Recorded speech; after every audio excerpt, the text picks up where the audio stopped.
Alright, so this song is like another 2 minutes long, but we're just gonna go.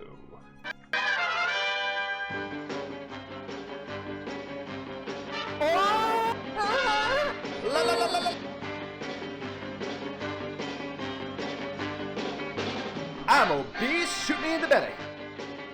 Look at all the space I'm creating, everybody! Bad monkey, bad monkey. Oh, you got you baited so hard.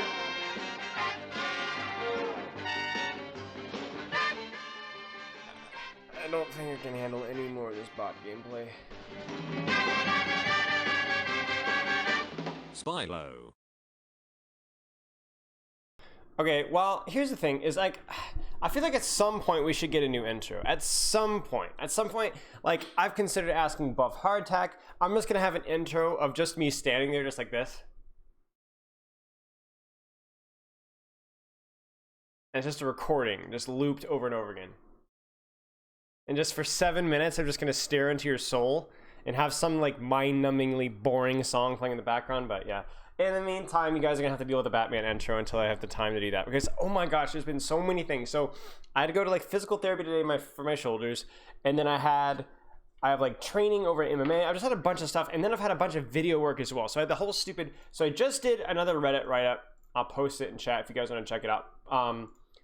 Basically, anyone that put Winston means how to perfectly engage, because I just posted the Winston video today, and I try and coincide that with a full write-up. Basically, what the write-up does is it takes, in some ways, it hits on stuff that the video doesn't go over, and then some, and it also, it's like the video is more in depth in a way, but also the Reddit write-up has a lot more information on it. So that I don't even know how many words are on that word counter. Can we do that really quick? Let's do word counter. No,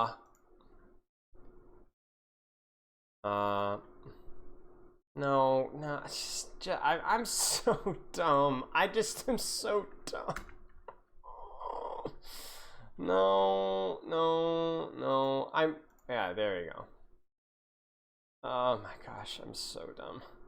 Okay, and this isn't even including the stupid pictures I have to do. Yeah, and I'm doing this so you guys applaud me, by the way. Let's be very clear. So yeah, 1,800, over 1,800 words. And that doesn't even include the stupid drawings I have to do with every single one of them. So I am a freak of nature. And this is not including proofreading or any of that bull crap. And yeah, so I'm just a freak of nature. That plus, I have a very exciting announcement of a video that we're probably releasing either tomorrow or the day after tomorrow, which I will show you Mr. Baggins' delightful thumbnail of it. It's not working. Hello? Why is it not pulling up? Okay, there you go. And I will, here's your thumbnail. Pause your check, thank you. Check this thing out. So that should give you a hint as to what we're releasing. I've mentioned it a couple times before, but it's finished. Took me like, this video literally took me like 14, 15 hours worth of work, if not more. Not the editing itself. The editing only took like 4 or 5 hours, but the whole process of putting it together. But I'm really excited for that as well. So anyway, so yeah, honestly, I'm patting myself on the back because you guys don't do it enough. So that's kind of my deal. Sam submits a, oh shoot. I know I'm up for failure. Sam submits a roaster highlight. Okay, Sam, let's check this out. All right, this is, okay, chat, do you ever have an overwhelming, impending sense of doom? Like it's just gonna go down the toilet and there's nothing that you can do about it, and you just see it slowly, little bit by little bit. Evie says I smell bad. Okay, honestly, I could not care less. If somebody who's distasteful and disdainful dislikes me, that is not disrespect, that is a compliment. So chat, overwhelming sense of doom. Sam says redeem roaster highlight, and I know the title of this video. Oh, what is this? Okay. This is the link I get.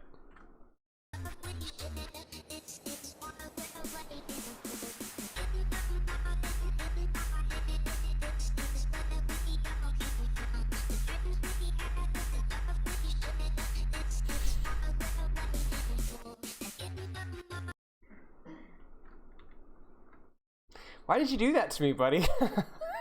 Why did you do that to me? Please. Okay, for context, chat. Just to be very clear. It was like 2.5 years ago, somebody sent me some stupid song and I recorded a goofy me dancing to it to be funny. Some unlisted video. I forgot that was even a thing. Yeah. I forgot that was a thing, so apparently you haven't forgotten. Oh, okay. Well, thank you, Sam. Roast your highlight here? Do I have to roast it? Or can I just like let it be on its own? Should be my new intro, just on the loop.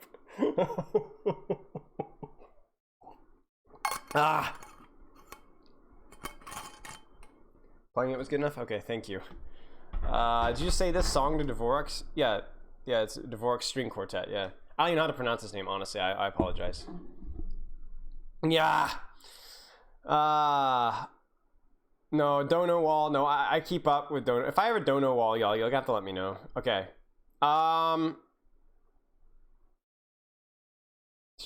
Hey, Seacon. Honestly, I don't know if I'm butchering your name, though. Yeah, I know Eevee from ISX. Okay. You should grow out your stash like that. Honestly, the fact that you're even recommending it is already a red flag to me. Once again, kind of like what we were talking about Eevee earlier, if there's a person that I not only disrespect but dislike and they're recommending something to me, I'm going to do the complete opposite. Okay? Right. Yeah, it also takes me like a month to get like facial hair like that. I legit grow like I have nipple hairs, okay? I don't have chest hair. I have like 2 nipple hairs each. And we go at them with tweezers, and that's it. That's all we get. You dislike the Eevee from ISX? I don't dislike the Eevee from ISX, but I roast the Eevee from ISX. Too much information? Probably too much information. Yeah, this stream is already off to a really bad note. Okay. Yeah. Off to a bad note. Off to a bad start. Never mind. I'm just gonna stop talking. We're just gonna start coaching. Yeah. Who's the Eevee from ISX? I can't tell you. It's a secret. Nah, it's just the amazing Eevee. You guys might have seen him. I think Corona melted your brain cells. Maybe. Maybe. Okay. We have some Batiste coaching. Let me check the rank on this sucker.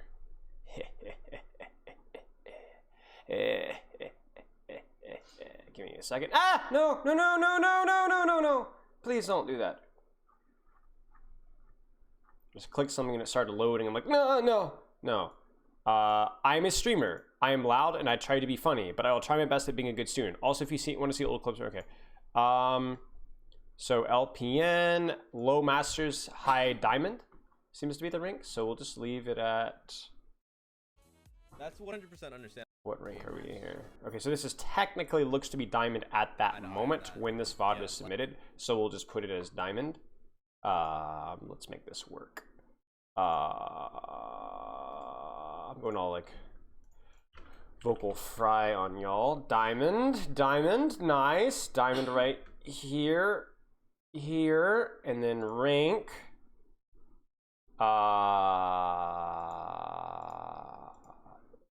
There. No, wait, no, I'm in, no, the hero, what? Good gosh, there's just nothing left in my head. Okay, I unironically wrote diamond and then wrote diamond, put diamond again. Shut up. I don't understand. I don't get it. Okay, so yeah, I'll just leave. I need to update VOD. Holy crap.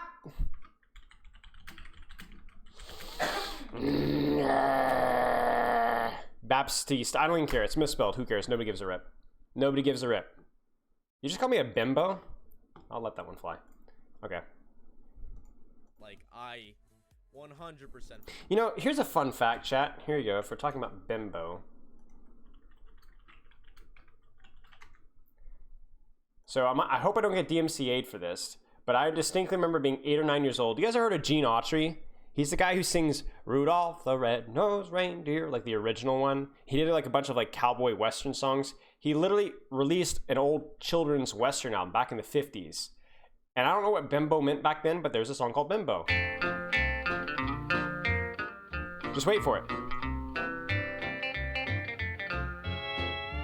Bimbo, bimbo, where you gonna go, yo? Bimbo, bimbo, what you gonna do, yo? Bimbo, bimbo, does Talking about a mama kid. know you're going down the road to see a little girlie, yo? And of course, you know, I'm like 8 or 9 years old singing Bimbo, Bimbo. My mom's like, nah, nah, nah.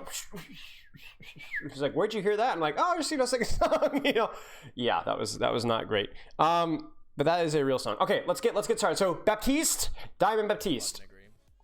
So like the thing with Baptiste is we always talk about how like obviously min-maxing our damage versus heal pressure, making sure that our regenerative burst is getting proper value, having an idea or a plan of what we're doing with our lamp, preferably being like anticipating what we need to do for lamp rather than trying to react to what we're doing for lamp. And then obviously when we're going over window, like we talk about like what's the best way to use window against the enemy comp, because that's a big thing too, because it's like a lot of the times with the window, it's actually more important for you to understand what the enemy's comp is than what your comp is when you're using window, because window is very flexible. Like you could use it for yourself, you could use it for your whole team, etc., etc. But if against like dive, you have to like, it completely changes how you use window. Against spam, you can be a lot more patient with it, a lot greedier with it. Against brawl, you have to like, again, it has a huge impact here. We're having some lag here. I'm not sure if that's on my end or Vaden. Yeah.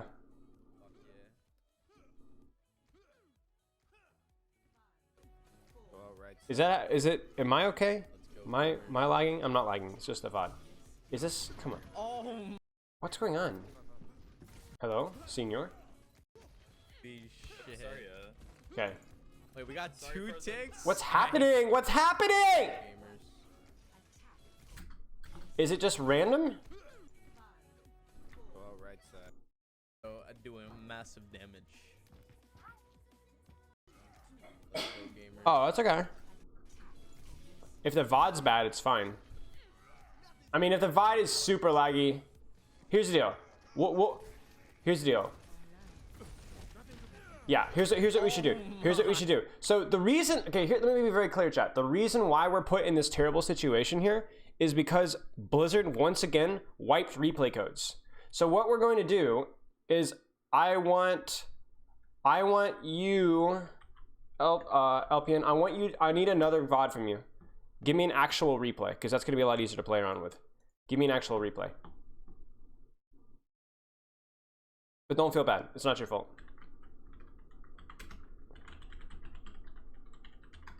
Okay, sounds good. We'll do that. But the good news is that, chat, we don't have to shift gears that much because I have another Baptiste VOD. Another one, that's right. I don't know the rank, though. Let me check the rank. It's Diamond. Are you flipping kidding me? We have a Diamond Baptiste. What are the odds? We have another Diamond Baptiste. Hello? That's insane. You know, chat, I don't know if you guys saw in sub chat today, but I was like loading up a VOD, a map on Nepal, and it kept doing the wrong one. It did the wrong one. Wait, incompatible version?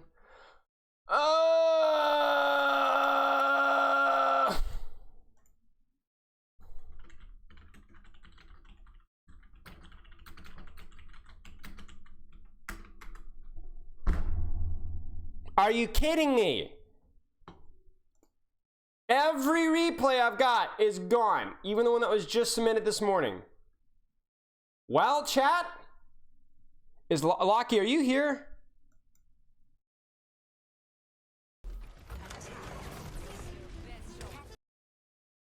Oh, bless me. All right, listen, son, I have a lot of pent up aggression right now, like a lot. A lot of pent up aggression, so now I think would be a good time to do your coaching session.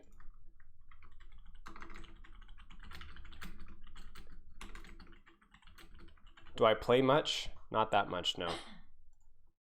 Lockie, do you want to jump in a voice call?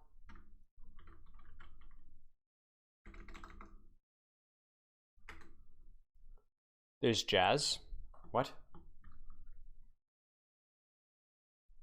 It will calm. Can do. Great.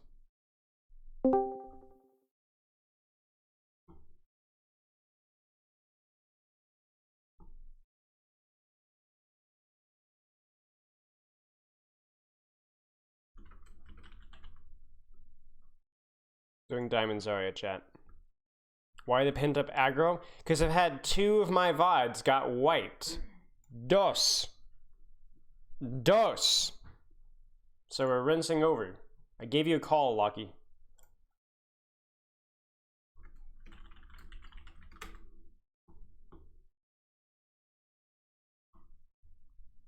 Discord is loading up. No worries. Alright, chat. So we're going to go over Lucky's Diamond Zarya. I'm on your phone right now. No worries. We don't have to do it in voice if you don't want to. I just figured we could roll with it. It's up to you. This has been ridiculously scuffed. Random question: how far do you lean back while playing? I don't know. I don't think about it. I try and keep some form of posture though, for sure. Posture, chat. Posture. Posture check. Yeah, Pet Nikolaos. Pet Nikolaos. 180 degrees. SMH. Yeah.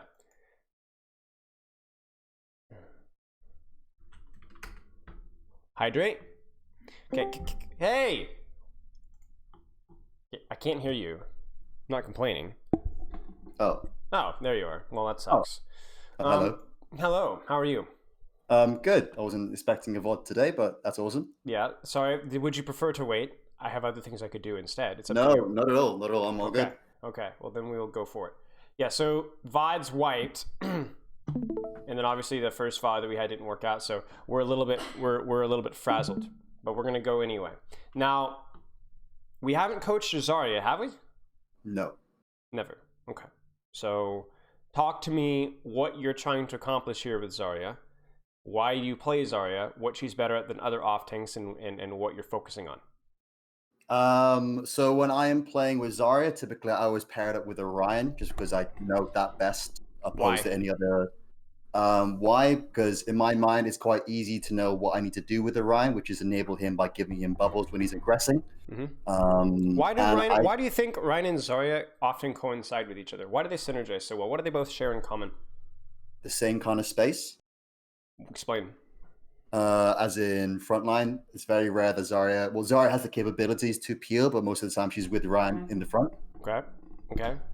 Sure. I just basically look at them as like 2 very short range heroes, right? So they synergize well with their abilities. Okay, continue.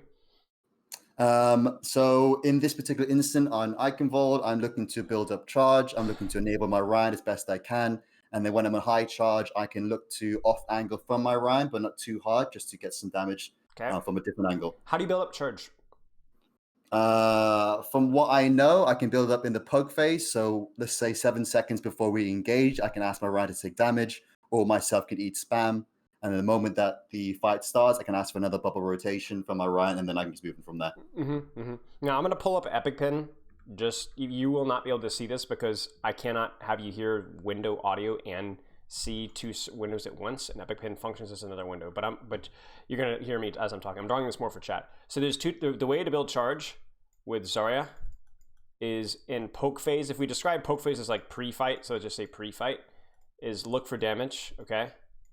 So as in, don't just like visibly look for damage coming in, but actually like look to take damage, right? So you're physically looking for damage to come in, correct? Yes. And that's for personal and projected. And then when you're, so we'll just put pre-fight here, and then during fight, so here we go, during fight, you're not looking for damage so much as you're looking for aggression. And what I mean by aggression is you are either looking to aggress yourself, or you are looking for teammates who are aggressing. And often that's your Reinhardt, your Reaper on their backline, Brig, Genji, whatever. So I think it's very important to understand the difference between these two, because a lot of Zaryas don't really differentiate between these two.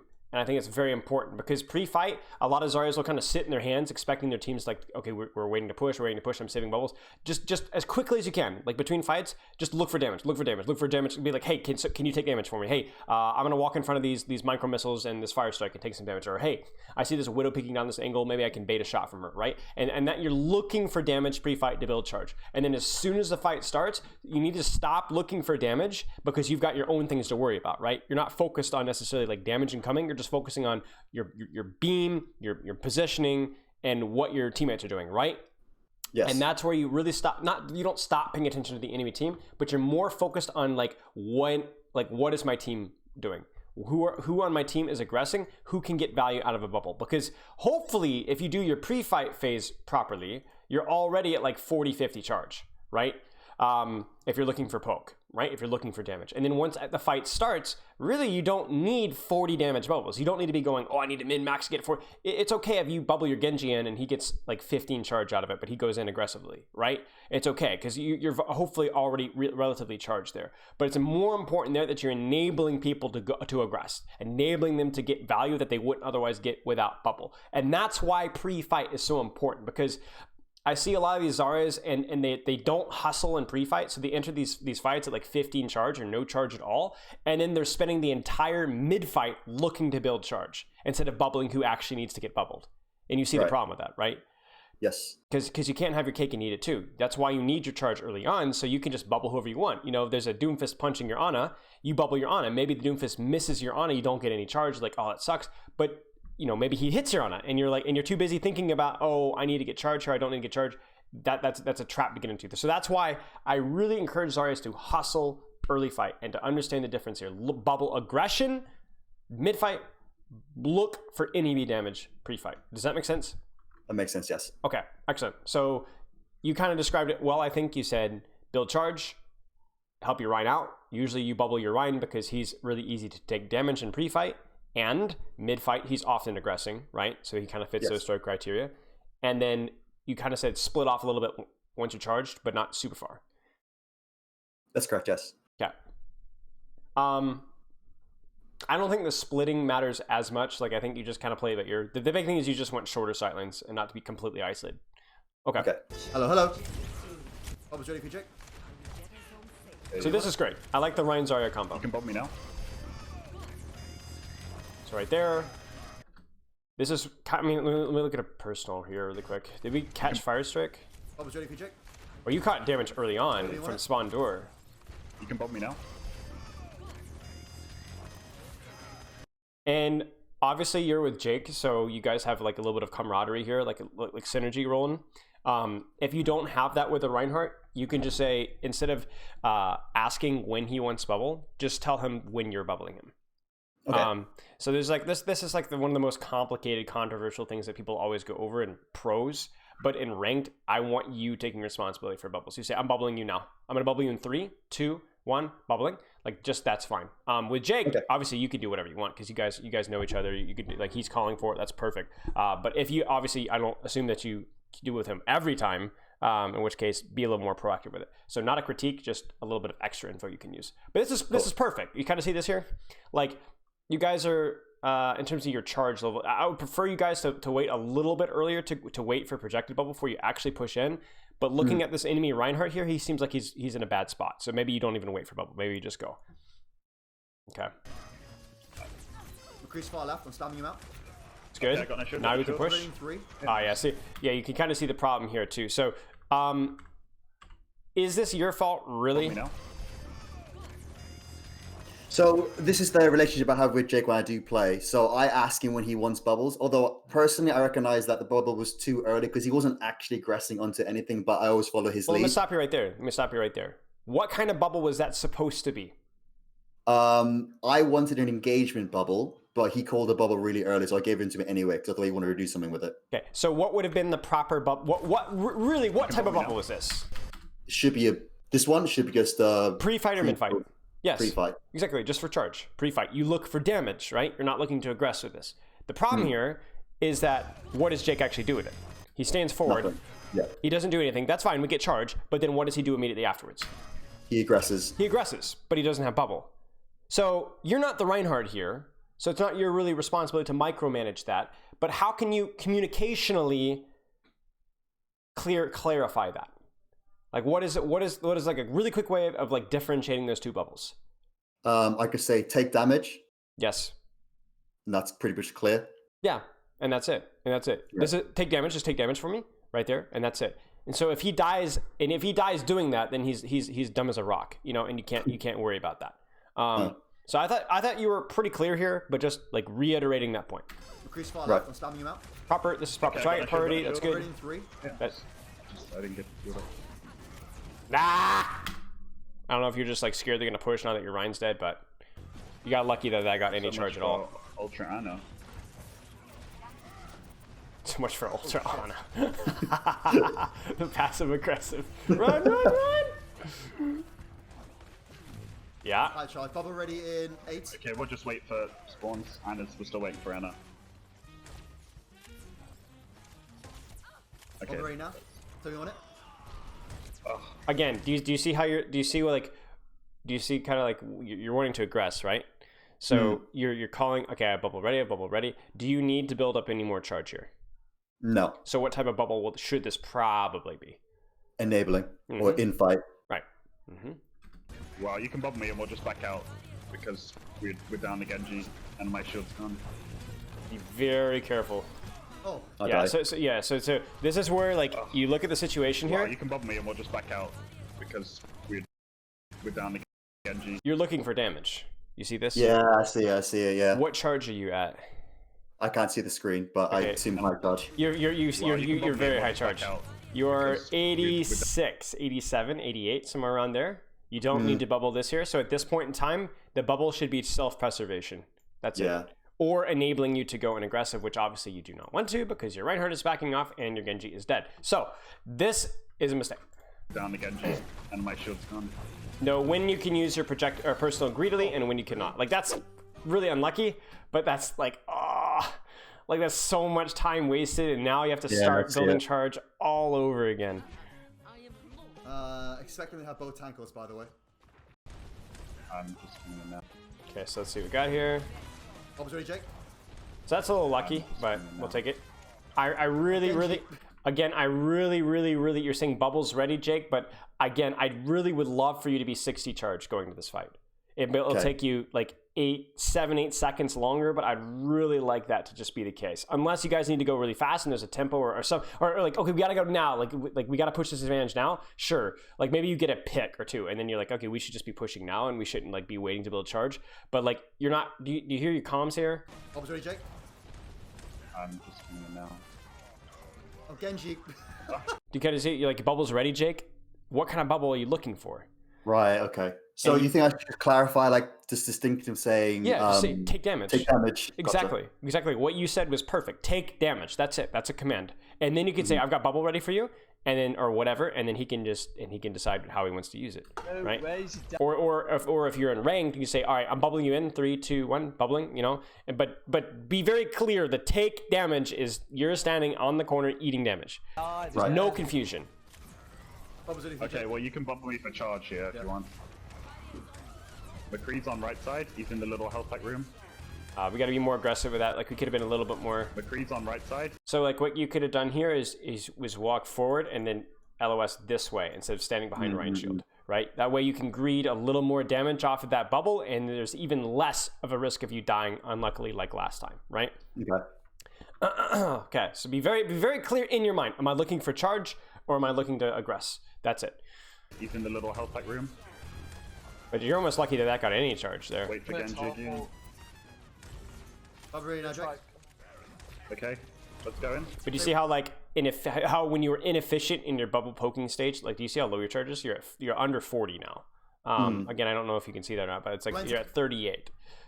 We would like to be 60. That way you can use one bubble and you're at 100 charge, and then you can have the other bubble available for something else. All right, so let's see here. Anyone? Bubble now. No, Nice. Oh, back it up. Cool. Okay, we got shot.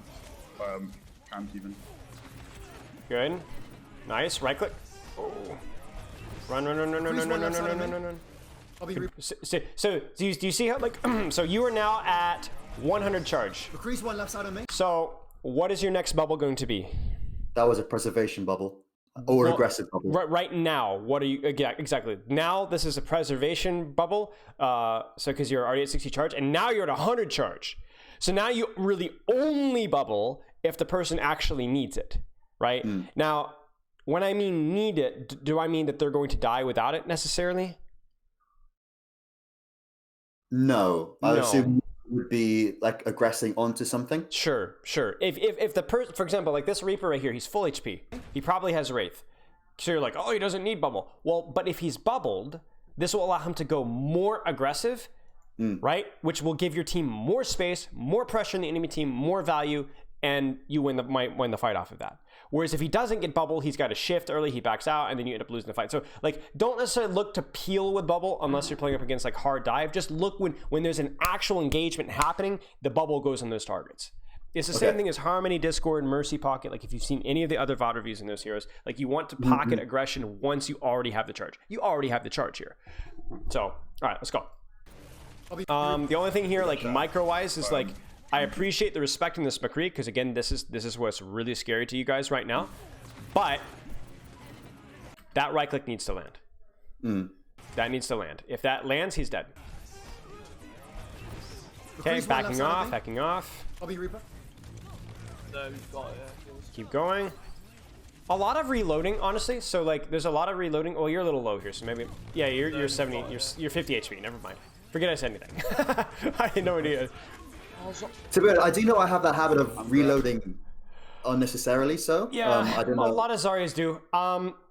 The reason why is because you have such a small clip when you're launching right clicks that Zaryas feel like, oh no, I need to have a full clip going into fights, and that's what you want to be doing. But if you're gonna be like, if you're just poking with right click anyway, then really try to get all 4 clips out before you reload. 4 clips out before you reload, if that makes any sense. Okay.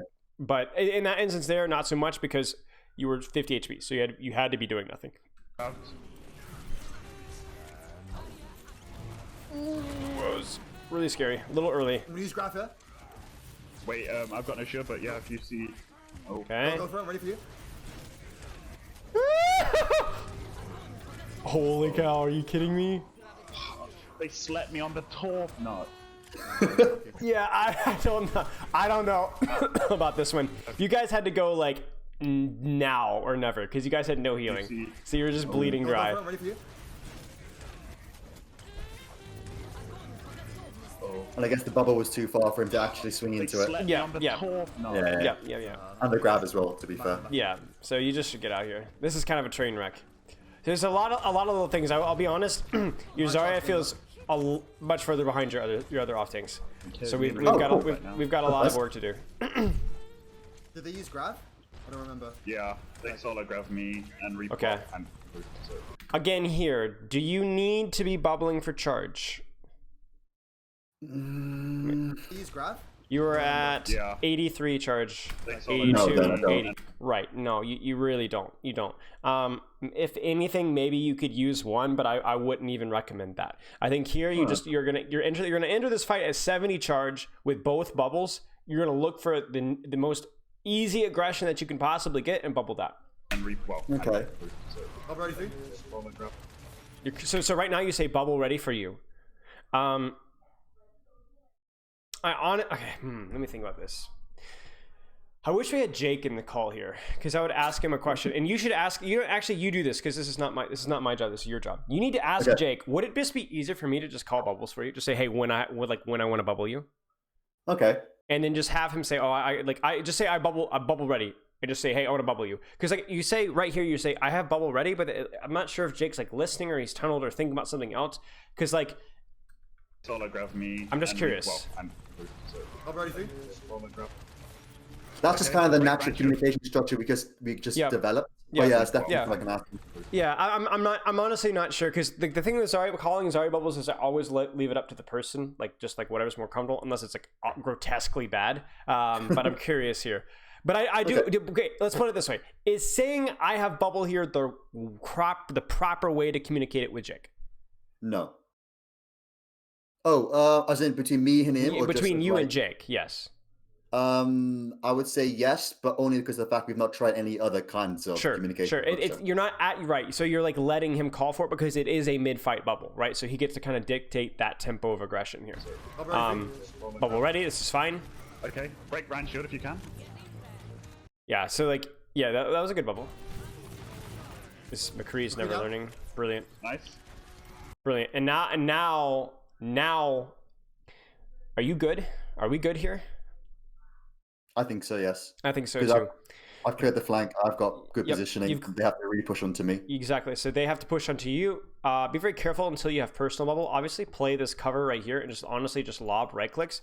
But also, will you be able to bubble Jake when he initiates? That's the important question. Yes, because I would assume that Jake's going to go forward. Yep. This is the only LOS that you care about. Once you're high charge, you can be a lot more greedy because then you know that I don't have to walk into damage anymore. I already can just sit here and just lob right clicks. I have cover, I have corner, my supports can see me, and I can bubble anybody that aggresses on the enemy team. Again, I know you can't see that, but you know, we'll make it work. But this is brilliant. Just like hit those right clicks, like really focus. I don't like a lot of Zarya just kind of fall asleep. Don't fall asleep. Like you're playing a sniper now. No, Anna. Good. Zarya's one. Anna's in cubby. Push her. Go. Push her. Go. No coward. Anna's got Anna's close spawns, by the way. If she What do you do right here? What are you looking for? What I'm looking for is potentially catching the Anna, but I was a bit too late for it. So I guess I'm just looking. Well, that was my main thought. But if I do get any kind of free damage, I just take it for charge. Yep. Looking for pre-fight charge. Look for damage. Look for damage. They cast the heal set. Okay. You kind of got lucky with the fire strike there, but Huh? what? What's your Anna do? What on earth? Again, what should you be doing with your Reinhardt right now? Going past the door? No. Oh, You're at 70. Yeah, charge. You're at 70. Yeah, you're at 75. Okay. Yeah, I mean, there's just no chance that they're going to be taking a fight right now. There's just no chance. Like in no world, unless this is like overtime and they've got like Mayolt and Beat or something, are they going to walk through this little door and onto cart? Like it's just not going to happen. They're going to play back here and wait for you guys, or at most out here. Say, Jake, walk it there. Look for a little bit of damage. I don't care if you go from 75 to 90 charge. That's worth it. It's worth it. Totally worth it. You're not going to need bubble in the next 8 seconds. Almost guaranteed. Okay. Just trying to get close to Okay. spawns, which didn't really make a difference. Production flex. Yeah, I see how it is. I'll ready for you, Jake. There's personal. Yeah, bob me here. I would questionable here. The bubble timing is perfect, except for the fact that you still have an on and spawn. But again, do you see like your communication here? Bubble for you, and it works out just fine. So honestly, maybe this is just fine for you guys. Maybe this is just fine. This is good. Oh, it's a fat fucking stun.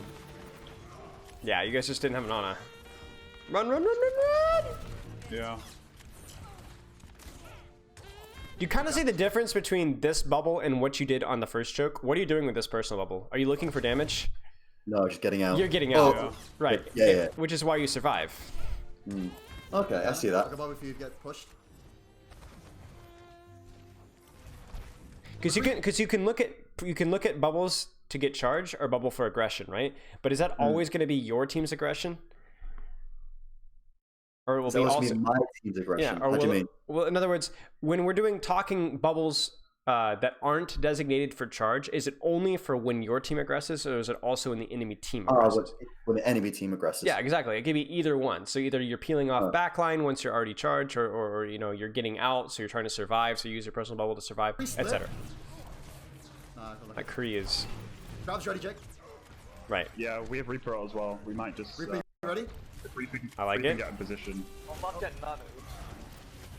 So this is where, what could you be doing a little better here?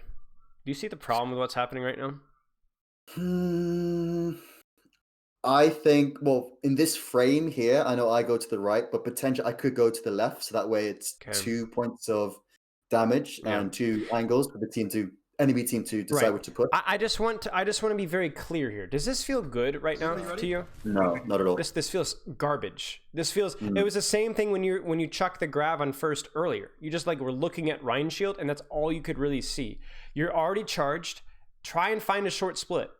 Try and find a short split, because what's going to happen is is not only are you going to be able to put more backline pressure, and you're going to be able to obviously put 2 different pressures of engagement on the enemy team, but it's going to be a lot easier to land a grav too. Because I can feel your hesitancy right now. Because why haven't you grabbed already?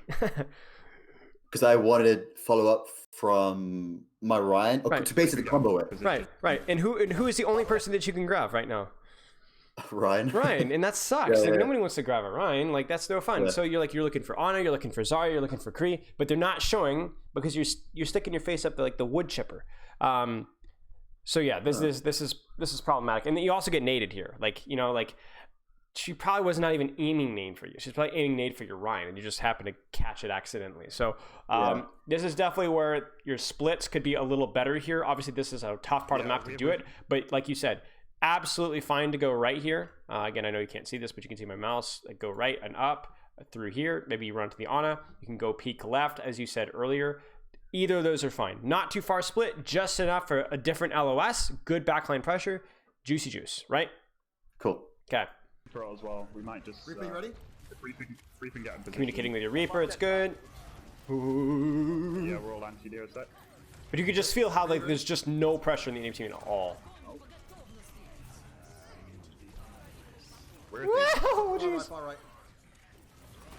Yeah, this is just raw. You're getting positional dift. You're getting hard positional dift.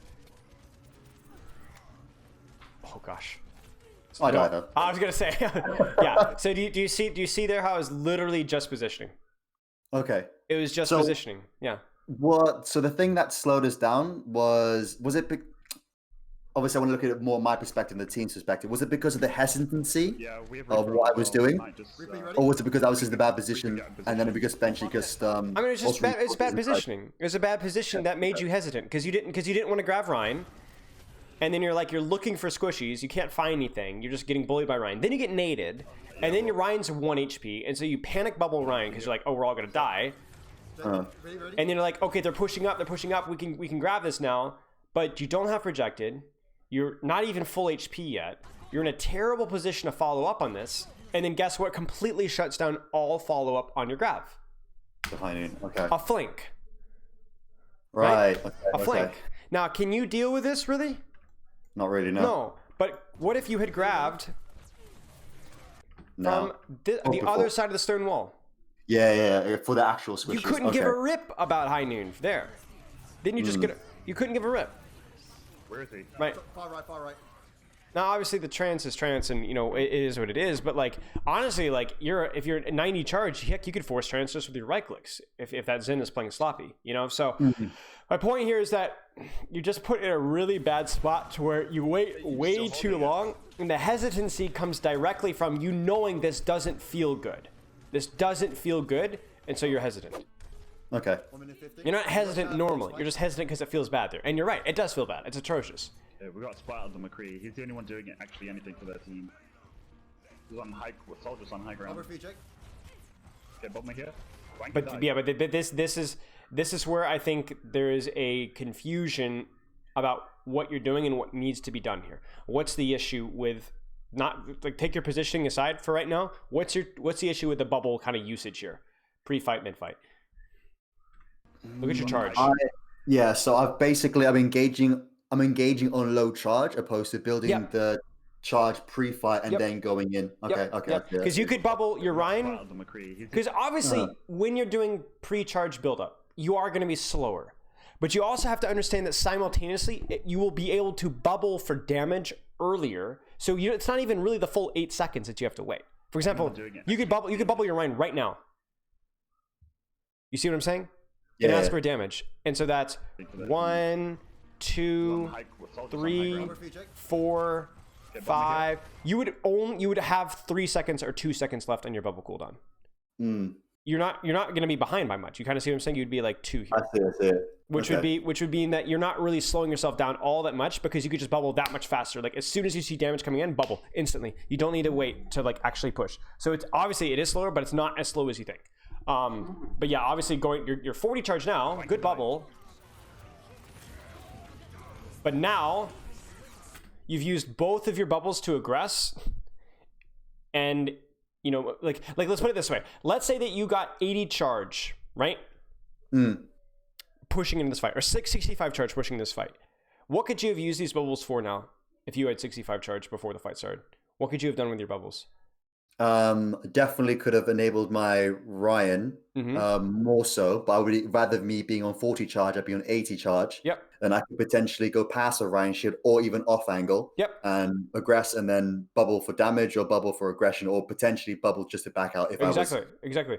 So you're getting grabbed right now. You could have been 70-75 charge. You could have been a lot pickier about what you bubbled, and maybe you're able to peel off this this grab right here. Maybe you're 75 charge and you don't even get caught in the grab period because you're able to position more aggressively. Maybe you're 75 charge and the Zarya tries to grab you and she just instantly dies because you're doing double the DPS almost of what you were doing otherwise. You kind of see what I'm saying? So there's like a lot of potential things here that are setting up for failure because you're going into this fight completely naked and you're building strength, but it's costing you, and then you don't have those resources to actually keep yourself alive. I see it. Okay. Nice. Okay. Brilliant. You might just have to give a bubble to teleport then, and just save. Yeah. Please give me one. I don't know where I projected here, but again, like, there's just no rush here. Like, do you see how like we should have already bubbled? Yeah. Someone's at the far back. Okay. High ground. What's the far right for the McCree again? That's so lucky. Object. It's kind of a panic bubble. Yeah, it was. I expected something was right in front of him, but I didn't know. Rank it out, rank it out. Break it Okay. Nah. Oh, huge. Take that. Now, this is where things get really important. This is a feed. What's wrong with this bubble? You are 95 charge right now. What's the problem with this bubble? So originally, I thought this was good to bubble because he was definitely aggressing. But I suppose the Ryan was full health, so I could have actually held it for later. Yeah, you could have held it for a full half second, like an extra like 3/4 of a second. Now he's pinning into a Kree right here, so this actually turns out okay because he could have gotten flashed. But that's almost kind of lucky. Like once you're already charged, you have to be a lot more picky. You have to be like, all right, I can bubble this half second later. You know what I'm saying? But he's not in any danger of like actual pressure right now. Especially when they're in trance too, because no Discord, no Zen damage. So you can be a little pickier. I'm not with Okay. you. I'm with you. Can't bubble you. And you're being a bit too. Oh, Madison in chat. You have Death Blossom. Okay, I can bubble you. I'm going in. Okay, calling for Death Blossom bubble. Right, right door. Oof. Ruby, ready? Grab me now. Okay, fine. think that McCree Bubbled made it aggression out. there. It sounded like you called bubble for Jake or for the Reaper. Right door. So obviously Jake needs to chill. Ruby, get ready. Because that bubble is fine. The grab is also fine. But obviously your Reaper could have been scuffed up there if he was expecting bubble. McCree made it out. Kind of see what I'm saying? He's on the ground behind us, I think. That's fine. That's a fizzy flank. Oh, he's on you. Anna, no. Oh no. That was kind of a goofy bubble. He just releases a right click and then you bubble after his right click is over. Yeah. It's goofy. Bubble's ready for you. Look for damage, look for damage, look for damage. Oh, Ah, you say damage. There you go. Attaboy. That was scuffed. 7, sorry. They just stopped shooting at a bubble, right? And then you walk in front and, yeah. We need to be looking for damage. Don't anticipate, like, react to it, right? React to it. Okay. Yeah. Okay. Bubble ready in 2. Bubble ready now. Okay. Big fire strike.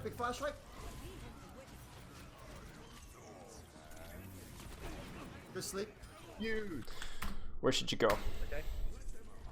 Where should I go? Big fire strike. So I'm high charge. If I have personal as well, so I could go all the way to the left column. Yep. Go left column, save your personal, play the corner there, and just lob right clicks. Yep. Don't even necessarily need to go to high ground. Obviously, you'll need to be careful about shatter, but you have your personal bubble, you're fine. And then you could just keep constant pressure up. Now, you're also up one as well. So you can start to aggress on the angle, on the flank a little bit more so. So yeah, for sure. Good sleep. Huge. Bubble ready. Wait. I have no idea how you guys are winning this. This is such a scuffed game. Just gonna burn through it. Slow left side. Good. There's the bubble off of the enemy aggression. Probably didn't need to personal that one as early as you did. You were still full HP. Build adult charge. Tell me on it. No, just, yeah, give it. Good. Nice. On the Zarya. Get her, get her, get her, get her, get her, get her, get her. Yeah. Yeah. Good. Nice job.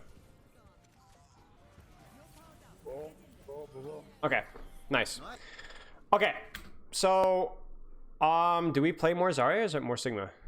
It's Sigma for defense, but the Zarya for attack, but it's very, very small. It's Okay, just literally the last one. we'll go over it. So before we finish this up, what are you seeing so far? Actually, you know what? So- you know what? Let's watch more. Let's watch more. I want you to coach yourself, like not coach yourself, but like kind of narrate what's going on here. So we get a little bit of Zarya on defense here.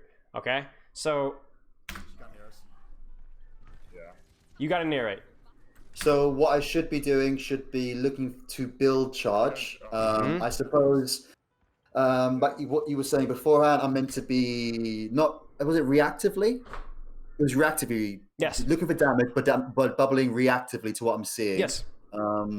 I think personally that was the right kind of bubble, but I didn't get charge off it. Maybe Well- I wasn't too aggressive enough to.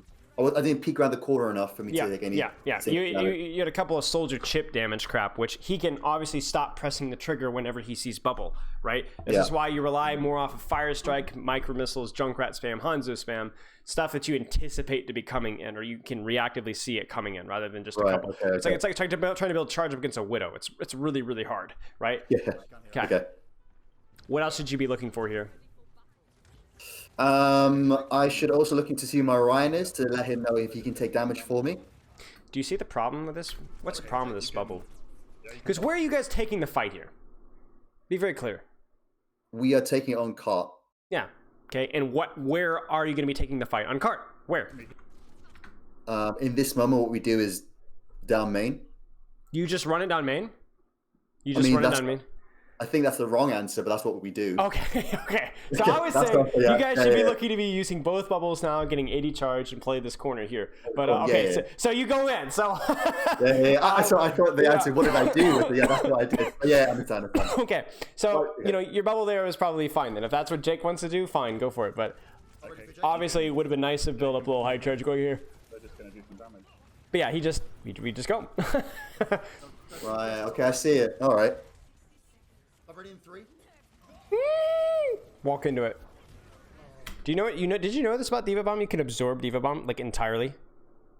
Yeah, I was told that if I walk into the bomb itself, it Yes. takes all damage. I didn't really.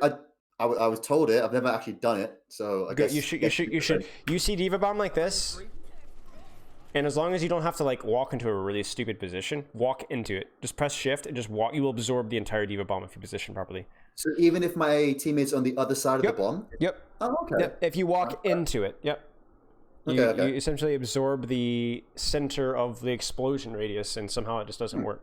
Yep. It's like a mini Winston bubble kind of idea. But yeah, we should have saved our honor there. Yeah, it's console. Yeah. Jeez, is that a self roast? Like, no wonder I haven't had to say much this whole pod review. You're gonna take care of it for me. Appreciate it. No worries. No worries. Okay. I mean, we could look at this again and we're like, okay, we're 73 charge, 72 charge now. So, like, we need to be doing damage. And what kind of bubble can we look for now? So what charge am I on? 70, you say? 73, yeah. So definitely a aggressive bubble onto one of my teammates. Uh-huh. Not a complete throw, right? But not great. Why would you? What do you think? What do you think? Look at this bubble. It's a bit pixelated on my screen, but Yeah. my idea was that I thought the Reaper was going in, but obviously he was walking around the car, Yeah. and by the time he walked around the car, he had nothing left Right. for my bubble to use. So Right. So not great. Maybe you could have been a little more patient here because, like for a Reaper, he's going to need to get closer if he's going to do anything, and so you can react to that. You know what I'm saying? It's not like your monkey's either going to go in or he's not. You know, and for a Reaper, it's the same kind of thing. You don't have to go, oh, I'm going to bubble. You anticipate. You're going to bubble when he actually goes in. If he doesn't go in, then bubble wouldn't have encouraged him to go in anyway. So not great. Okay. No, soldiers won. Huge. Oh, Bobby Jake, Bobby. I thought the soldier died. Okay. Again, your communication here. Let me turn up your comms a little bit so everybody The checks in soldier here. died. Bobby, Jake, Bobby. We gotta do better than that. Okay. My rationale there was I thought he was backing out because he felt he was antied, so I guess Yep. kind of pushed him forward, if you know what I mean. Okay, But yeah. okay, that's fair. Yeah. That's fair. He was antied, so I'll the give you that soldier one. Okay. Thanks. Soldier's blind. Nice. Woo, be careful. Flex, Jake. Brilliant. I'm the diva behind. She Nice. slapped me with my shatter. What a joke. Jake. Poor Jake. Bobby Reaper. Nice. Ah. Oh, I love that noise. That's just brilliant. Again, do you notice like when this was? Like my boy is in. You Yeah. see this? This is Yeah, great. yeah. That's so much. I've got Grab. We have enough ult. We shouldn't really get clubbed here. We have Dragon Hanzo, so a Dragon grab. Guys get OT here. Just go. Just go. Just go. Yeah, you need to be. We should just be grabbing here. Oh gosh. Oh, no. Oh gosh. Oh, you threw. You waited too long. If you see half a second later, there's a much better grab opportunity. Also, I don't know why he's personal here. personal. I don't yeah. know why. Also, probably should have grabbed this or bubbled this as well. Like we see aggression here, and there's antis and crap following afterwards. Yeah, I don't know why I didn't do that. It's a little, Oh it's a- no. Oh, we're blocked. All right, what do we got? What do we got? What do we got? So then when I turn the corner, Yeah, could've grabbed I that. mean- Yeah.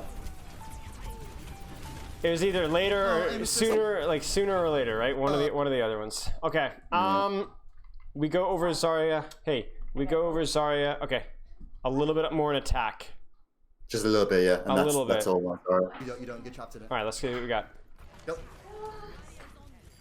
Oh, just a quick question. Yes. If I bubble Ryan into the trap, does the trap just break? Because Jake asked me like, I don't know. It's trapped.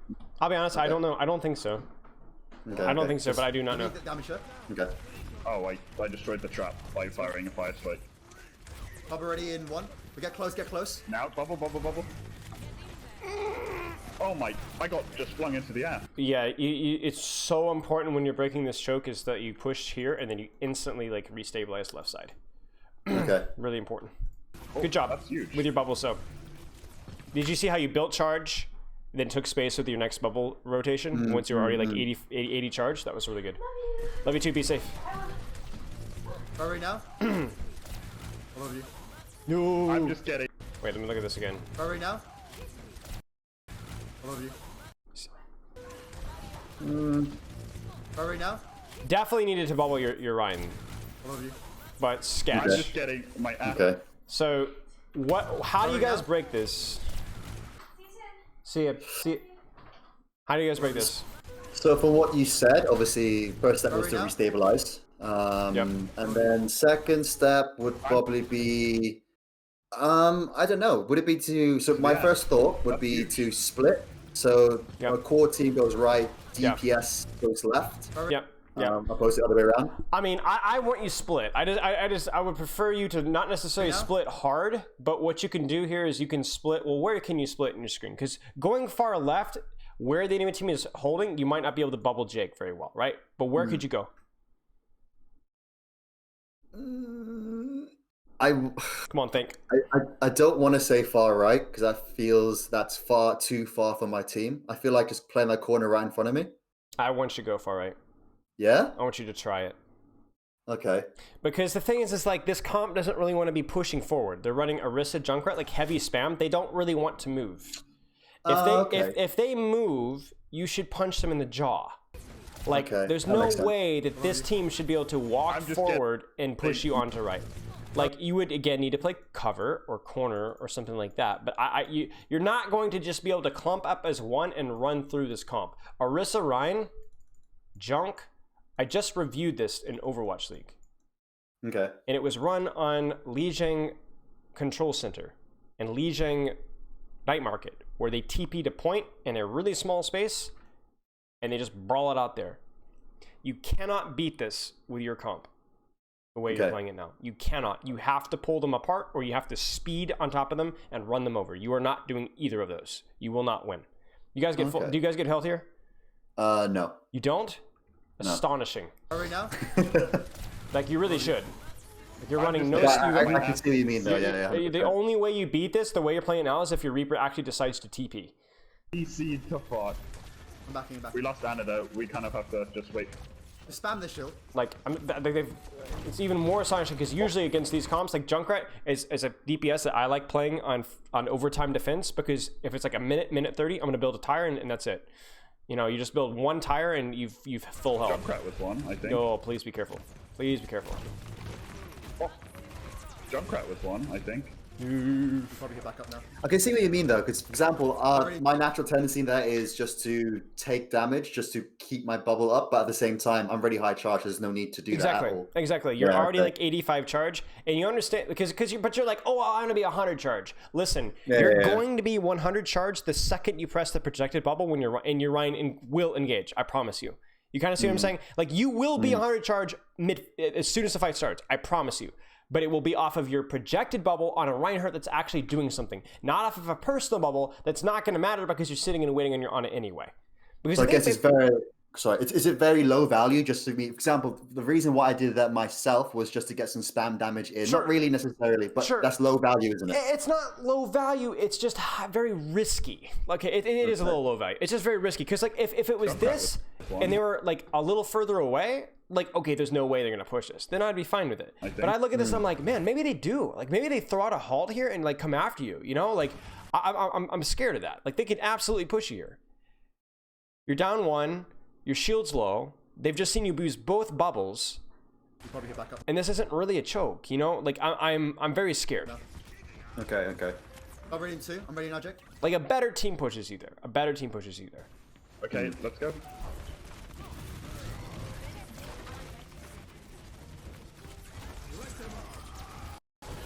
Well, there you go. So how on 2. earth? Okay, let's go. Console? I guess so. Oh, Ryan just drops shield and gets annihilated. That's all. Okay. Woo! Wait, what? Did you just walk over a trap? Yeah, you just walked over a trap. Oh, Is it still there? I don't know if it's still there. That's It's still there. That's that's small room, bizarre. Jake here. What? Holy cow! Okay. Oh, How should this personal bubble be used? Obviously, You're at 90 charge. How should this personal bubble be used? for aggression, Aggression, or for you, or for me to be safe if they push me. yes. How is it being used right now? Alpha? No, wrong Not answer. Yeah. You're not doing anything with it right now. Now, if you had personal bubbled now, Yeah. completely different story. Because now you can be like, all right, I'm holding my ground. But the bubble literally gets you, I think, no charge. Let me actually listen here. 89. Yeah, it gets no charge. It gets nothing done. Maybe I use it because I was just worried about the tire. Maybe. Maybe, but you But I know what you mean. Yeah. but you could hear it. And and even then, like, should we be like walking in this room here? Like, there's just like a lot of nitpicky things about this, which we won't nitpick that much. But like, still, yeah, okay. not great. in that small room, Jake here. Unfortunate, Yeah, but you guys get them in the choke and it's just over. Okay, so I want you to prioritize because there's two things that really stood out to me. What two things stood out to you? Well, in terms of bubble usage, cycling my bubbles in pre-fight and telling my tank to take damage in order for me to be high charge, waiting a couple extra seconds to get that pre-charge, and then going in fight with the high charge. Right. That's one. And obviously, when I have the projected bubble, I'll be a lot more nitpicky how I want to use it. Either aggressing someone else, Well, me stop. aggressing myself. But when you have the projected bubble or when you have the personal bubble?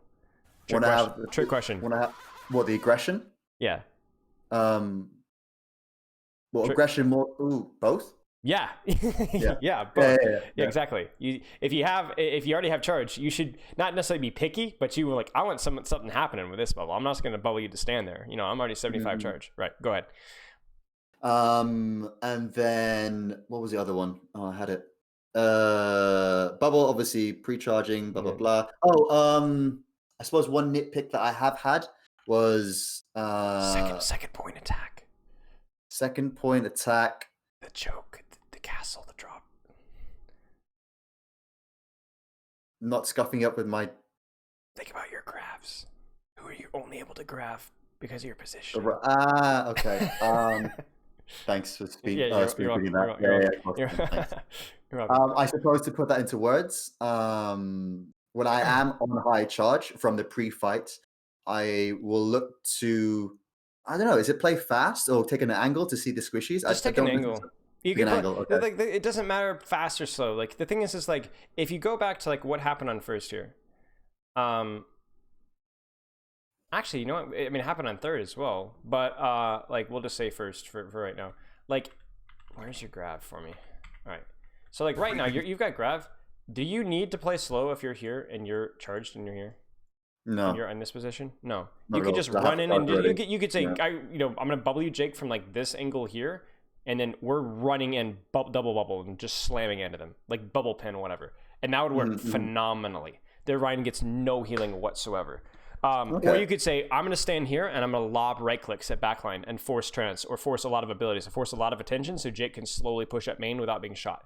It doesn't matter. I think a lot of people get the idea that like slow and fast they're not. It's the sight lines that matter. And right here, what range sight lines do you have? If I'm over there, all of main and of that back line. Yeah, is it a long range sight line or short range sight line off of the enemy Short position? range. Short, Short. which is good for Zarya, right? So you can beam them, you can lob very accurate right clicks, etc. Right, and you're not super split from your Rhine, so you can nail the bubbles no problem, right? If you're a Sigma in here, you wouldn't be as happy, right? If you're a Diva in here, you wouldn't be as happy. If you're a Hog in here, you wouldn't be as happy. You want to be like deeper, longer sightline. Zarya is very happy there. So don't worry about it so much as tempo. Just like you get the charge, you get a little split, put a little extra pressure on backline, put a little pressure. Like that Ryan ducks back behind this wall to charge his shield up. No, he doesn't.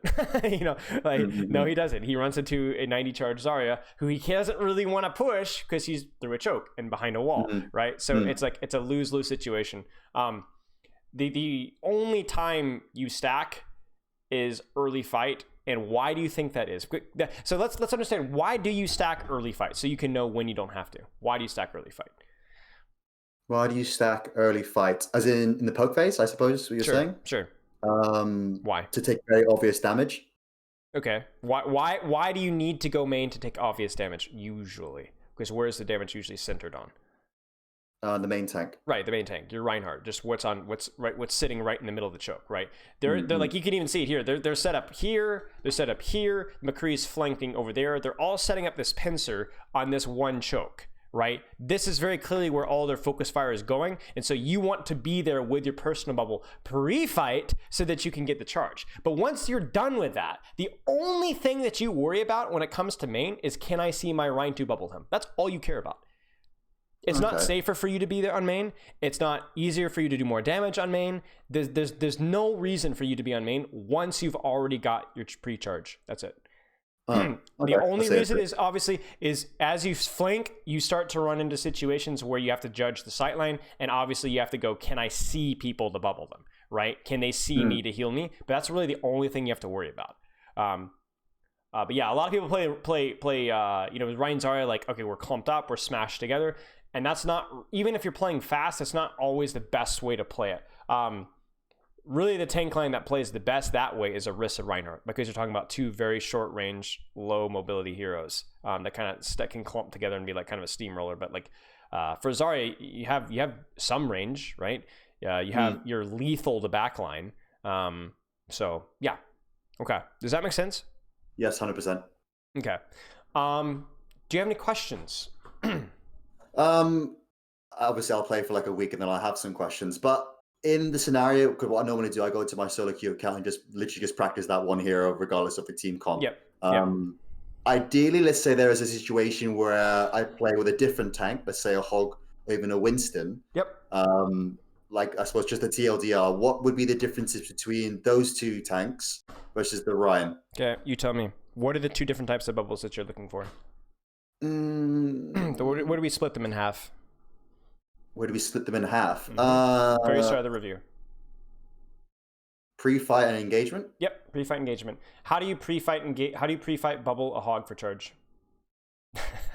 When he just walks his fat body down a choke. Just say, "Hey, Hog, take damage." Right.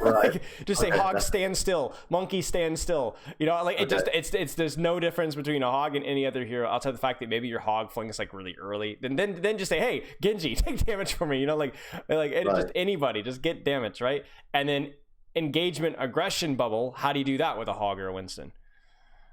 When he goes for a hook. Sure, when he's on it. Well, not even then. Not even then, I would say.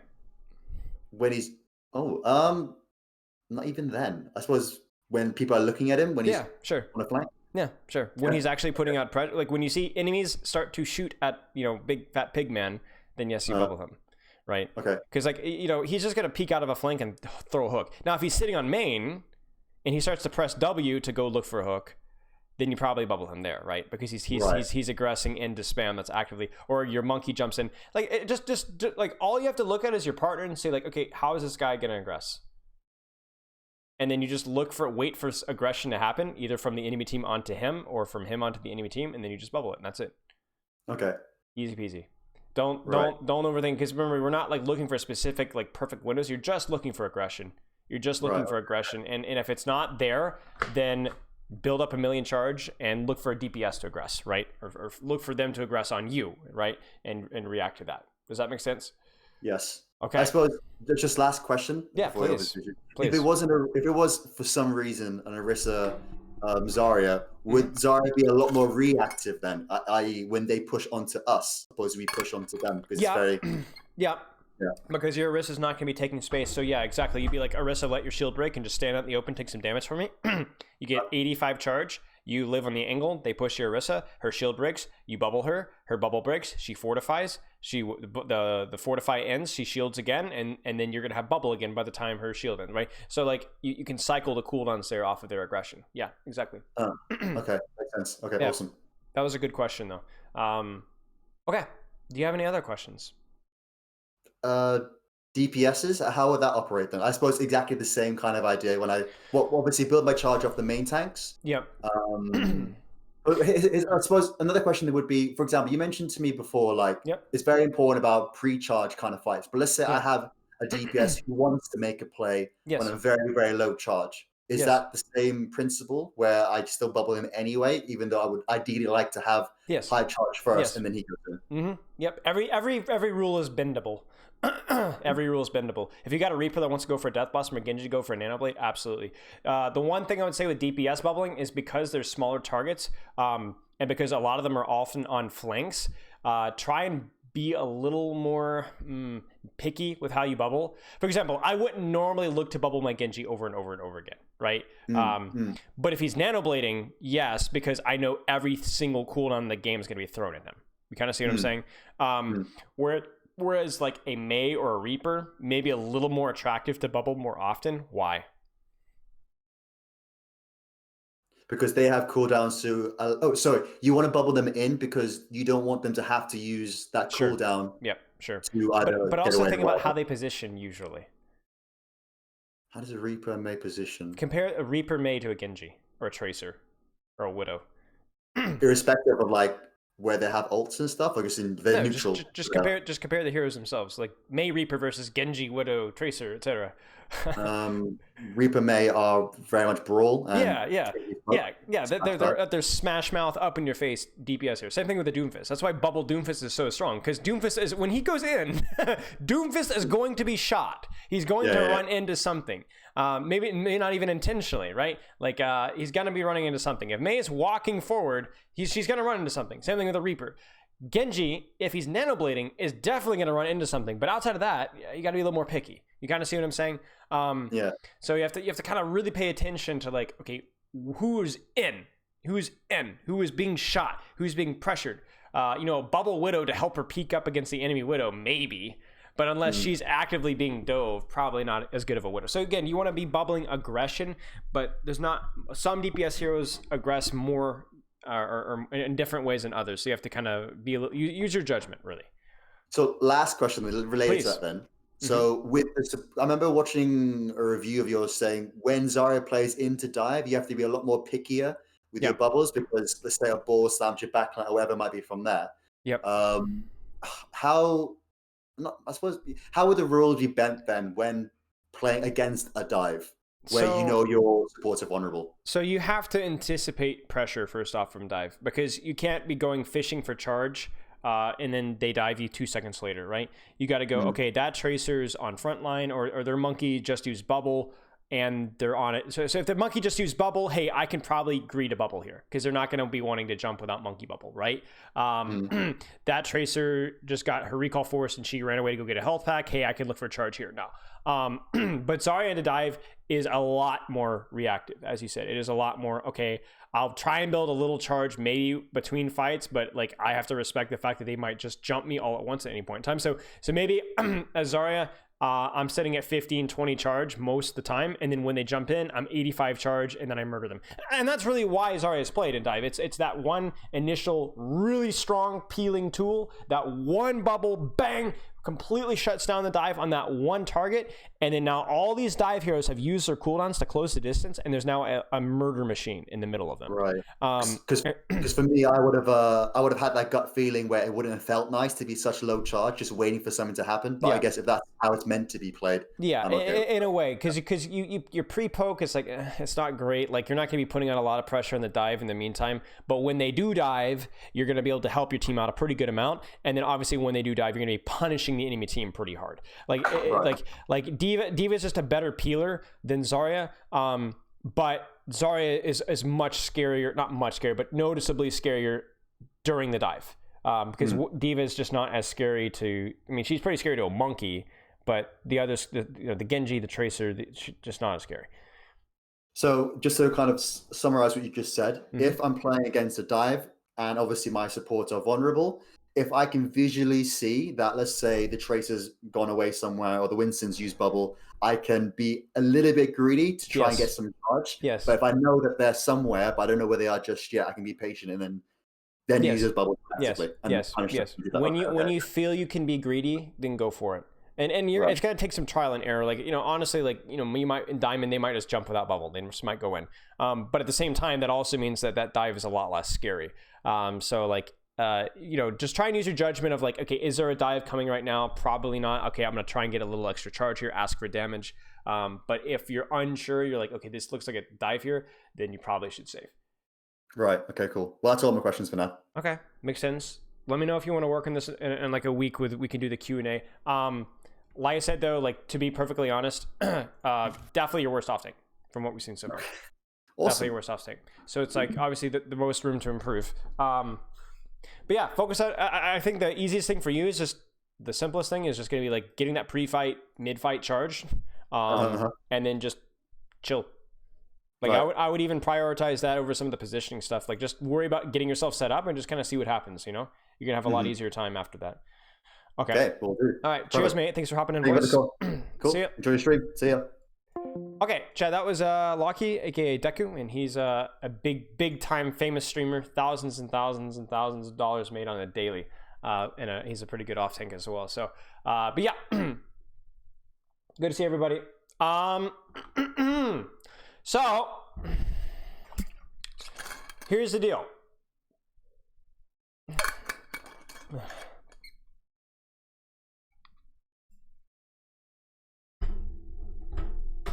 Good to see everybody. Here's the deal. We're gonna do some hammer time.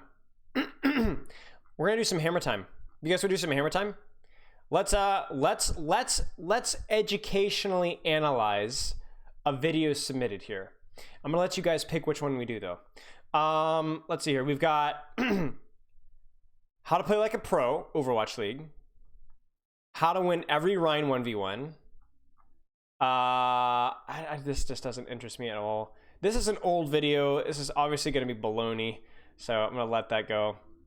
The May guide and Elo Hell. Elo Hell, May Guide, Ryan 1v1, how to play like a pro. Or ons. All right, let's do this really quick. Poll. Wait, I'm an idiot. Oh my gosh, chat. We're really scuffing it up. Elo Hell, Ons Widow analysis. Ryan 1v1 and May Guide. All right, what do we go over? All right, chat. In chat right now. Current poll. Vote for which one you would like to see reviewed. You're welcome. Don't stop putting it in chat. I don't give a rip about what you want to do in chat. You gotta vote in the poll. You gotta vote in the poll. You son of a guns. Also, chat, what do we do after this? I feel like we've got a couple of things that we could do. We could finish the honestly, chat, we could go over more of the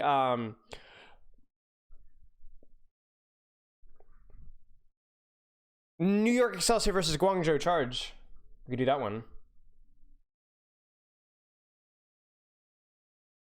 I didn't finish the open scrim. We could do that. Did you finish? Yeah, we could do that one. We could do that. Maybe we'll do that. Because all of my reviews are boinked because of stupid, the wipe. A second hammer time? Yeah, we might do a second hammer time. There's not enough Ask Philo just yet, although you guys are putting in overtime work. Holy moly. There's already like 7 questions and we just did it. Actually, that's not that much. But yeah, there's a decent amount. Okay. The VOD is done. Ryan 1v1 wins. Maybe we'll do Ryan 1v1 and May Guide. Maybe we'll do Ryan 1v1 and May Guide. Elo Hell? Yeah. The Elo Hell, okay, let's just put it this way, chat. You guys wanna here's the thing. This Elo Hell post, we'll do it really quick. We won't actually go over it, but I just want to explain.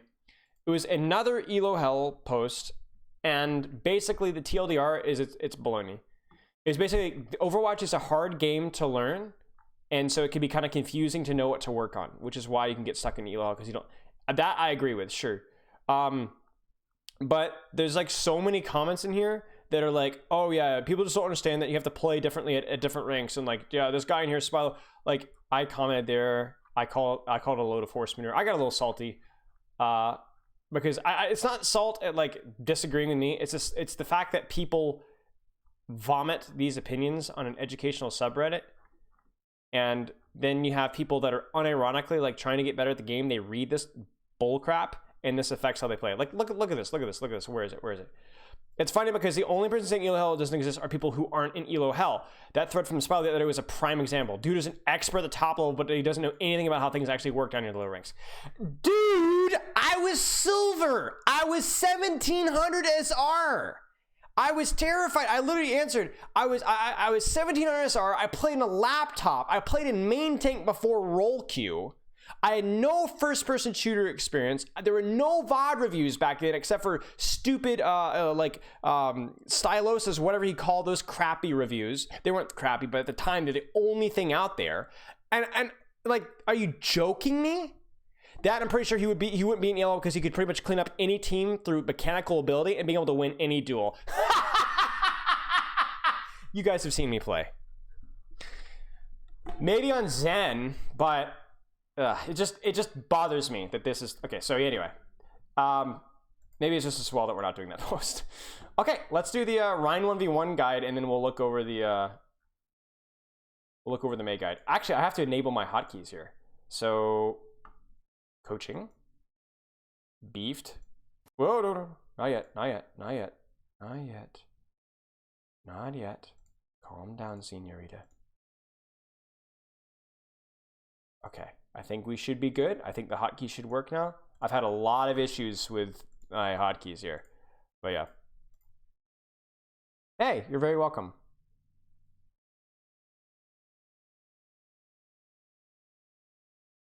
But yeah, I love how I'm apparently a mechanical god and a master at all things Overwatch. I mean, I can coach Overwatch, dude, but like I literally climbed from 1750 or like lower than 1750. And the only reason I wasn't lower than that is because I was so scared of comp. Once I dropped to like mid-silver, I stopped playing ranked for literally 4 or 5 months. I didn't play a single comp game. I played only quick play. And I got better playing through quick play because I was new to the game, but I was easily like mid-bronze when I first started playing. Easily. Hey, Wilson. My brother also climbed from bronze. When my brother first picked up the game, he came over for a summer, and he like hard grinded the game with me when I was like climbing the GM, and he was 650 SR, 700 SR, and he climbed to plat. He climbed to plat. Not in a cup. Not. It was about over the course because he came and visited again for Christmas. So he played over the course of like I guess like 6 months. He climbed from like mid bronze to plat. Current SR. I mean, depends on the hero. Like right now, if I were to play flex support for 1 week and to grind it, not even hard grind it, just play like 4 or 5 games a day, I could probably hit low masters, or high diamond. For DPS, probably like mid plat on most heroes. It used to be in tank, probably high plat, low diamond. Used to be a lot better, but eh. I'm so washed. At my peak, I was masters tank, mid diamond DPS, GM support, but that is a long time ago. All right, how to crush every Reinhardt duel. Let's check this out.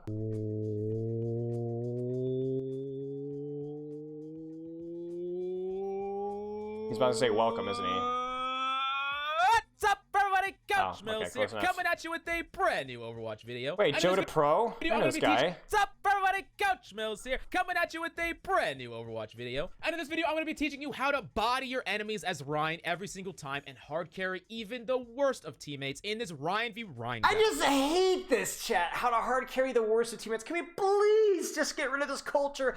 Okay. All right, listen. I'm going to have to take out some pin-on aggression.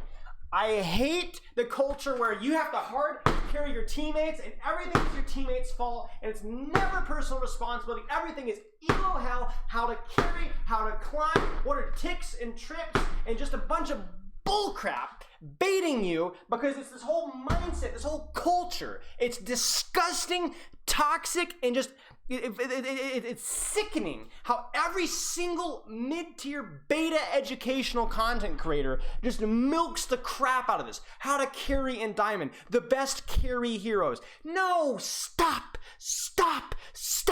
You are worthless. You are spewing just human refuse. It just there are thieves and murderers, and there's people who say that crap. It really drives me nuts. Every single video has something like that. Just the whole culture is bad. The whole culture is sunk. Because it's like this whole mindset, like you see that, like we talk about like you guys have heard that like the whole like what is it, like systemic racism and like the systemic sexism and like having a toxic work culture. It's like all the little things that you don't even pay attention to. This is the one I'm talking. This is a great example of something like that. Like, do you hear? It's not like how to play better as Ryan, how to improve your gameplay, how to outplay the enemy Ryan. No, do you hear what he says? Listen, Ryan every single time and hard carry even the worst of teammates. Ryan v Ryan. And we're 30 seconds in. Now, I'm going to go ahead and tell you that I don't, like, that the rest of this guide might be great, but this already makes me hate this, not the person, but the video. I hate it. It's just such a cult, it's just a disgusting shift to blame. It makes the problem worse. It makes the problem worse. How many times have you gone into an Overwatch game and lost the game, just said, oh man, they played better than we did. Unlucky, go next. Every single ranked game I play, oh, DPS suck, tanks are trash, supports are trash, we unlucky, throwers, leavers. It's always something negative. Always. Now, human beings are like that. We tend to like shift the blame. But I've played a lot of sports. And I have never participated in any activity that has so much shifting blame than I have in Overwatch. Never. I have played football, basketball, baseball. I have played pickup frisbee. I've played pickup soccer games. And I have never, ever participated in a physical activity where people shift the blame instantly onto somebody else more than I have in Overwatch. It's just chat. We have to stop this. Like this, we have to stop this. guide. You see, a good Rein can make up for a worse team, and a bad Rein can throw the entire game even if you have a god tier team. So we're gonna be breaking down everything you need to know to dominate the opposition and pop off as the #1 tank right now in Reinhardt. But before we get started, go to the Game Leap website, the guides. By the way, I'm pretty sure these guys, like I've seen some research on these. I don't know how many of you guys have actually done this, but I'm pretty sure this is a ripoff. Down below, just so you guys are aware.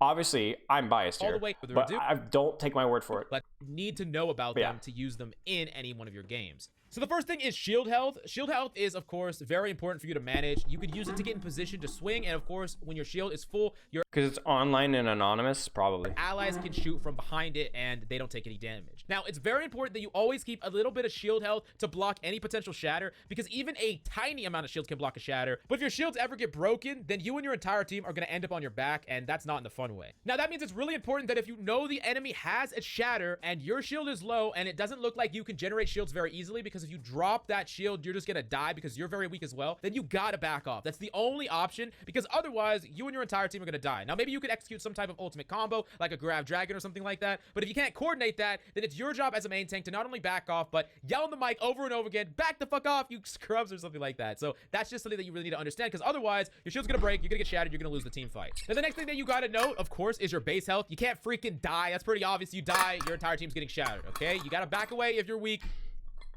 So I would have liked to talk.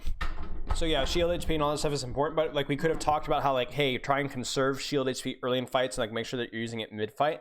And then also, you know, playing around corners so that you can actually like stabilize. Because he talks about backing off. Sometimes you don't need to back off if your shield's broken off. You just need to step to the side. Like that's more important. That's better cohesive Overwatch gameplay. Kind of see what I'm saying, chat? Like he hits on the topic, but he misses the two most important things to talk about when considering shield health. If you can't get heals, if you can't put up your shield and get heals from behind your shield, you gotta back away. It's as simple as that. Now, the next thing that you gotta really take note of is your ult charge. Getting a lot of swings in, especially at the enemy Rein, is gonna be a great way to build ult charge when you can. The more swings you can get in, the better, but of course, you gotta make sure not to get hit by CC or just get killed, so you gotta make sure to track your base health as well. Swings have a lingering hitbox, so you can actually get it in while you jiggle away from cover. For instance, you could be playing close to like a natural cover like a wall. Think about that attacker's left building on King's Row when you're pushing that first point. You can jiggle from behind it, swing, as a lingering hitbox hits, you can jiggle back and still get damage in, and you can do that while still protecting yourself from the enemy LOS for the most part, not completely, but it's— And you can also min-max it as well, because the hitbox of Rein's swing like extends. Whoops. I'm used to having Epic Ben. Did I do anything? Okay, we didn't do anything. But it's like it like extends out, so you can hit further here. If my target is at you guys, like if I listen, I want to come, I want to hit you with a hammer. Okay, if I want to do that, then I don't swing like this for max range. I swing like this max range. Last I checked. You can go practice in the training range if you want to see it for yourself. Or this. See? You can actually reach further when you're not looking directly at your target.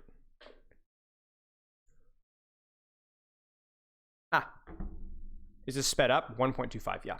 Half protect you while you're getting those swings in and building up that ult charge. Now, of course, the next thing we gotta talk about is fire strikes. You want to be connecting with as many as possible. I've told you how to do this a lot, but basically, to sum it up, you just want to be aiming for the enemy Reinhardt, especially when he has his shield up, because it's gonna be very hard for him to dodge. And you want to slide it along natural cover so the enemies don't see it as quickly. And the enemies are gonna typically be positioned close to natural cover for a long surface. So no. It has nothing to do with throwing your fire strike along natural cover. It's about being positioned near natural cover and throwing fire strikes from that good positioning.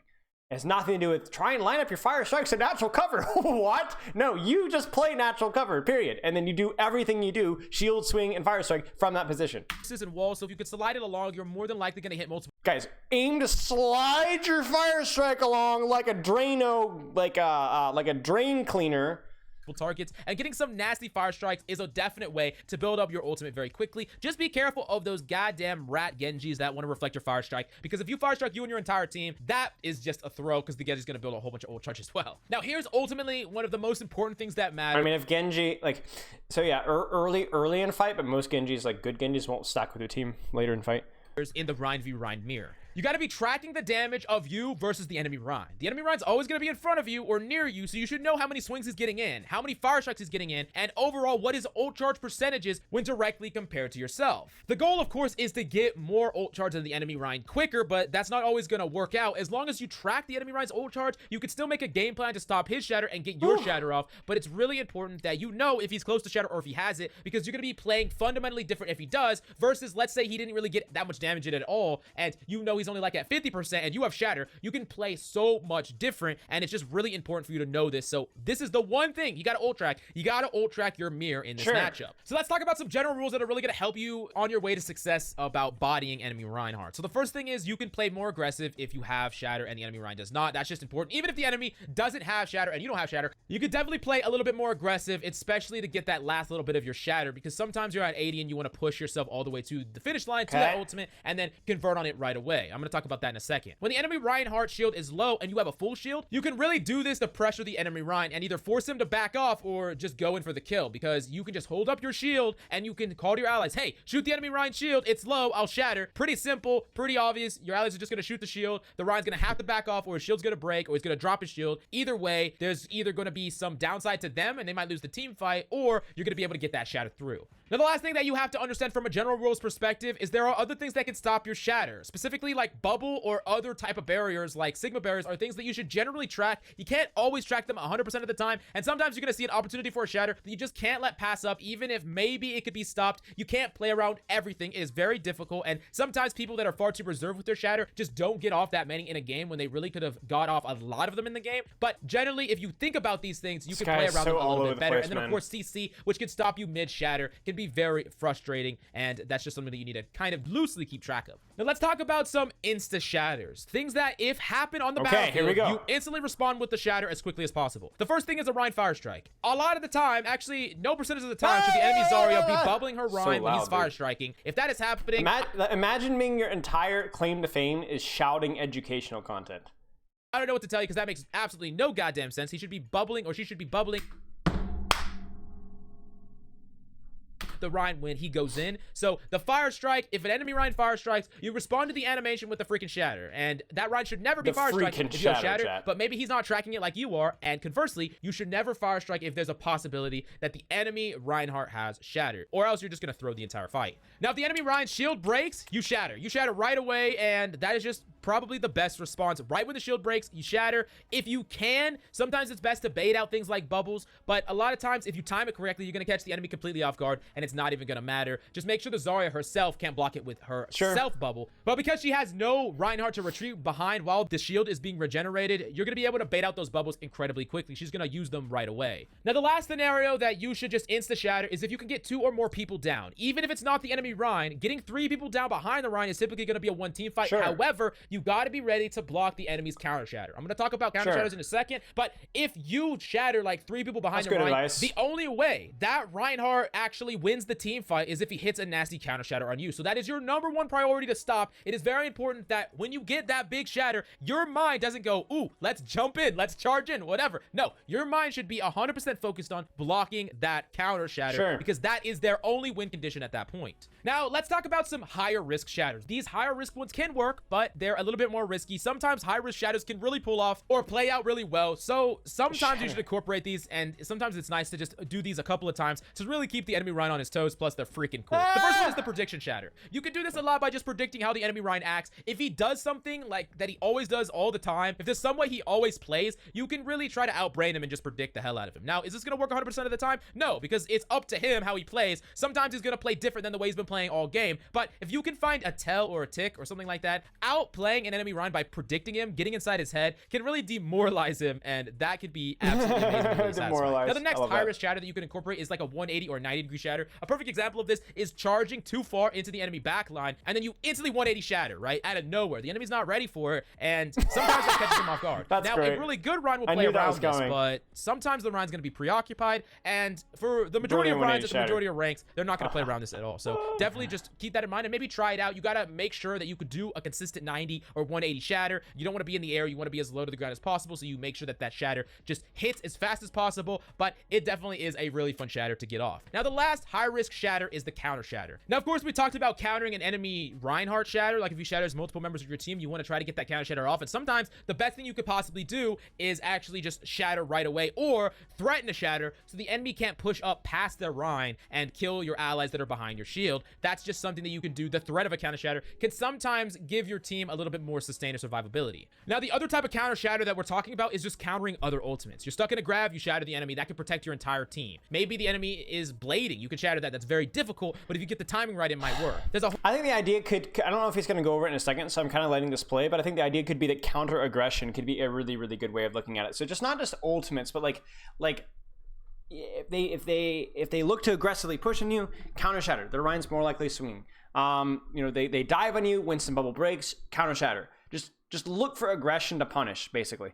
A whole bunch of different scenarios where countering an enemy ultimate with your shatter is definitely worth it, but you got to remember that that shatter is not the most reliable and consistent on any target that is above the ground, so definitely keep that in mind. And sometimes it's okay to just lose a team fight because the enemy is using a whole bunch of ultimates, but then come back with your shatter and win the next one with it instead of just trying to go for this Hail Mary play. But sometimes you're on the wire and you got to try to pull it off, or sometimes you've done it or tried for it so many times that this scenario that is happening in front of your eyes, Sniper. you know you can pull it off. So if that's the case, definitely go for it. Now, the last thing that we're going to talk about is what you should do if your shatter lands and what you should do if your shatter misses, and I'm going to tell you exactly how to pull back a fight even if you miss that shatter. How do you still win that fight, or what do you do to ensure that you win when you land that shatter? The first thing that you need to do after you land that shatter is be careful of your pinning. You got to make sure that you're not only pinning the enemy Rein, because that's something that a lot of Reins like to do, hit the shatter and pin the Rein, but sometimes you could throw the enemy team super far away, making it really hard for your teammates to follow up, and you're going to go pin that Rein, sure, but you might end up stranding the enemy backline, and because you push the enemy team that way, you're going to die, and then it's just going to be a Rein for Rein trade when you're the one who hit the shatter. That's just not right. Now, what you should typically be trying to go for is a short pin, or if the enemy is down close to you, just walk forward and swing. No need to pin, no need to knock enemies away, or if there are some people alive, like there's 2 people on the enemy team that are alive, but 3 of them are down, hold up your shield and just walk forward, and your allies can just kill them. It's really easy for like a McCree behind you or Zarya behind you to kill the people on the ground, but if there's a Widow or a Hanzo that is just sniping at them, and because you drop your shield, they all die, that could be really, you see really how bad. like we counter the nano aggression there, but like it doesn't always have to be an ultimate. Sometimes it is not your job to follow up on the shatter that you do land. Then the next thing that we need to talk about is if your shatter misses. If you miss your shatter, you got to be ready to block the enemy. I would have liked to talk about the fire striking there too. Like, did he bring up fire strike or did I miss that? And you are going to have to watch for that counter shatter. And unfortunately, now you're just in a situation where you got to be a little bit more reserved, a little bit more passive. You want to try to get some swings in, but you can't fire strike until that enemy uses his shatter, and you just got to try to bait out the enemy shatter, which I'm going to... And you can fire strike, chat. You need to fire strike when you're near cover or corner. Talk about last. I'm gonna talk about it in a second. Now you might be saying, hey, I don't have any health, I don't have any shield health, then you just gotta back off and reset. Do you see how Joshua, by the way, we almost coached this guy in stream. That enemy uses I assume this is the pro Joshua. his shatter. You guys, the Joshua that flamed Fran, we almost coached him on stream, but his computer busted up, so unfortunate. But you see how when he throws his fire strike, chat, he muffs his shatter, but look, do you see? This is, I assume this is the pro, not pro, but 4.5k, pretty high ranked Rein. You just gotta try to bait out the enemy shatter, which I'm gonna talk about last. I'm gonna talk about it in a second. Now you might be saying, hey, I don't have any health, I don't have any shield health, then you just gotta back off and reset, go back in when you have all the resources, because you gotta realize low resources into an enemy Rein that has shatter, your entire team is gonna get rolled if you try to take that fight. Now the last topic I really want to talk about is how to bait an enemy shatter, because it's super satisfying to just bait an enemy Rein into shattering and wasting that ultimate. Now the first thing that you can do is false tells. This is really, really strong if you do it correctly, and maybe every single time you're walking into the enemy Rein, you do these really wide full swings. You're full swinging into that Rein with that lingering headbox. You do that over and over and over again because you know he doesn't have shatter, he can't punish you. But when he does have shatter, you pretend to do a full swing, but then you insta cancel it, and instead of doing a full swing, you're doing a mini swing. Now the enemy Rein has seen you full swing every single time. You never once showed him the mini swing, but on this first time you do, he shatters and you just freaking outplay the hell out of him. That is something that you literally set up from the beginning. You never showed him the cancel, so thus he never played around it, and you did counter his shatter, which would just feel so damn good. It does feel so damn good. Now of course, sometimes you could pressure enemy Reins, put a lot of pressure on them to force them into a mistake. That can happen, and you got to realize that the more pressure or the less options the enemy Rein has, the more likely he is to just shatter on a whim to try to turn the team fight. So definitely keep that in mind. And then the last thing is make him settle for bad shatters, if anything. The perfect example of this is purposely leaving like one of your teammates off on an off angle, and that enemy Rein could get that shatter off, but maybe you're either going to punish it with your own shatter, or that's not a good enough shatter to win the team fight. So that's another way to bait an enemy. I mean, to be honest, that's not even a bad shatter. Like, if he shatters Zen there, Zen's dead and they win the team fight. Like, that, the thing is like, he brings it up almost as like an afterthought of like shattering two people on the side. But honestly, chat, like, that's totally fine. And you see, the higher rank that you go, the more shatters that you see that are not the enemy Rein. You see the more either flash shatter setups or bash shatter or goofy shatter setups, or you just see them just say, hey, there's somebody in the off angle, I'm just going to shatter the off angle. Shatter. Plus, you could even set it up with a duo or an ally to potentially use some of those abilities that could stop a shatter when that Rein wants to shatter, like a CC or a bubble or whatever else. You can definitely bait the enemy Rein into shattering, feigning that the shatter is open when it really isn't. But I really hope you learned something from this video. Definitely let me know. So, like, there's not a lot of great information in here. Nothing that was new or interesting or fun. It was a lot of basics, and I think he missed the mark on a couple of the basics, especially with the shield and friendly HP. Some stuff in here just didn't make a whole lot of sense. Also, his voice just makes me want to punch a wall, but I'm trying to not like let that bias me. I honestly have to get, hopefully this will work. Tolerable. Does it work? It doesn't work! Dude! Wait. Chat! Not bad. Okay, I'm sorry. Okay, tolerable. I'm trying. I literally spent like 30 minutes on that yesterday, and I thought I fixed it. Whatever. Tolerable. Not great, not terrible, but tolerable. Maybe we have to like go through and like enable all of them.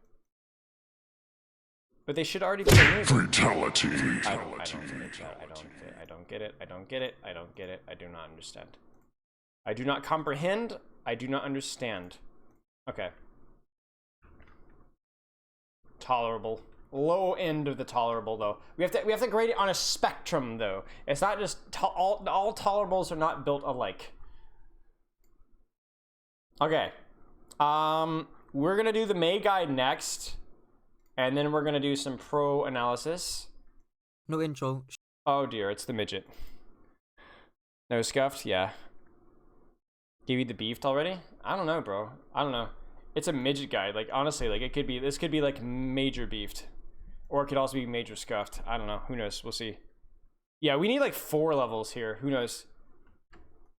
Straight onto the guide. May's primary weapon, the Devil's Advocate, makes May fire a stream of frost dealing 55 That was pretty good. DPS and freezing an enemy after firing a minimum of 31 rounds for 1.3 seconds. She can also fire icicles every 0.8 seconds, dealing 75 damage with no fall off. The most basic but important combo is the freeze into icicle headshot plus melee. This will allow you to one-shot heroes between 250 and 300 HP, since you can only get one icicle off due to your 0.8 second fire rate in relation to the 1.3 second freeze effect. I would continue using your freeze stream half a second after you freeze an enemy to get a little bit more damage in. In terms of general usage, Mace freeze is great after you freeze fire rate in relation to the 1.3 second freeze effect. I would only get one icicle off due to your 0.8 second fire rate in relation to the 1.3 second freeze effect. I would continue using your freeze stream half a second after you freeze an enemy to get a little bit more damage in. In terms of wouldn't you just want to take it so you get another icicle immediately after they unfreeze, or do you have to freeze a little longer for the one shot?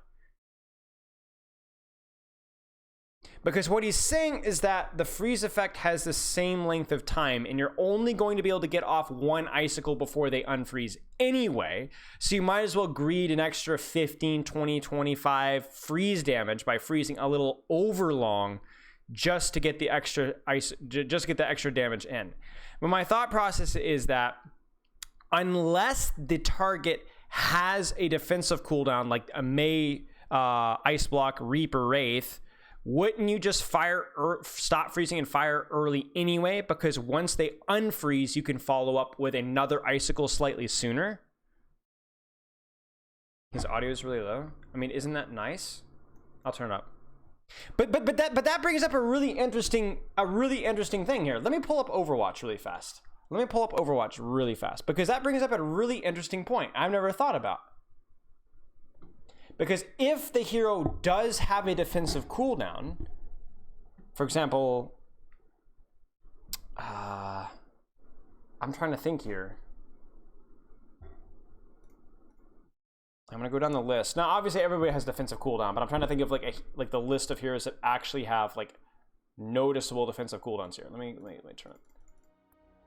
Okay. Rendezvous at my position. So, D.Va, not worth over freezing. I would take the second icicle, I think. Maybe. Orisa, if you freeze Orisa, definitely don't overfreeze. I think you want that second icicle. Man. I think Ball, you don't overfreeze because you want the second icicle. Bastion, you don't overfreeze. Doomfist, maybe you overfreeze. So by overfreeze, again, I'll explain what I mean in a second. Okay, so let's go over the concept first, just so we can explain it. So what Midget is saying is if we change... Beep, boop, boop, boop. If we change this to a Reaper... What is this latency, chat? Okay, chat, hang on. I gotta leave and rejoin practice range. It's putting me in an Australian practice range. I don't know why it does that sometimes. Does it ever do that to you guys sometimes? Yeah, there we go. There you go. So, if this is a Reaper, I think you do overfreeze because you're gonna freeze right there. But if I don't get that extra little bit of freeze damage, I'm not going to be able to icicle again before he gets away. So because he's gonna shift instantly with like 5 HP. So I need to get that extra little bit of freeze damage. Same thing with Mei. So like I might overfreeze. Right there. See how I froze a little bit too long? Because it's a projectile. Technically, let me see how little I can freeze. Frozen. Oh. You see that? I can like min-max it, right?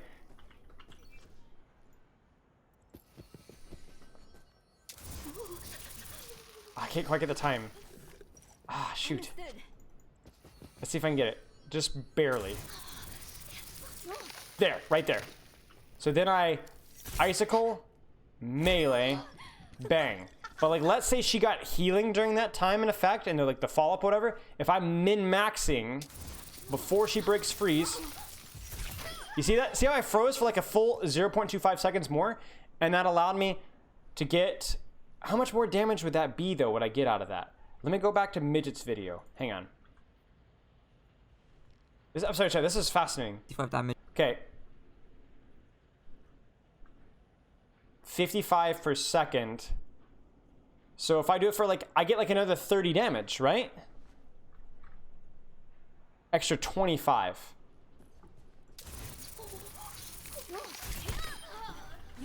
Okay. And something like a Wrecking Ball. See, I think with Wrecking Ball, you don't overfreeze because you want to be firing icicles. He doesn't have a defensive cooldown that runs away, or like it doesn't make him invulnerable. So like, against, let's look at the hero list. Mei Reaper for sure because they could just shift and then you can't do any more damage.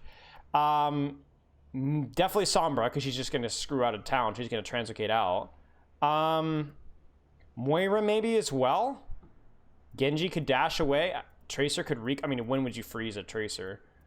Doomfist maybe. So yeah, there's at least a pretty good amount of heroes that I think. That was almost it. There's a pretty decent number of heroes that I would overfreeze on. Mei is a big one. You see how much I overfroze there? Okay, that's really interesting. Interesting. Thank you, Midget. That was good. That was helpful. I didn't even know about that or think about that. It's not a major thing, but it's a little bit. What about a Bap who shifted? Bap probably no. Bap, I probably want to get that second icicle in sooner. Wouldn't they use the defensive cooldown before getting frozen 99% of the time? Yes, that is absolutely a fair assessment. But if they haven't, right? Maybe they get it back after they're frozen. Maybe they get nano boosted, like whatever. It's a very, very small thing. But yeah, it was worth checking for sure. This will allow you to one-shot hero second fire an enemy to get a little bit more damage in. In terms of general usage, Maze Freeze is greatly overrated due to the higher burst damage of her icicles, hence when finishing off enemies in mid-fights, landing right clicks will increase your efficiency and build up more ult charge. However, with Freeze usage, his tempo explaining why freezing Reaper and Reinhardt is particularly annoying. Two of the characters in the game who care most about their speed are Reinhardt and Reaper. A little bit of slow on them really ruins their day. It changes the Reinhardt matchup between the other Reinhardt and him. It makes Reaper not able to keep up, get to his targets. Even a tiny little bit of slow is enough to make him think, do I want to Wraith to clear this? Is it annoying enough that I want to Wraith to clear this? And that's more reliable, easier, and you can get it off with less ammo than the actual damage would occur at. You should also be freezing when right click. So like heroes that are like that you can actually like get a lot done with your slow that are worth freezing. Because it's not just the damage or the frozen effect, it's what the threat of freezing them does, right? There's your value. Clicks won't confirm kills in short ranges, such as when the enemy Zen ults. This can lead to cooldowns such as Fortify being forced. May's first ability, Block, makes May regain 50 HPS for 4 seconds paired with a 12-second cooldown.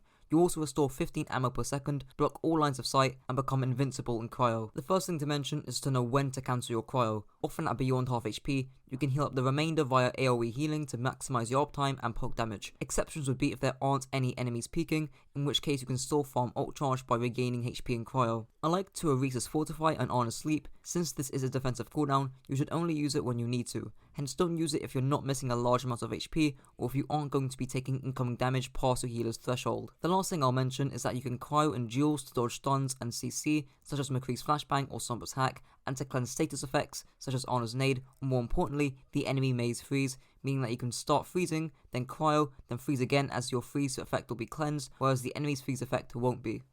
I think the thing is I would have changed the order I would have said that for, is I would have said you should only see like Ice Block if you need to. I should have said you should like only Ice Block if you need to, but keep in mind that it is very important to block CC as well. So like you almost put the CC blocking cooldowns as like an afterthought, but I think that's actually a big thing with Maze as well.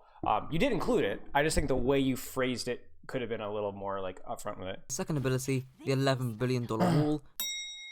Yes, but I'm not flaming. Well, no, I'm not, because the comment was incorrect. The comment was incorrect, and the comment flamed you.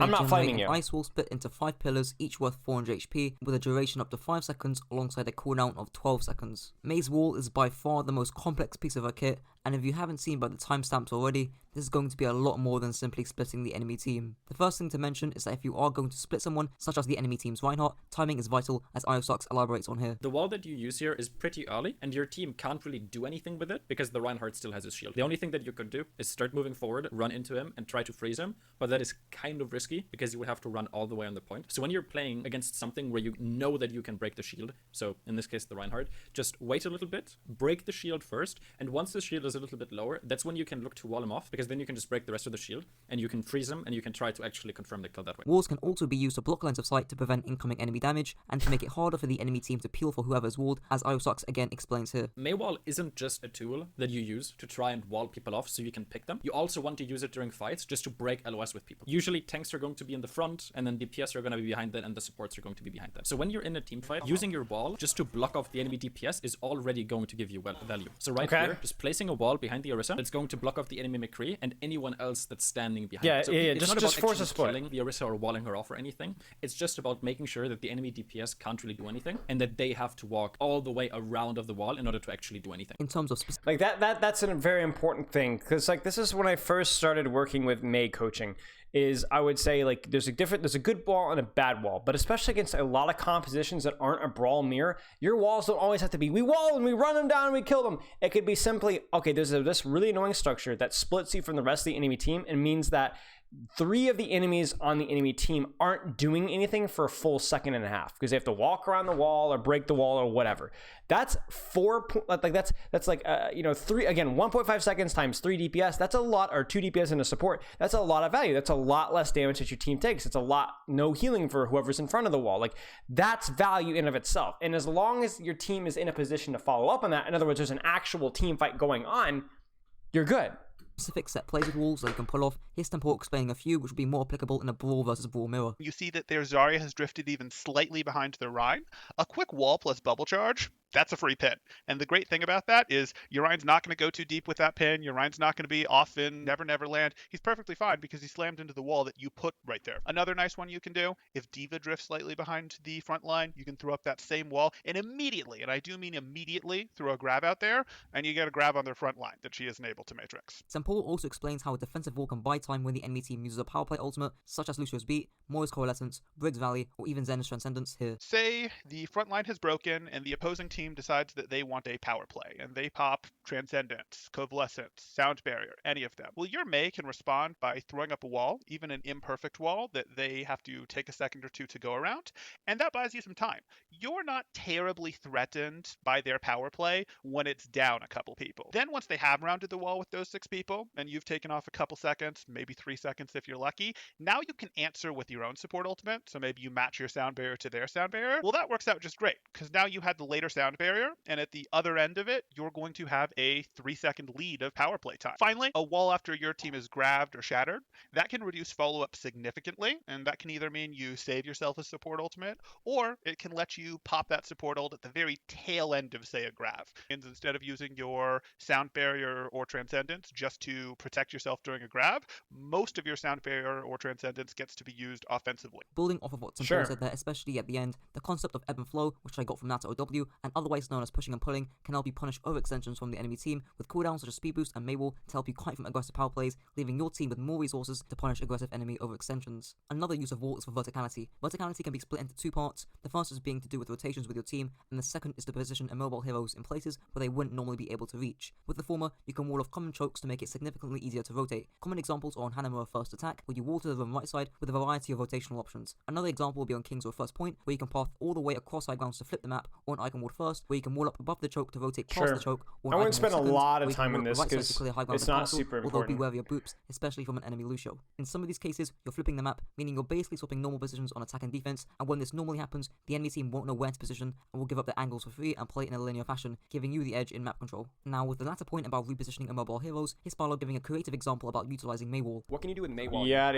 Up on this high ground on the side. Oh yeah, you got through there. Massive nade. You can heal your team. I strongly recommend you go into custom games and practice finding and pulling off these quirky Maywalls. Note that you can also use the cart itself to wall off. I don't think it's that important though, to be on honest. High ground on maps like King's Row Third Point Attack. Now moving on to how to utilize Maywall in the Mei mirror. Here's a clip of me explaining to the team I coach, Team Dunmo, when to wall off the opposing Mei to rush and take a 6v5. You can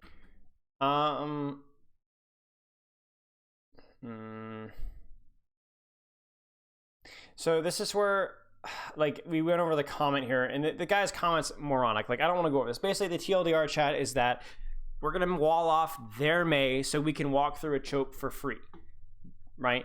Now, it costs us our wall, and their Mei still has wall, but by the time we get through the choke, their Mei wall isn't as scary. So we're using our Mei wall just to get through a really ugly choke. That's fine. Wall this Mei, and maybe you force an ultimate or 2, and then you guys win the space over here, this entire space, and then you guys can start taking angles and whatnot. Just saying that's smart. Yeah. Big brain. Now, in some maps, that doesn't work, because this rotation here, for example, is quite long. On maps like Icon Ward, First Point, Defense, if the Mei's playing by right side mini, and if you wall off the Mei, she can just walk through the mini health pack room and wall off choke anyway. Whereas this like little trot thing takes like 5 seconds, which is too long. Maps like King's Row, if you wall off the Mei there, then she's obviously going to have a long way to walk back to her core, and then you guys can again rush and take the 65. There are also unique advantages and disadvantages to walling first and second respectively, as I explain here in a clip from the macro ball section of my Tracer guide. If you wall first, you are less likely to get a good split, but your team will be able to take space. So again, my critique here is like, and spread out onto the points. I'm just gonna let it go. I'm like, if you wall first, as long as you explain this well. I don't want this to be an Echo Guide 2.0. Is all I'm scared of. To get a good split, but your team will be able to take space and spread out onto the points. If your Mei wall second, you'll most likely get a better split, but would have traders and map control. I personally prefer walling first, since you guys have a Lucio who can eliminate the advantage of walling second. Against Junkrat or Reaper, Junkrat should also have a harder time landing reliable spam damage if you do spread out onto point, and Reaper will also have to make up some distance to be in his effective range. Aside from that, make sure you cancel your Mei wall if it doesn't end up getting any value and ends up hindering the LOS of your teammates. And note that you can also wall Baptiste Slamp or Orisa Supercharger to prevent the invincibility and damage boost effects respectively, although this is something to keep in mind more so during the mid-fight. Mei's ultimate, the 7 Deadly Sins. makes Mei emit snow in a circular area with a 10-meter radius, dealing 20 Okay. DPS, lasting 4.25 seconds, and immediately granting 50% progress towards the freeze, increasing at 20% per second until 100% freeze progress has been reached. Hence, it takes around 2.5 seconds to freeze a target. Note that the freeze progress is greatly increased by using your primary fire, and that Blizzard will pierce through barriers, payloads, and ice walls. The most applicable piece of advice is to not always look for these massive 4 to 6 man blizzards, unlike with Reinhardt Good. Shatter. Catching 1 or 2 enemies should be plenty to win the teamfight, especially if it's an enemy aggressively taking an off angle, such as a McCree or a Zarya paired with a Lucio taking another angle. You can also use your Mei ult defensively if the enemy team is rushing onto you, or if the enemy team are playing to live, as IoStocks elaborates on here. So using your ultimate here does 2 things. For 1, it freezes the enemy team so you can kill them.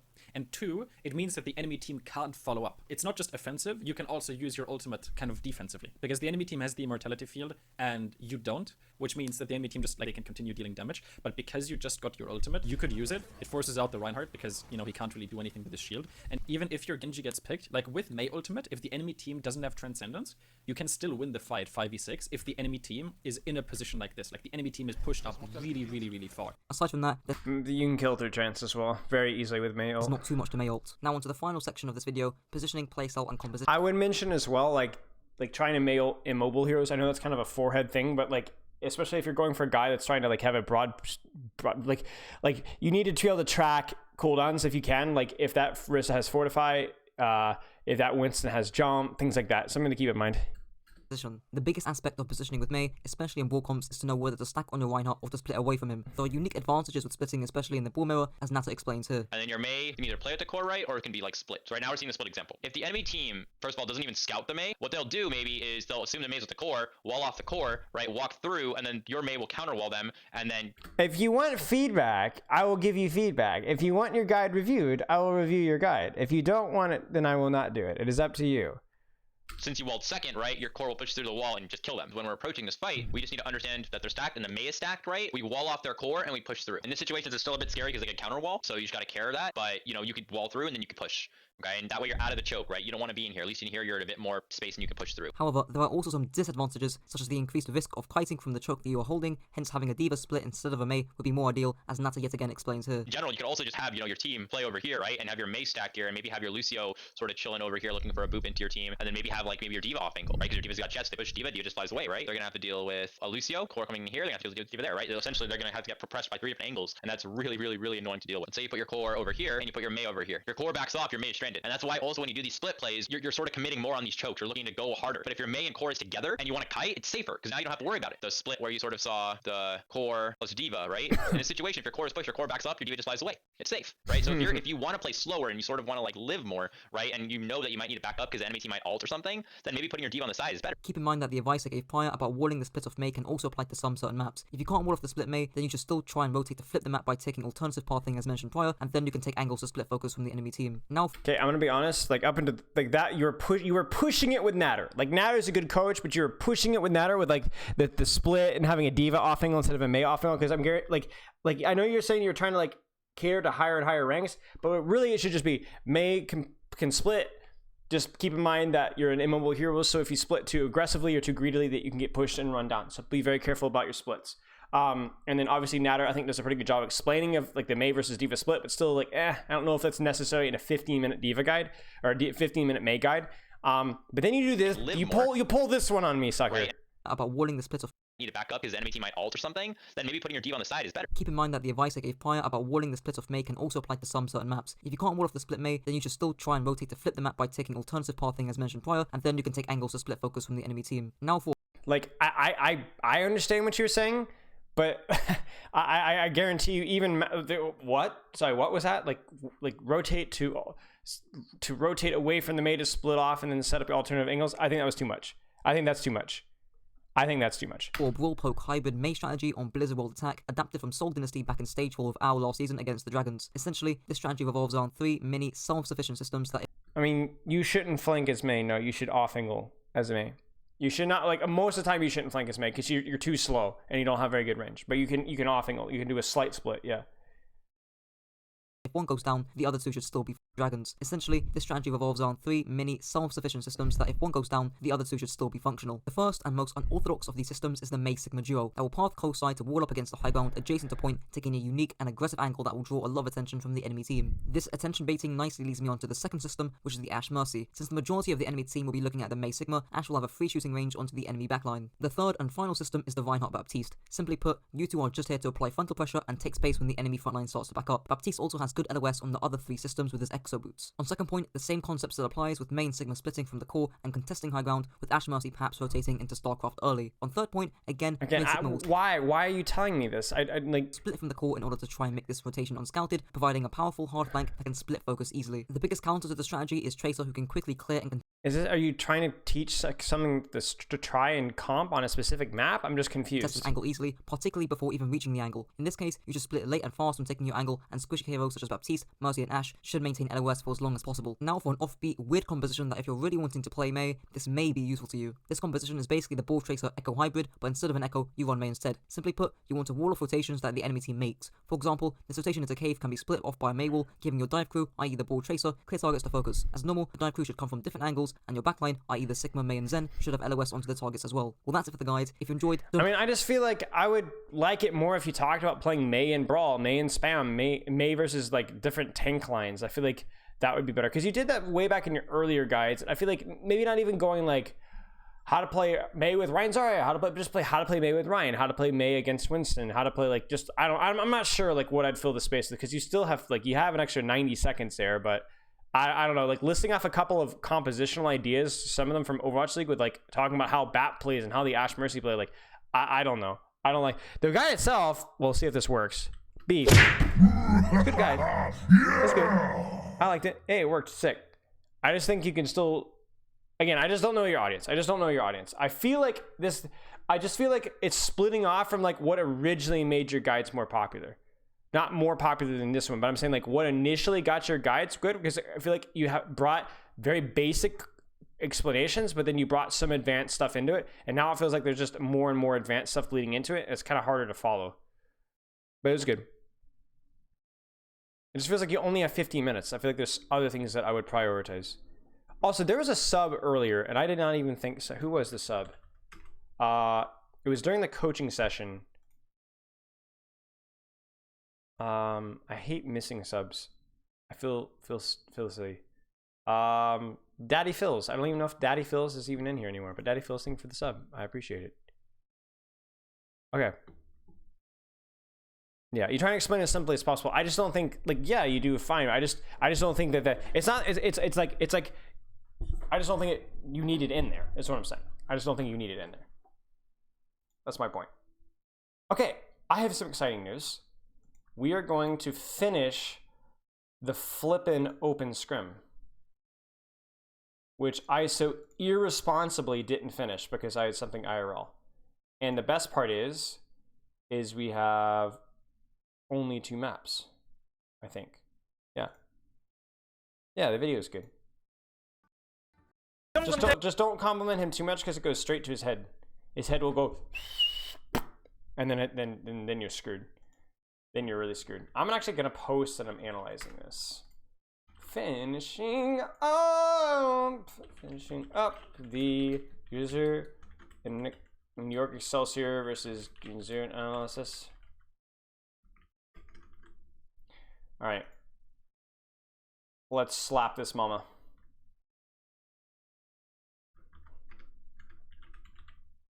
Chat, do you have any quick questions before we start?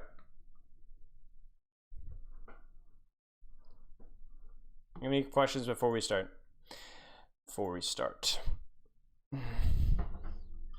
Ah! Are you gonna add a 4th tier for Hammer Time? Maybe eventually. Something between like I want to split up tolerable. I want like decent and tolerable. You know, like decent's like a step above tolerable, so I can give you decent over and over and over again and not feel guilty. Ah ha ha, ah ha ha. Title: Overwatch League analysis with strong, handsome gentleman. How old am I? How old do you think I am? You're gonna get it wrong.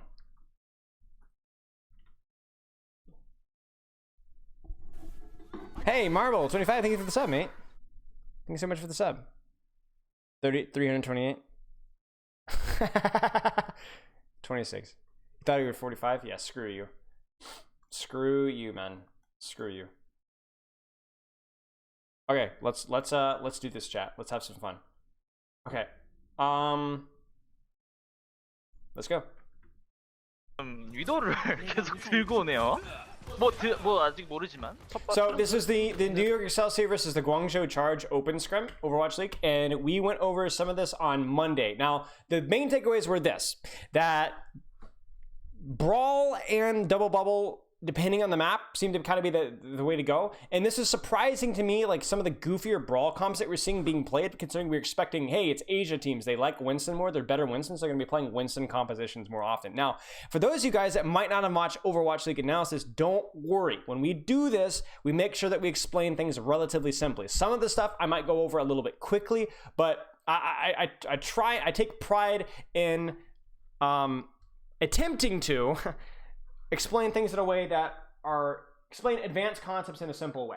Because ultimately, even at the Overwatch League level, the stuff that goes wrong usually isn't like super complicated. It's usually just basic crap. It just goes wrong, right? The miscommunication here, people scuffing map control up, just really basic stuff. You know what I'm saying? So don't worry so much about it. We're gonna have some fun. Now, what else this is gonna go over is I'm very curious about the DPS picks, because we've seen a lot of Monkey, right? But like, okay. But what we have seen is we've seen some Reaper, we've seen some Sombra, we've seen some Ashe, we've seen some Tracer. So we've seen a little bit of different compositions, and I'm curious about what's going to be played here. I'm especially curious because what we've only really seen from Western teams here, at least from what my experience is Symmetra TP to point comps. I don't know how Asian teams break this choke, because you guys play ranked, you guys play Hanamura first, you guys know what this choke feels like. It's like the gameplay equivalent of like taking a railroad spike and jamming it through your foot. Like, it doesn't feel very good. It sucks breaking this choke, and it sucks. And wait, did it mess up again? Not bad. I give up, chat. I give up. I'm fixing to actually remove the hotkeys entirely because it's goofing up. Okay. Because it's not functioning the way it's supposed to. Okay. Okay. So yeah. Let's see. What are they gonna do to break this choke? 네, 무난한 조합을 하네요. Boy, bruv. 노제. Again, the polite laugher guy. We missed that guy. I did not sleep well last night because I did not have the polite laugher man in my life yesterday. Okay, they're gonna mirror Double Bubble. Now, here's the thing. When we talk about, for those of you that might have seen my Winston guide today, we talk about kill box, one of the small things that we talked about. This is the kill box. Everybody on New York Excelsior right now is all set up to kill, attack, pressure this area right here. Now, they might not all in here, but they're gonna at least pressure in this juicy, succulent little area right here. That's the goal, okay? Because this is where you have, this is a nasty choke. This is where you have a lot of angles put on this position here. Now, what the hard thing is here is that Guangzhou doesn't really want to fight in this choke. They'll fight in this choke a little bit, but they're fighting this choke so they get out. They want to go this way, or more likely go this way. So they have to fight the enemy team. They have to fight New York a little bit just to be able to get their backline through here, because they need to be able to rotate to a more open position. The problem with fighting here is because you can only really see the enemy team through this choke here. They can hide, and they can all shoot you in this spot. The only really other way to attack it is from using this window here, which only heroes with mobility can. And obviously that's not great either. So really what we expect Guangzhou to do is to put out some form of pressure, probably on Yakpong, turn the corner, put some pressure on Yakpong, maybe put some pressure on Bianca, maybe do a little bait here, whatever, maybe bubble through, but they need to get in here. They might even get here clumped up as 6 and then rush up the stairs and try and take a fight from there. Why Monkey instead of Ryan for New York? Because for Monkey, again, it's just a compositional choice here. Like Monkey can like, if you're playing an entire composition that's playing around mobility, right? So you're playing around controlling multiple different angles and not stuffing the choke. So these guys were not hard stuffing choke. If they were a hard stuffing choke, you'd see Mei, you'd see, Ryan, you would see, like a Lucio, like it'd be a completely different comp. This comp is not about hard stuffing choke. It's about contesting choke, making it really hard to, but once they get to point, well, then you're going to have a Tracer on a flank, you're going to have an Ashe on high ground, you're going to have Monkey touching point or jumping backline. Like, you're going to have a lot of different things. So it's just like you play Monkey here because Monkey synergizes better with the Tracer. He synergizes better with the Ana and the Brig, or the, you know, and vice versa. 하나무란 좀 노잼이긴 해. So we're going to see a rotate here, I assume, from at least some of the, some of Guangzhou. 일단 저 죽여야 되지 않나요? 너무 괘씸한데. Yeah, so nothing happens. They try to rotate, they get stuffed. 게이지 볼까요 한번? They might be farming nano, but it doesn't look like it. They jump their Monkey to point. 지금 강구이 선수를 찾고 있어요. 포싱 가는데 맞나요 이거? 지금 케일리 선수가 돌았는데 지금 확인이 됐죠? Now this is what's really interesting. This is what's really interesting to me. Now, this is what Guangzhou is trying to do. Okay, let me explain this to you. Guangzhou is jumping their Monkey here, and at the same time sitting their Tracer out the top left. And what they're trying to do is they're trying to utilize that leverage, like invading the attention this way, so that their supports can go from here inside here, okay? It's like if you guys had a Reinhardt on Hanamura first and he just pinned a point. You're like, oh, that's kind of a feed, but that doesn't mean that you can get out of the choke usually, because their Rein's generally going to follow, right? But what's happening is New York isn't, they're not doing that.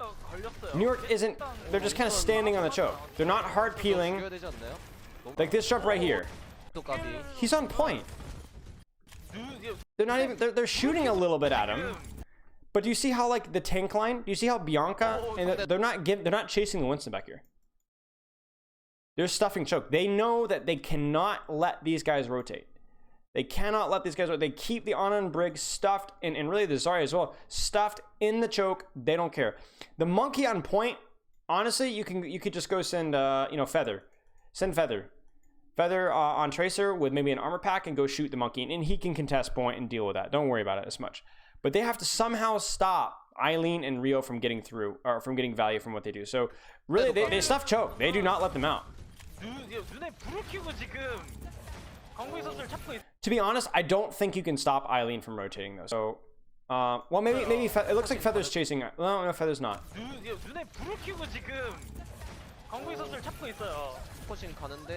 Yeah, so I think Eileen gets through. Yeah, Eileen gets through. And this is really big, chat, because here's now what we can do. So Feather, I assume, will get out. Yeah, so now this is big. So now if we look at this, this is Hanamura choke the way we were looking at it just now. This is the attackers here. This is the defenders here. Okay? Now we have seen a lot of like soft pushes out here. Push, push, push, push, push, push. But as they were doing that, eventually they managed to sneak Eileen on Tracer up this way. And this is big because now not all of Guangzhou is stuffed in the choke. Now some of Guangzhou is stuffed in the choke. And the reason that's big is because now we don't have to jump Rio to point to bait them to come off of choke. You see this? Now we can have Rio jump up to like high ground up here, and Eileen, who's already on the back line, can go pressure point by himself. And guess what? A Tracer on point is a lot harder to bully out than a Monkey. You notice how they got rid of Rio when he was on point? I'm pretty sure they just had the Ashe shoot at him a couple times. Tracer can hide behind Bell and just sit there, and nobody can. And you're gonna have to actively walk your little tootsies over there and go get rid of her, and that's gonna be hard. So I think the idea is that they kept soft pressuring, and I actually think the main goal here was to get Eileen through, which makes sense to me. And now that Eileen's through, Guangzhou might be able to rotate because Eileen will be able to bait enough of blue guys off of choke. And when blue guys get off of choke, or when blue guys on the choke stop getting healing, then you can push them. So now maybe Eileen being on point means that these guys can actually get out of the choke.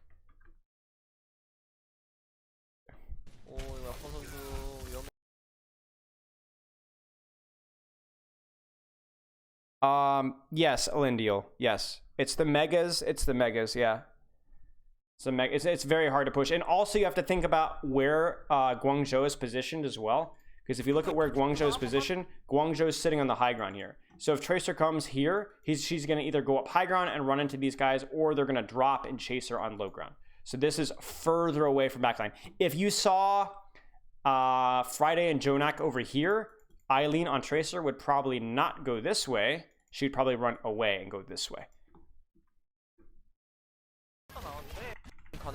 So the megas, but more importantly, enemy backline. And now Feather's stuck on the backline, which is okay. She's Tracer. Ooh.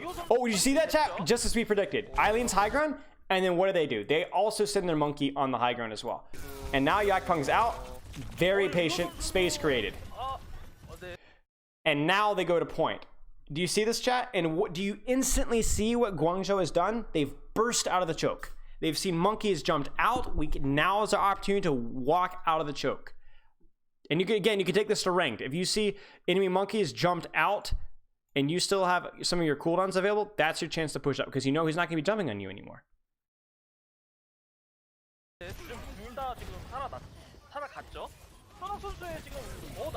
And again, do you see how New York is just refusing to give up this choke? They push out, but they're still kind of near the choke, and New York is like, you know what? Screw point. We're not letting you guys leave the choke. They've earned, and they're almost out of the choke. Oh no, stupid New York, putting us back in again. But you know, while they do this, Rio is putting pressure on point. Now, the key thing here is what, chat? What's the key thing here? What's the key thing here? Why do New York win this fight? Let's ignore, let's assume that there's not a mechanical misplay. Like maybe Krong missed a bubble on Kaylee, right? Maybe they messed up their sleep dart. They look like they're going for a sleep dart right here, yeah. And sleep dart probably got bubbled, so that's probably, you know, a couple of missed cooldowns here. But why do New York win this fight? Yeah, so their supports are caught in a bad rotation, right? Because they push out and then have to go all the way back again.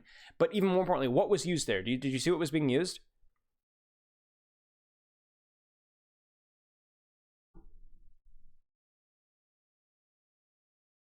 Nano. Yeah, Nano was the big one there. They got Nano first. That's pretty big. And so that's just like an extra man there, basically. Like you have a pincer with Feather on the flank. You guys notice that they managed to get a pincer. It's just, they're just screwed.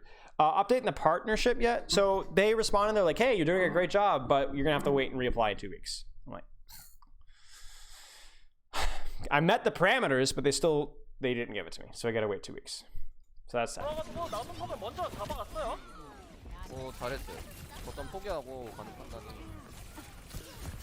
So I think the mistake there from Guangzhou was maybe the backline needed to be more patient. Maybe they needed to say, hey, we've got the space here. Let's let Rio apply pressure on point for a little longer. You see what I'm saying? Maybe they could have had either Eileen do this instead of Rio, and Rio plays closer to Core. Maybe Rio and Eileen could have done this together, and Core could have waited to push until they saw what was happening on point, right? We saw this with the Paris Eternal versus Boston Uprising in Nepal, where Paris kept, it was Paris. Paris kept pushing through a choke and then applying point pressure like afterwards.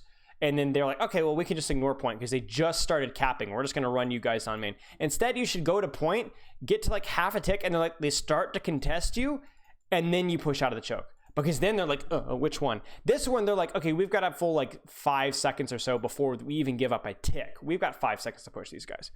I think you need to time that better. The requirements are 75 average viewers, which I had like 81. Stream for something hours, which I had, I think 10 or 12 more hours in the requirement. And I forget what the other requirement was, but I had all the requirements. It was unfortunate.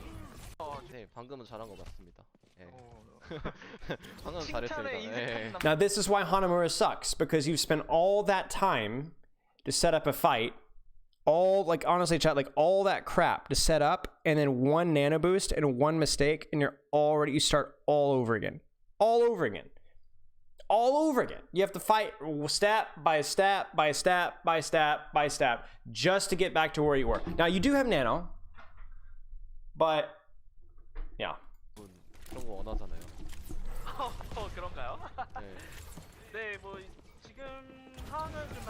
Oh wow, chat, that was really aggressive from Kaylee, but also really aggressive from Team Blue, from New York. Holy cow.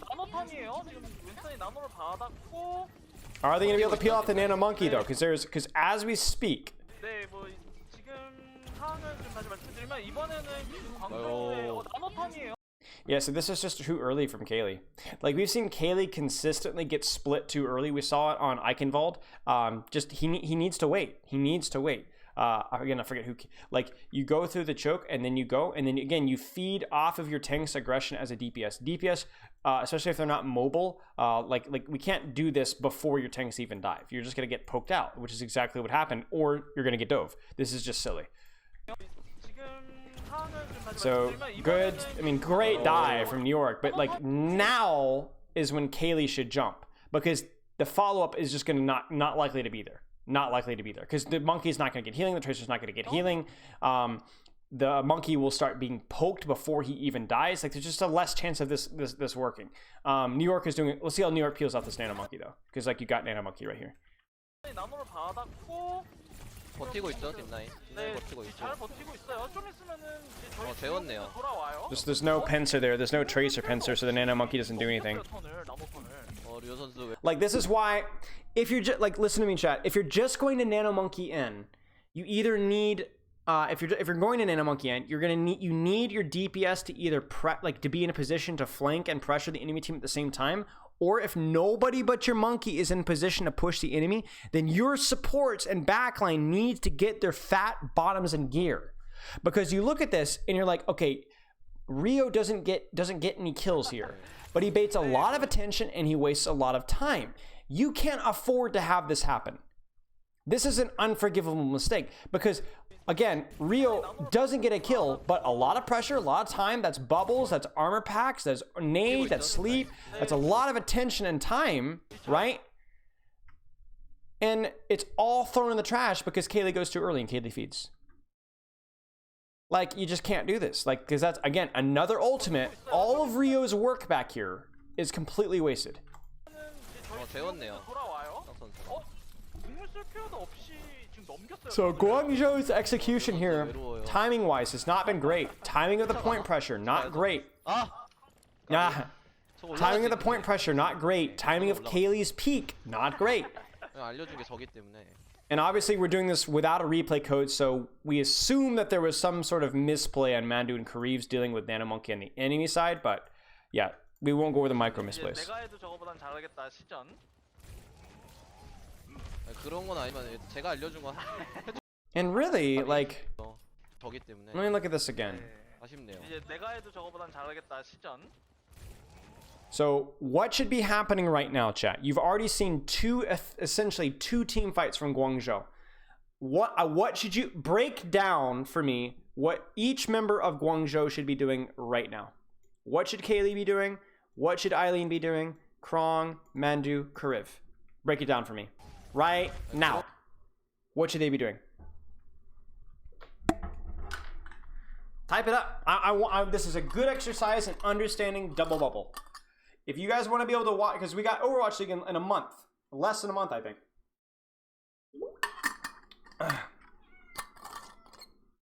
Yes, Zarya Brig, Ana, crossing through choke. Ana looking to punish with sleep or nade the enemy tanks, if you can.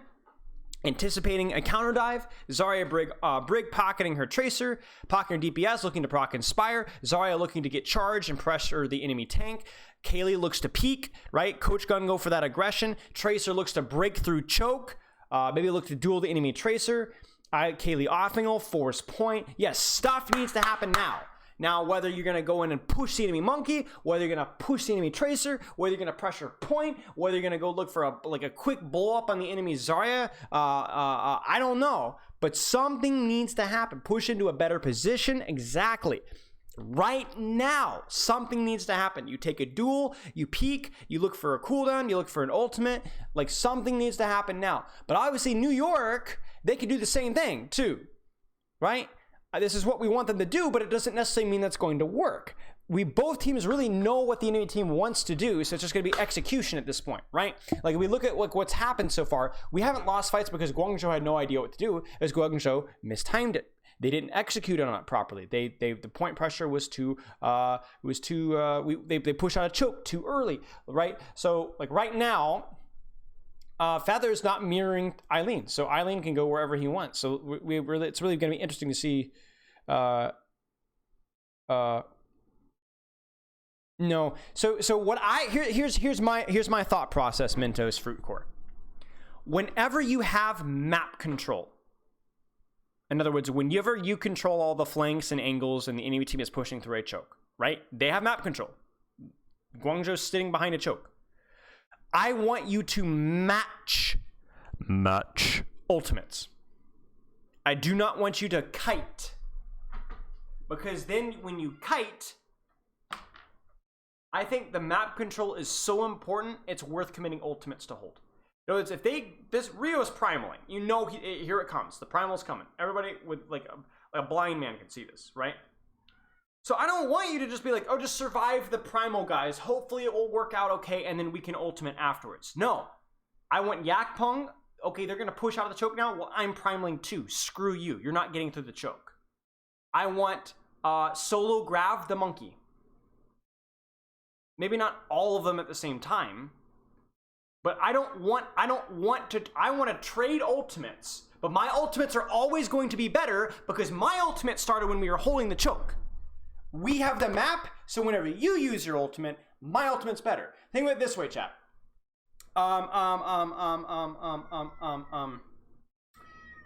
It is easier.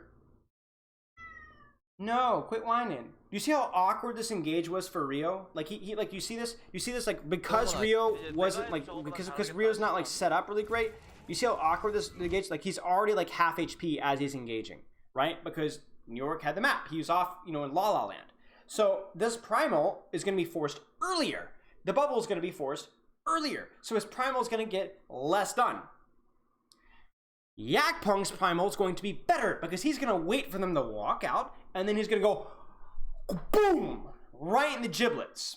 Okay? And they're all like in a small thing and his primal should be better. So even though we're going to match ultimates, our ultimates will always be better because we have the better positions, which is why I don't think you like to give up positions and then try an ultimate afterwards. I don't like that. I like being proactive defending our space. Don't chase them into their spawn, but as soon as they step on my flippin' earth, you get punched in the jaw.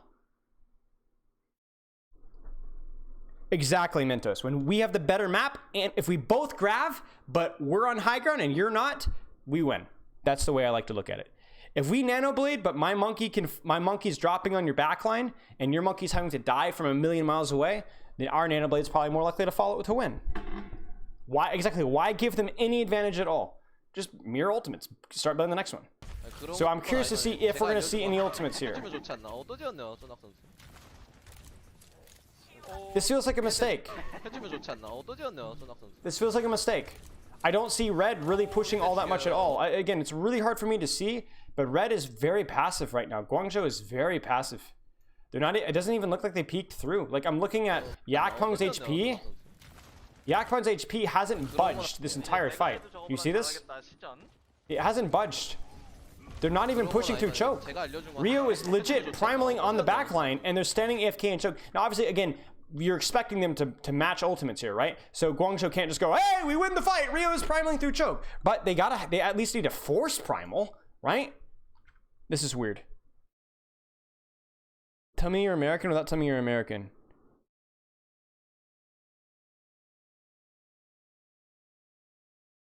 The only way I can do this is by saying something that's probably somewhat offensive, so I'm not going to do it. Not like racist offensive, obviously, but like edgy jokes. I'm like, I'll pass.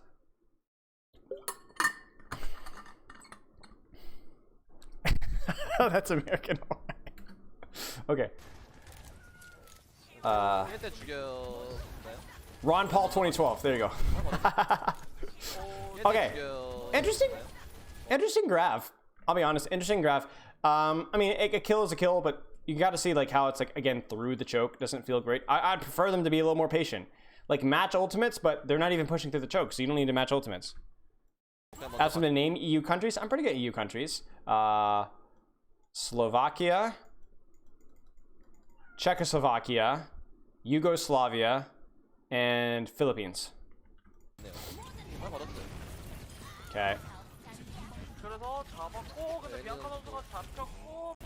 Bob, by the way, is really good in this because you see what he's done. He's established an off angle and he's put point pressure at the same time. Bob is legit busted on first point and second point, Hanamura. Thank you guys. Appreciate it. I'm really, really good. Yugoslavia isn't a country anymore?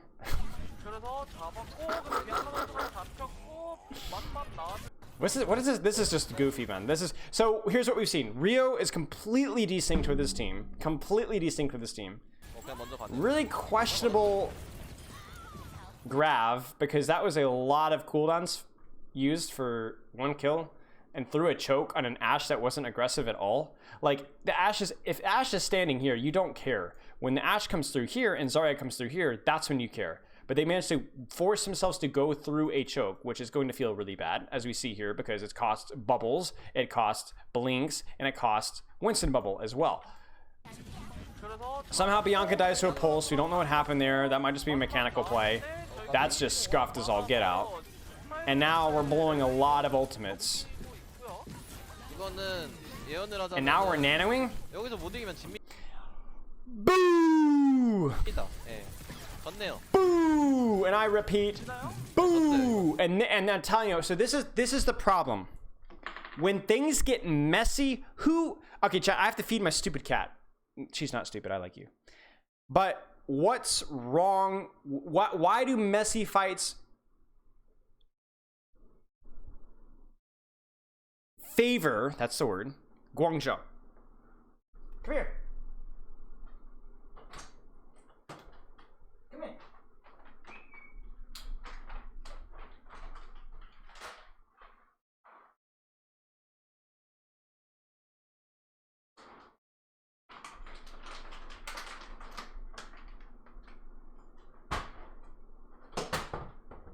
This is a question we've asked before in a pro analysis, so you guys should know. Spawn advantage, yes. What else? What else? It's not just the spawn advantage, because you think about it this way. Who has a clear advantage? If both teams were robots, let's put it this way, Guangzhou would have a 0% team fight percentage. They would never win a team fight because the defending team would always have an advantage. Always. Okay? They would never lose. It's only human error that allows defenders to win, right? So when chaos starts to happen, the team that should lose has an equal opportunity to win. Like it's in the chaos, a clear advantage might not be a clear advantage at all. You see what I'm saying?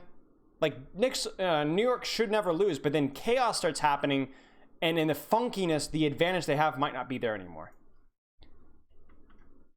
Right? And not only that, but if you actually look at what kind of chaos we see, let's look at the chaos that we see. So we trade 1 for 1, we get a kill here, but in the chaos, Feather is caught mispositioned. We have to rally. We're rallying and we nano. And what do we get out of it? A mirror rally? No. 9. Nada. And chat, what is wrong with this engage? Who are the attackers and who are the defenders now?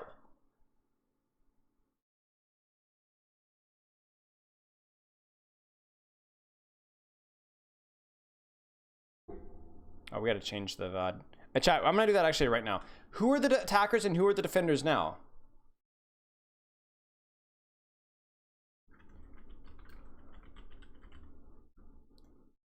There you go. Yeah, New York is attacking now. They're the ones that just ran through a choke into the spawn.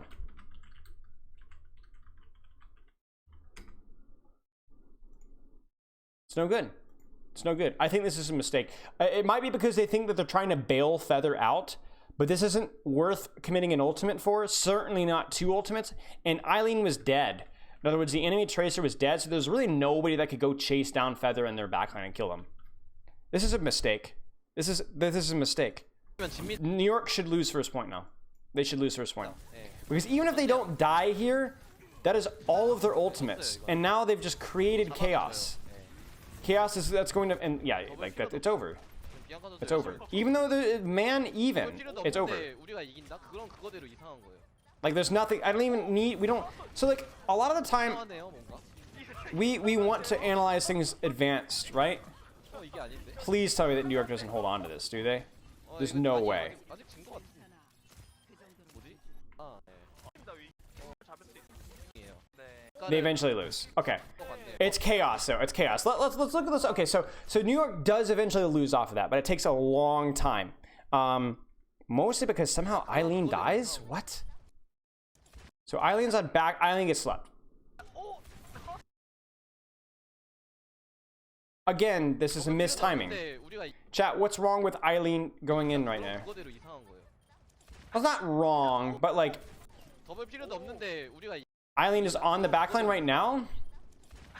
But from what I'm seeing here, without knowing any other context here, this is a really aggressive position for a Tracer to be in. If a Tracer is going to be poking at all right now, it's going to be from like here or here or here, whoops, or like down here or like somewhere along those sightlines where it's easier to like play around cover and avoid cooldowns. You would not want to be in the middle of the enemy team unless A, your monkey is in there with you, or your monkey is like aggressively pushing somewhere else where there's not gonna be a lot of attention on you. Yeah, this is way too aggressively mistimed. So again, I don't know context here, but we don't really need to know context to tell you that this is too aggressive. Too aggressive. Too early. Too aggressive, too early. Again, they graph to bail him out, but once again, the problem with this graph, well, chat, what's the problem with this graph? Again, I'm not going to spoon feed you this stuff. You guys should know. Tracer's dead. What's the problem with this graph? There's no follow-up. Like, your monkey just used jump. There's nobody over there. It doesn't matter if this is a 6-man grab and they're all like squishies and yadas. Unless you're a million charge and you could somehow land right clicks through a Winston bubble, it's not going to happen. So like the best thing really that Guangzhou could do here is just, oh shoot, we lost our Tracer. That's okay. We still have the map. We still have graph. Is sit on point, deal with the Ashe, and if once they contest, then you graph. Once they push into your space, then you graph. Because then you're gonna get follow-up. 1, 2, the monkey stuff over here, the Ashe over here, right? This is Owl. This is Owl. This Ashe survives. This Ashe survives. Do you hear me? This Ashe survives. 이게 아닌데. 이거 아니에요. 아직 진거 같은데. 뭐지? So it's worth noting that despite all this trash gameplay, that Guangzhou still is able to make the rotate, able to get out of choke, and is able to hold high grounds. And Feather also overextends. So Feather makes the same mistake Eileen does and goes in too deep, too aggressive, too greedy. And gets punished for it. 제가 잘못한 게 아니라 Really, all of New York does it. So New York actually gets 2 picks for free here. Oh, chat, it's literally just who's going to throw harder. So New York overextends, gets punished for it. Feather overextends, gets punished for it. I don't know how Kariv dies. 이거 아니에요. 아직 진거 같은데. But whatever, they rotate, okay? Then New York says, hey, we're up 2. Let's just run in. But the problem is they're not full HP yet. They don't have cooldowns, and JJoNak is lagging behind. If they had waited for JJoNak and waited like 2 or 3 more seconds, they could have easily wiped all of Guangzhou. So then they go in too aggressive, and then they die. It's literally New York overextends, then Guangzhou overextends, and then New York overextends.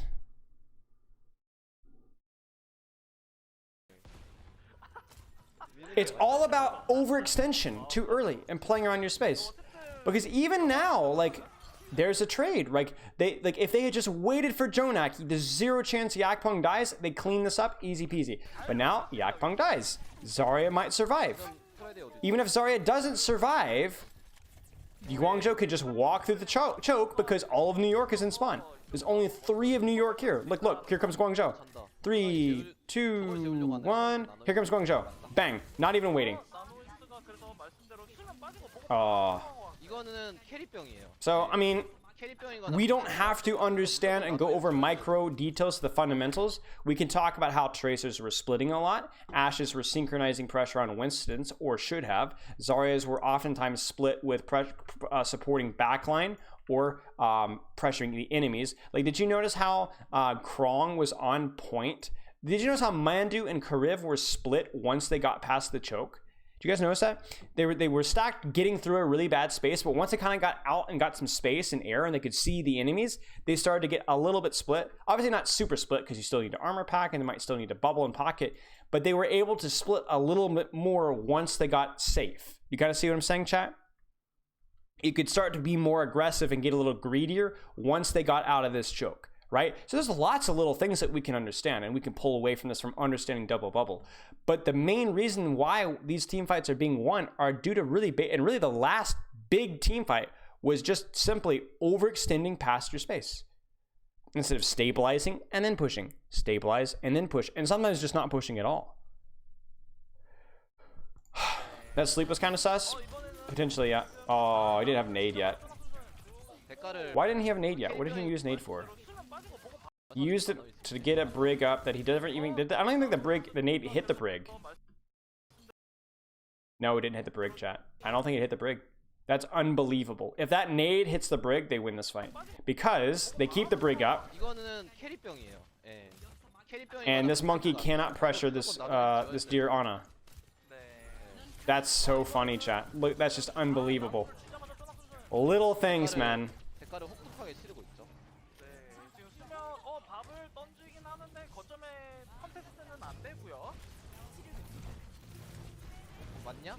But yeah, that's just going to guarantee things for Guangzhou. That's going to be it. Wait, what? He survives? That scream, holy cow. That is quite intense. But there's no way Guangzhou loses this. Okay. So, main takeaways. Both teams need to understand more about like pushing through chokes and playing around your space, and then if you get an advantage like New York Cat, a 2-man advantage, don't blitz through. Chill, stabilize, get your heels back, and then push. Ozzy, what do you think for the sub? Your name sounds really familiar. Thank you so much for the sub. Just don't rush things. Jonak threw both cooldowns on a choke for some reason. I think he was trying to like slow down their engage so that they could get their guys back in time. But I think it would have been better to play defensively by just backing off of choke entirely, backing off of point entirely, giving 2 ticks, and then re-engaging. And then if save, sleep, and nade if they decide to overextend again.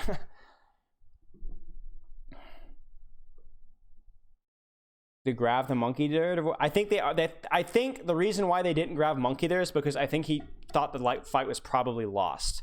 And obviously committing the grab there to survive and maybe get the kill on the monkey would have been a huge investment, because you probably don't kill the monkey there because I think the fight was already lost. And then you don't have a, like, you heavily rely off of this ultimate now to avoid getting snowballed. You see what I'm saying? If you commit your grab there and it doesn't work, you are screwed.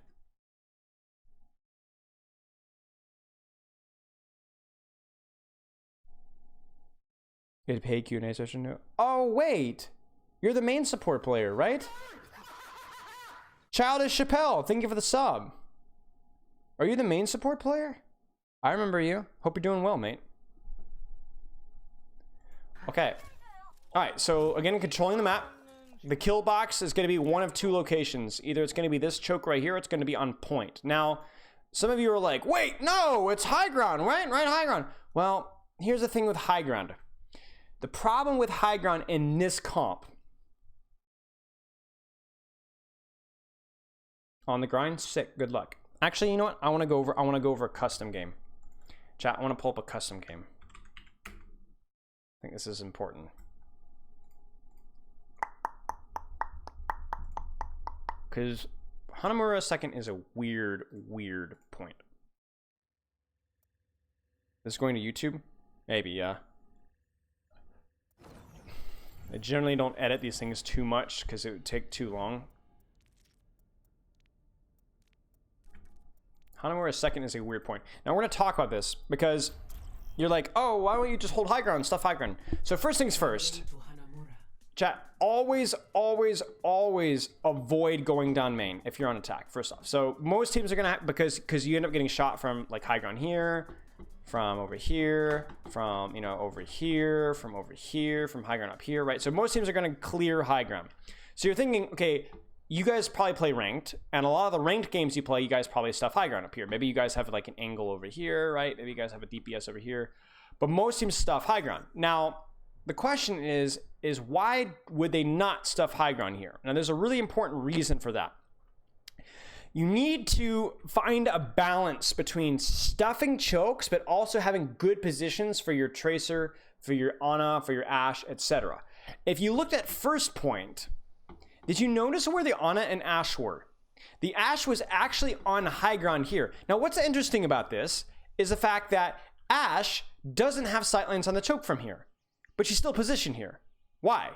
Well, for her to get sightlines onto here, she might be positioned in a location where it's easier for her to get pressured or dove. So they're saying, okay, you know what? We'll make it easier for you guys to get through this choke, but we're gonna make it a lot harder for you to dive us. You kind of see what I'm saying? It's a trade-off. Same thing with up here. Like, why isn't Ashe playing up here like every single time? Well, because it's easier to dive. It's okay to position here. It's not bad, but it's a trade-off. You have to decide.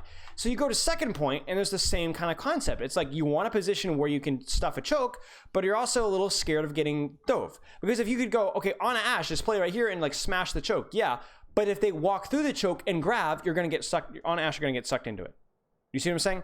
If Ashe plays out in the open here, she could get a monkey could go right from main and instantly dive her. Or a monkey, if they're on high ground there, could go right from main and pincer dive. His Zarya Brig could push from there, and he jumps the squishies from here.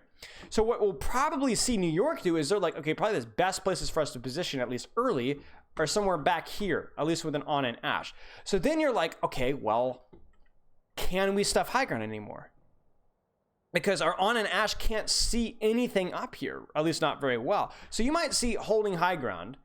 Your Ana might position like here-ish to be able to heal. But really what's going to happen is that Guangzhou might clear high ground here. New York might drop off of high ground. But really all of New York's angles are on point. Ana, here. And the only thing they might lose is they might lose high ground control, which they can retake again.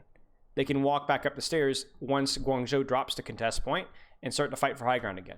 But I'm really curious to see how it also, this flank over here too. Like, I'm curious to see how New York plays this because, again, stacking 6 up here to stuff a choke, not good. No good angles. You're very at risk of dive, etc. So I'm very curious. You have to find the balance there. So I'm going to shut this down.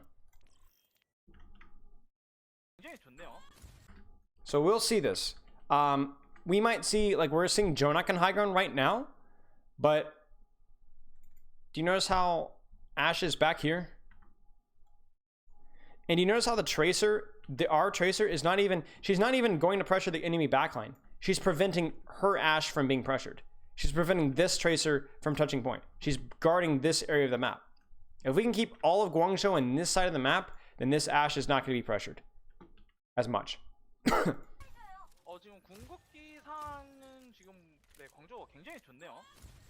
So bobbing a point on main.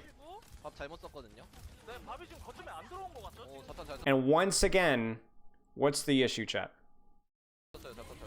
Oh, they nano her. Brilliant. Okay, I was going to say that once again, we've made the mistake with Guangzhou of contesting point and then pushing up top too early. If they're going to do this, they need to be able to, they should have rallied plus Bob. By the way, this play is busted. Bobbing point as your team is pushing high ground, busted. Because you force so much attention on the main. If they don't, Bob kills people or he caps point for you. This is busted. This is a really good play to do in ranked, by the way.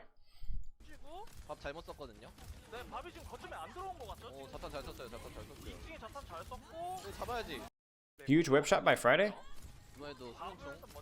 I don't think Rio. Maybe Rio was trying to jump up top. That's what I would expect.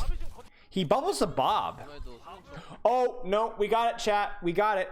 We got it. He hit the Bob?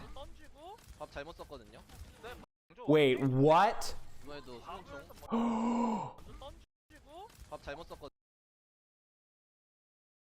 I missed it. I couldn't see because of, red clutter Overwatch experience. Yo, he booped Bob. And chat, look at poor Rio. You know what Rio was trying to do, chat? He's trying to bubble the Bob so that JJoNak doesn't sleep it. Yeah, so it doesn't get slept. That's pretty greedy. I would be scared, but I assume he's doing this because he knows that, hey, I'm going to bubble Bob, wait for my next jump, and then I'm going to jump high ground, and we're going to be rallying, and I'll be fine with rally. You know what I'm saying? Great play by Friday. Great play by Friday. Because as soon as this bubble expires, he's gonna leave, and then they might not even give a tick here because it's only one capping. Huge play. Huge play. Fine graph. So all New York really needs to do here is... Oh, JJoNak can't do that. They need to track graph. JJoNak can't do that. Again, too much aggression when you really shouldn't be aggressing through into the enemy space, and that results in JJoNak getting out. Remember, chat, we talked about the risks of JJoNak playing high ground, of a squishy playing high ground. It's this, right? It's not just this, but also JJoNak makes it worse by pushing in. He didn't really need to walk into the Zarya to nade her, and really you don't want to be doing this anyway. You forced Bob, you forced Rally, and Nano, or you've Nano, and like just take the L. Like you've traded 1-2, you shut down 2 ultimates. Just build up your rally and chill out. Like again, this is not where you're going to win the team fight. Your Ashe can't see this. Your Tracer can't see this. This is not like where you're kill boxed. You're not going to win the team fight here. Stop trying to win the team fight here. This is not your space. If all of your team was high ground and you had like an angle off on the stairs there, this is fine. Push here. But this is not where you're looking to win the team fight. This should be it. New York could very easily lose this fight instantly now.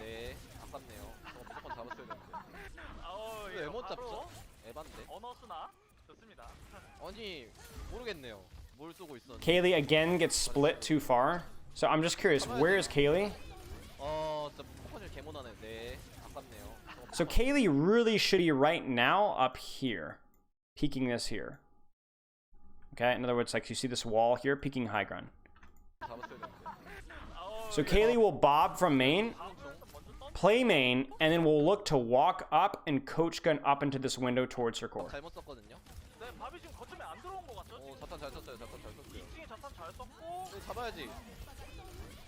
But for some reason, Kaylee's on low ground. Like, I don't know why Kaylee is here. Kaylee should not be here. Kaylee should be up on the high ground with support LOS controlling the fight on point. So without context, obviously, but I honestly think Kaylee is woefully mispositioned. If Kaylee is here, there's zero chance that Kaylee dies. So Kaylee's positioning is look dog on Ashe.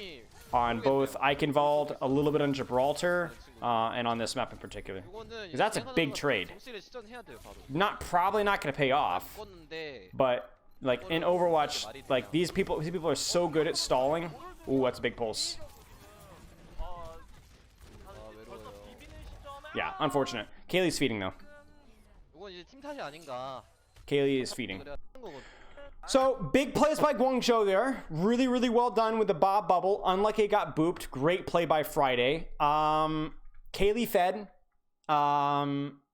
Fed hard. I'm honestly, JJoNak just kind of fed there. Like, JJoNak needed to back off and give up space more. They knew they had a significant ult disadvantage. They were kill boxing on point, not on high ground. So you should not be looking to push in aggressively like they did there. The grab was just to force an ultimate, to slow them down. You knew you weren't going to really get the kill there. You shouldn't get the kill there. If you do, great. But, like, you don't all in for the kill there, for the kill. Okay, hey, Brawl. We were hoping to see this because even though Asian teams like the Winston weren't, Brawl is just ridiculously good in this map. Now, chat, why are they playing Tracer? Well, first off, normally, let's see if they play Tracer. Oh, they play main. Never mind. I almost baited myself. Probably the Tracer for scouting. Or not even that. So the win condition here is very simple. Here is the choke. Here is the point. You TP to one of these high grounds. Because you know that there are going to be enemies here and here and here and here and here. right? Surrounding you. So you could just TP a point, sure. But that's sometimes a little scary because you can get you're instantly surrounded and you get burned down, right? So what a lot of teams will do is they'll TP to, like, let's say over here. Whoops. Over here. And they'll go, and they'll look really scary at these guys, right? And they're like, and they run away, or and they run away back to their team, right? And then they go to point, and then they set up their TPs, right? And then if anybody touches, they get Maywalled or whatever, and you just matrix the off angle, Maywall, lamp if you need to, amp speed, whatever, or amp heals, whatever. But you scare the off angle first. You try and scare off. Maybe it's an Ashe. Maybe make a monk. Maybe make the monkey jump away, or force a couple Zarya bubbles, or scare the Ana. Whatever. You just try and spook them before you go right to point. Because if you go straight to point, like they're gonna be all set up for you. And so you try and spook. Maybe you go over here and spook an Ashe, or whatever. And then you just try and stabilize in point. And you very rarely push outside of point. You've controlled your space in the point. That's what you control. And it's about walling that angle, matrixing that angle. Lucio will boop the Ashe, maybe if she tries to get too aggressive, and then kill anything that touches. So I'm curious where they'll TP.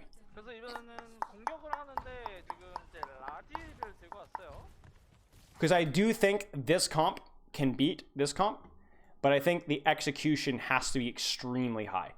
Like I there's a reason why this comp, well, that's not a reason. This comp is very difficult to beat this comp with. At a high level, it's a lot easier because I think this comp has a, like, if you land the nade in the dynamite and you get a good tracer angle and you bubble your Winston perfectly and get a lot of cleave and you proc your inspire, but it requires a lot of things being done really, really well. So I think in Overwatch League this comp can counter this, but I think below Overwatch League I'm skeptical. And even at Overwatch League, I think this comp is just flat out like easier. So they need to peel off the tracer though, dude. Like, I don't know what the deal is here. This is a mistake. Really what they needed to do here is, before they rotated, considering how aggressively Eileen is playing behind them and considering how aggressively Rio is playing in front of them, what should they have done before they TP'd? What should they have done? Like, look at these guys. There's literally a tracer on your backline right now. There's a monkey in your backline right now. The ladder TP? No. I'm not sure if you're answering my question or not, but yeah, just shoot them. Press mouse 1 at this big stupid monkey. You will force bubble. You will force jump. It won't cost you a single cooldown. You will press mouse 1 on these heroes, and these heroes will go Sayonara. And there you go. And you'll force Tracer Recall, or you'll force Tracer Blinks. And if Tracer blinks away, it's going to take her 7 years to get to point once you TP there. Yeah, this is stupid. They're rushing the TP. Just you don't have the element of surprise. They know what you're doing. Like, just shoot them. Instead, they force the TP. Everybody's on fire. Your shield is broken. And your Maywall is already used as well. So, probably worst case scenario, honestly. Worst case scenario. It's still gonna be... Oh, what a sleep. Where's the Ana? Where's...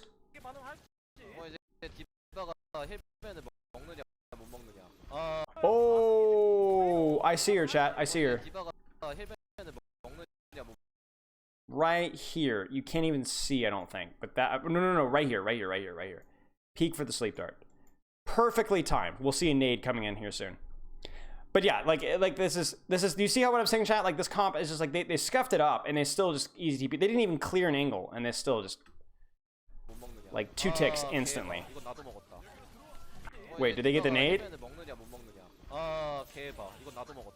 Yeah, they get the nade. They get the nade, and the worst part is here's, you guys want to see how they lose this fight. They get the nade, but even worse. Oh, the lamp is just late. I thought they got split. No, the lamp is just late. Lamp was late in Jonax end. You do not greed your lamp into this. Because really, once Monkey's bubbles is down, there's no way for this comp to beat you. The only way they could beat you is with that all-in play right there. Sleep, nade, dynamite, monkey jump. And then if you survive that, they don't have anything else to contest point.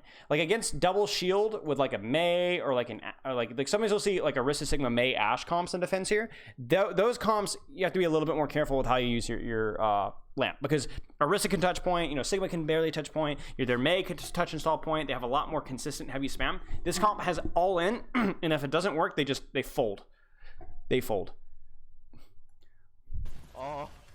So Guangzhou unironically can win this fight. And the really dangerous thing here is that this comp, when you play this comp isn't very good at building ult charge. Do you see what I'm saying? Do you see how much ult charge we're having across the field here? With the exception of really Ana and Zarya, because there's not a lot of damage to be taken in. But really look at Jonak. Jonak is doing a lot of healing, right? And Friday will get his ult as well, but Bianca is just kind of shooting. There's no real obvious damage dealing here, right? Same thing with Feathers. Same thing with Guangbong. Yeah, I forget the name. So you get snowballed really easy on this comp if you win, but you can also get snowballed if you do not win first fight. And obviously, Lamp is not a window is not a very good ultimate in this comp. It's not looking good, chat. Yeah. It's a bad Lamp, bad initial engage from New York. And this is what you're terrified of. Yeah, so they give up in the TP strat. Really, really sloppy. Really sloppy. I know Asian teams aren't as good at the brawl, but it's showing right here. It's showing right here. That was a very, very, very, very, very sloppy TP. Mechanics aside, any European contenders team, NA contenders team could have executed that better. Maybe Overwatch League team would just do it better because they have better individual players, but in terms of the actual team execution, that was really poor. This is a problem, and this is a problem as well, considering like how tight of a clump that this comp generally plays into these guys. So these guys will split a little bit, but obviously Pulse is pretty more scary into that. So I think what you'll see here from New York is that they're going to walk through choke. They're going to poke out the monkey, like scout for monkey and scout for Ingles. Then they're going to rotate either right or they're going to rotate left. Left has the advantage of being a little shorter and more direct to point. But obviously you have that long open space as you're going up the stairs, which is scary. Right is instantly to cover, but there's a lot of like small areas where they can hide and set up flanks in you. So it's kind of scuffed. It also takes a little longer. Would you like to swap the Tracer for an Echo here?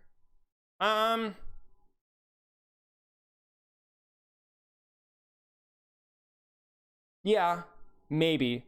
But Tracer isn't terrible. She just has to play around McCree Flash and play smart. Like obviously there's things that Trace like, but like again you look at Eileen, and Eileen is for what I assume is a pretty good Tracer. So like Tracer can still get work done. Because remember, ultimately this comp is probably going to point. Like probably this comp is going to end up on point regardless. It'll clear out an angle, but it'll probably end up on point. In which case, having another very mobile hero like Tracer is fine. Like Echo might be slightly better, but obviously Echo would be worse against other comps. It's Brawl Mirror matchups what differentiates good Krees from bad ones? I mean, it differentiates like Krees that understand how to flank. Yes.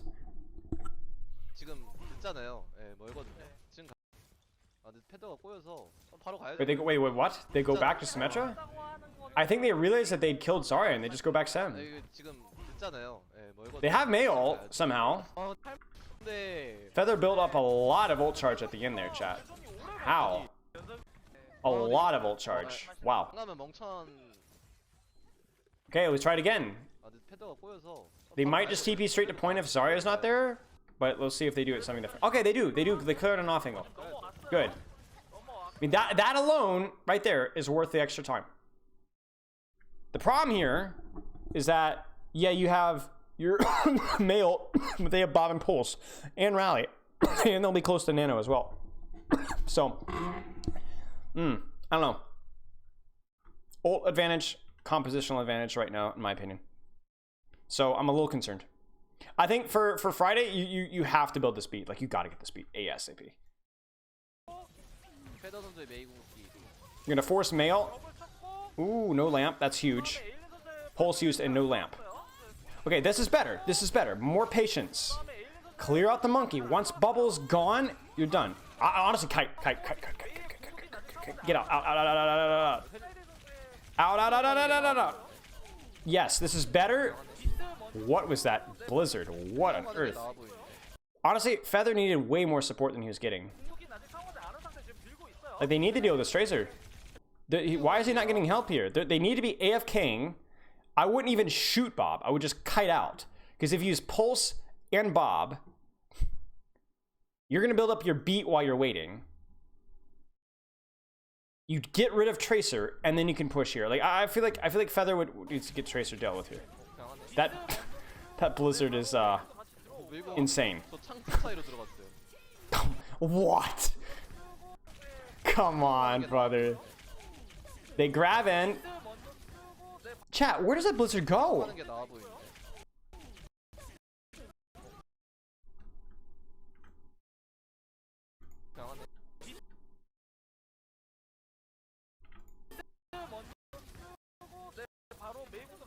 The Blizzard goes through the window!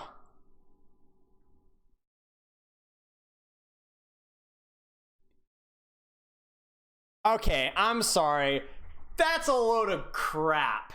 That's the biggest load of bull manure that I've ever seen in my life. Come on, I'm like, he just yeeted it off of point. Like, what? Or yeeted it on point. He's just gonna catch the corner here and wasn't gonna freeze anybody. He gets it through window. He doesn't even look. He just granny shots it and hopes, like, what? That is the luckiest son of a gun, man. That wasn't even intentional. He panicked. I really don't like them pushing out here, though. They really should not be pushing out. This is how you lose. You again, you're pushing into enemy space. Nixel could still, or New York could still very easily. They could still lose this because their macro is so bad on Brawl. Please don't push. Please, please, just discipline. Wait. Because you push out into the open, and now all of a sudden, all the space that you've cleared up, like, look at this, look at this, look at this. You kill 2 people. Sit on point. What are they going to do? Peel off your own Symmetra. Again, where's my lamp? It's too late. The lamp is too late. Again. And if they push out, we need to run. No, you do not chase. And while you're chasing, your backline's getting screwed. Because remember, let's put it this way, chat. This is the best way of thinking about it. I really want to like explain this concept of what Tracer is doing, okay? Tracer is somewhere back here, okay? She's right behind me. As long as I stay here, I can, right? And she's dealt with, okay? But as soon as I start to walk out, I give her more and more space to flank behind me and do work behind me. And now I'm all distracted by what's in front of me, right? All this stuff in front of me, and I'm not paying attention to what's going behind me. You're playing this comp, especially with a Symmetra, you're not playing it to push people, really. Like, you get a Mayo, you freeze 2, sure, you can peek out, give him the Glock. But then you go back, and you cap point. You don't do this. You literally, the late lamp didn't help, but you have lost 2 people to over chasing when you just needed to stabilize, clear point, and push, and you already had an advantage. You already were min up. And instead, they go out in this open space where, guess where Guangzhou is set up around? They're all split up around there, and you lose. This brawl execution is really bad.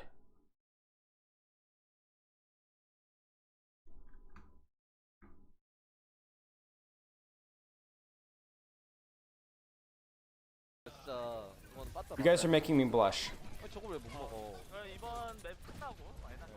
Not really, I'm just saying that to be nice. Screw you guys. Like, it just doesn't matter now. Like, you've lost your lifeblood. Are they just gonna run it down mid? Yeah, they give up. They go Tracer. Now the Tracer can help because you can rotate to point, and then you can rotate to point, and the Tracer can kind of bully the different off-angles in the enemy team. Tracer can work, but obviously getting to point is still a nice, ugly, long rotation, as we see here. Oof. Oh, they get the Zarya. I don't know how they won this fight. Yeah, this is just chaos. This is just somehow they rotate a point and they get away with this. He shatters Zarya.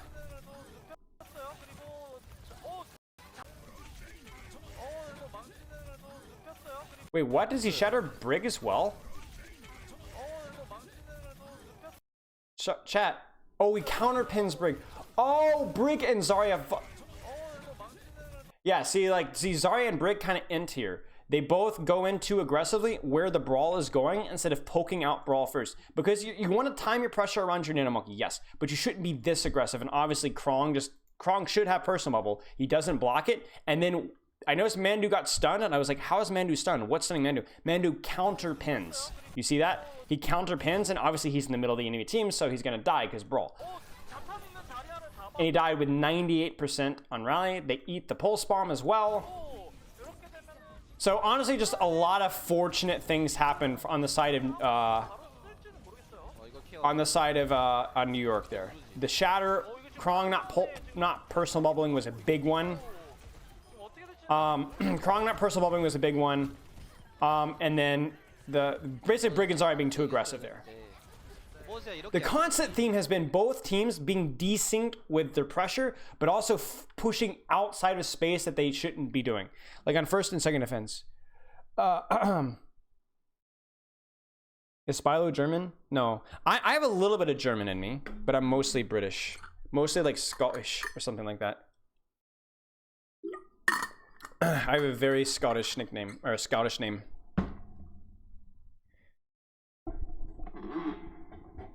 I like coaching. I coached. Hey, Fuki. Shut up. Oh, no. See, this is screw you, Fuki. Screw you. You're just finding another way to poke me. That's all you are. You're not doing this to help me in health. You're not concerned about my health.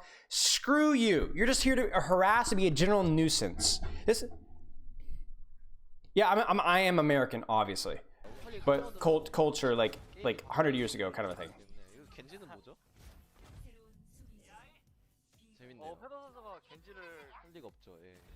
Oh, you're so clever. You're so clever. This is why the European region just deserves nothing. 당황은 안 했어요. 그냥 이제 뭐랄까 짜증이 난달까. 짜증까지. 채팅으로 Why not in 비앙카 아웃 가능. Okay. They go Doom. Chat. Why do they go Doomfist? Let's brainstorm a little bit. Why do they go Doomfist? Somebody is spamming hydrate for you. Why do you go Doomfist into this comp?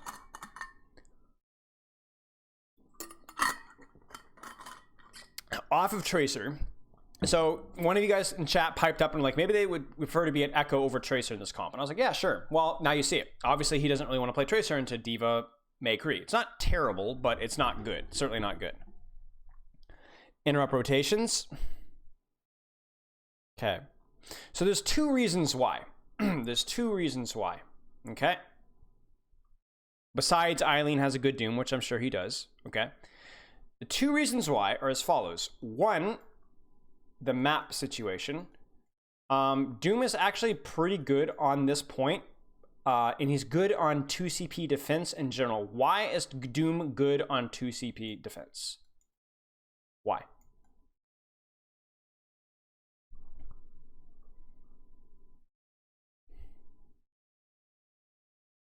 You get one kill, you've done your job. You've just killed the push. Unless they're running like a Mercy, or they have a 5-man ult bank, if you get one kill, which Doomfist is very good at with not punch, but usually slam, drop punches, slam uppercuts, he gets one kill, it's over. It's done. He does trade very well. Right, he's usually at all in, but it's over. Now the other reason why you play Doom here, why else would you play Doom here, chat? I want you to use your brains. I want you to use your brains. Look at the compositions. Why would you play Doom here? Think.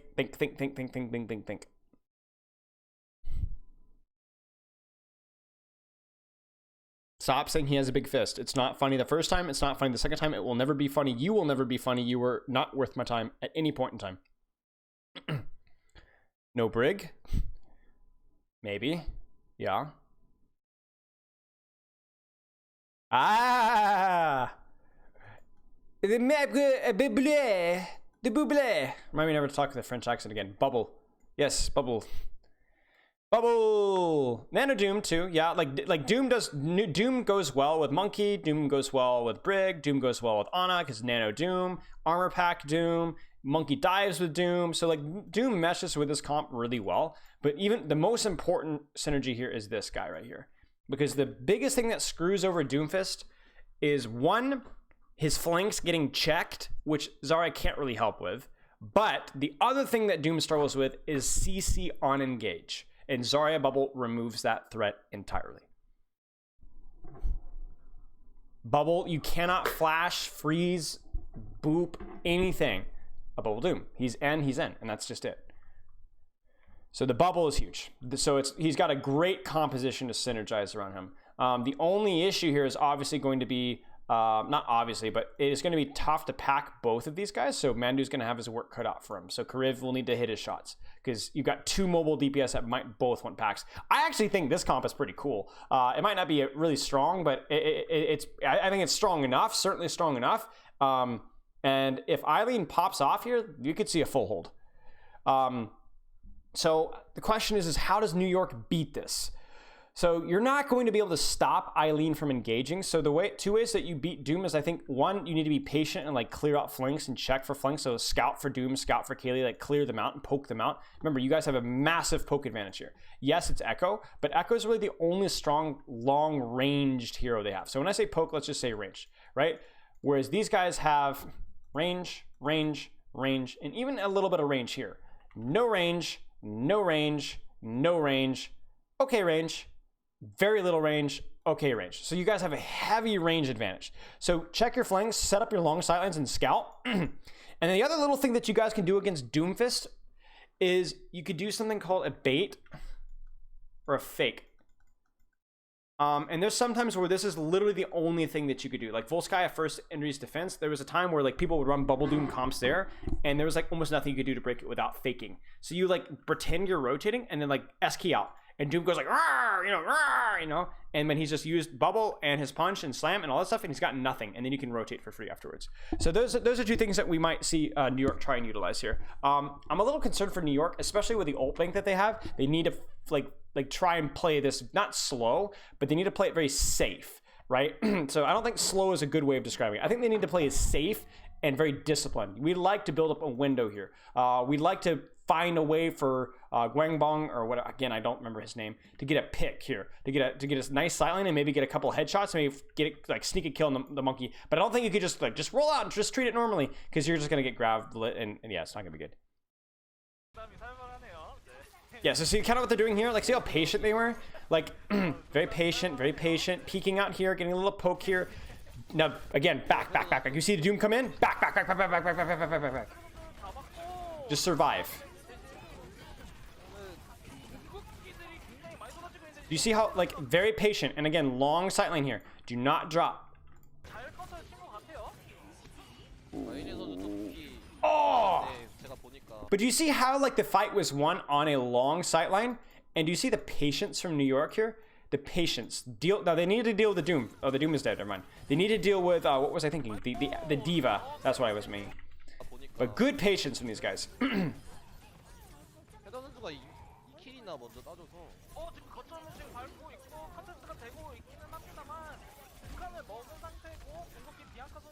The only problem here is that in the chaos they have dropped a point, which is obviously not great, because it means that you forfeit. Because remember, dropping the point means that your sightlines are shorter now, and now that gives opportunities for Echoes and Monkeys and Zaryas and Doomfist to come in and get picks on you, right? Whereas if you just had your Ryan Diva on point and you're able to keep your backline and high ground, then there's no way for those brawlier heroes to reach you, right? It's not about slow or fast, it's about range. And right now they're playing at a range that's a lot friendlier towards the enemy team.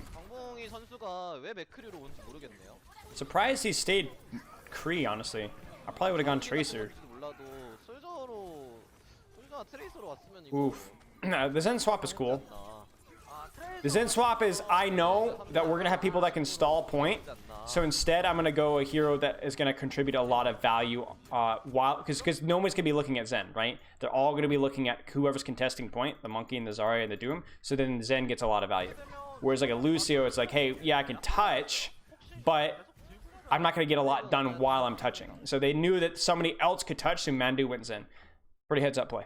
Also, Zen is pretty good on this point because you can split your Zen and Ana and have completely different sightlines for your supports. Yeah, exactly, Ramses. That's exactly kind of what you look like. And even if you don't rush, you at the very least make sure that they get nothing on their Doom engage, and now we can take high ground. But unfortunately, they ended up on point, and Guangzhou was able to trade. Like, obviously, I could go back and analyze that fight more, but I don't think it's necessary. I think the point was that in the chaos, New York got split a little bit, and more importantly, they were not able to keep the squishies on high ground.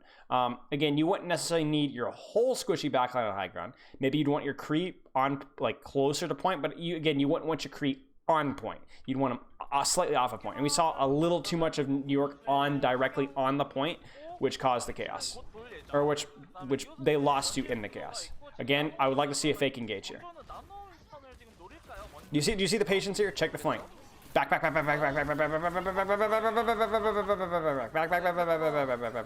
Feather needs to chill. Feather doesn't have recall.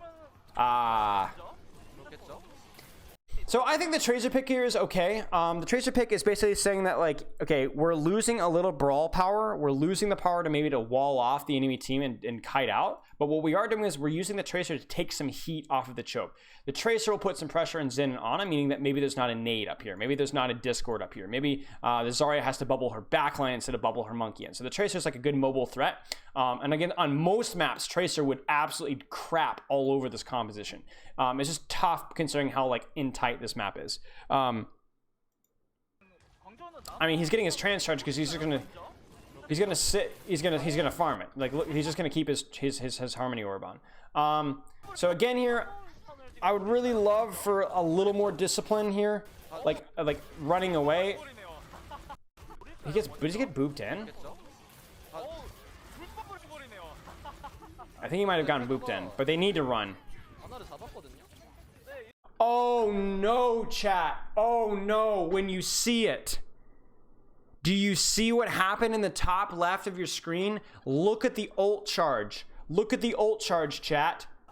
Look at the HP. Look at Friday. Beat.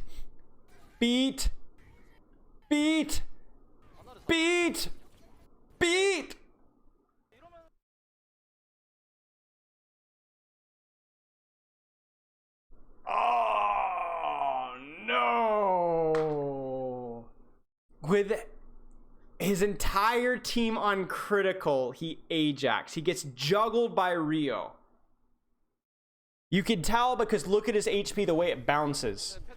Boom, boom, boom, boom, boom. That's a juggle. So Rio pops.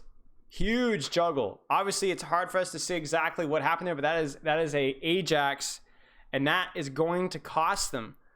That's unbelievable. That's crazy, man. Wow. And that's it. Like, that's it right there. So Tracer's fine. Tracer got a nice little kill there. That took a lot of pressure off of the choke, but ultimately, spectator, please. This keeps happening. They do this to me. I don't. It's really like disorienting.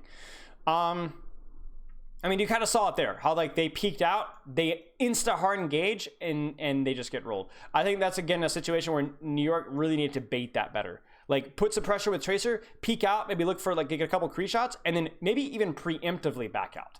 Like maybe don't even wait for them to go in. Maybe just start backing off early. But you're gonna see, Eileen swaps. I was not expecting the Mei swap. I was probably expecting more like a Tracer. To mirror their Tracer, but like, sure.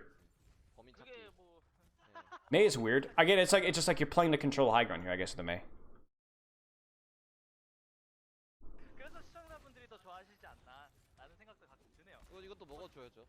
They're gonna go underneath.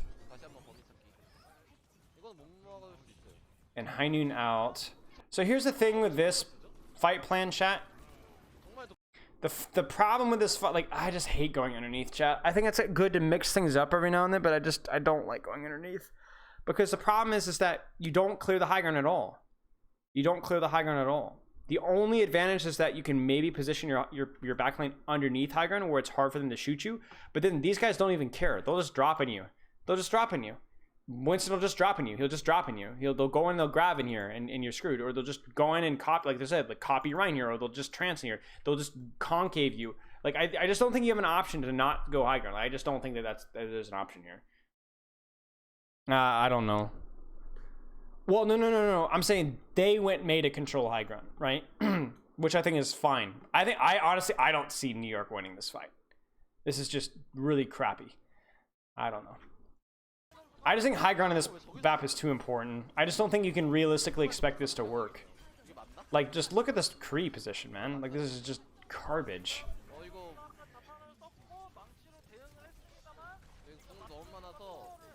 Nice bomb, Bianca.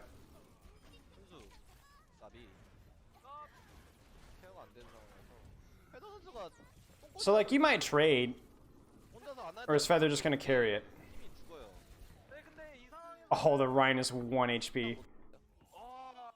New York just doesn't deserve this, man. They just don't deserve this. Like, I'm sorry. They just do not deserve this team fight win. This rotation is so scoffed. They get grabbed. Somehow they don't die. Mandu. Yeah, see, here's the problem. Here's your problem, chat. Mandu's a main support playing flex support, and he trances an Echo Reinhardt, who's first off, while the enemy team is in their own grab, they can't even chase this kill. Yeah, they might demat Kaylee, but who cares? And Rio just jumps in front of Bomb. Or does he get booped? Yeah, he jumps. He jumps. He tries to jump out of the way, but it's too late. And then Feather just kills a bunch of people because Mandu is positioned not around point. Mandu is positioned out in the open. Yeah, so I'm sorry. There's nothing to say here outside of New York just rolls the dice and gets it because Mandu throws with his trance. Rio throws his corpse in front of the bomb. And then Feather cleans up because Mandu's positioning is garbage. Yeah, there's nothing. And the best part is about, like, look at Yakpong's HP. Yakpong survives with like 10 HP. Yeah, just like, nah. And then I think Eileen dies before ice blocking as well. Maybe he has ice block. Or doesn't have ice block.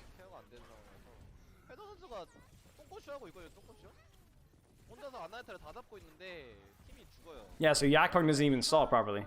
So yeah, it's literally just Feather. It's just the Feather show. Feather just pops off, and that's really all there is to say to it. Feather pops off, and somehow Guangzhou throws that. Yikes. Yeah, that was sketch. Well, the problem is baiting Guangzhou into dropping is Guangzhou doesn't even care if you're high nooning. If you're high nooning, that means your McCree is standing still, and we can drop on you and kill you. Okay, fine. We'll drop on you with our copy Ryan, and we're gonna double bubble, plus copy Ryan and nade and Discord, and you're just gonna get nuked. Like, it's just like, imagine a monkey dropping on 6 of your teammates. That's scary as all get out, man. I don't like it. If you're gonna do that, I would prefer you to go like Reaper or something that's more tankier, survivable, or like run like Reaper Moira and just play underneath high ground, because then you know you can survive them dropping, right? You're playing BAP Kree, who are playing for sightlines, and you give them no sightlines at all. Okay. So New York throws in the Brawl comp a great deal, and then somehow managed to luck at the draw and make it work. I actually think Guangzhou's played this map a lot better. I'm not sure, Oriole. I'll have to go back and count. Pretty standard opener. Sombra Reaper. So this is, we already talked about this, so I'm not going to go into detail here. It's this, if they do play this comp, do they play this comp? Yeah, they're basically just playing this comp to cheese a team fight win. This comp is worse and longer sightlines, and they have said, hey, we spent 3 minutes stuck at this choke last.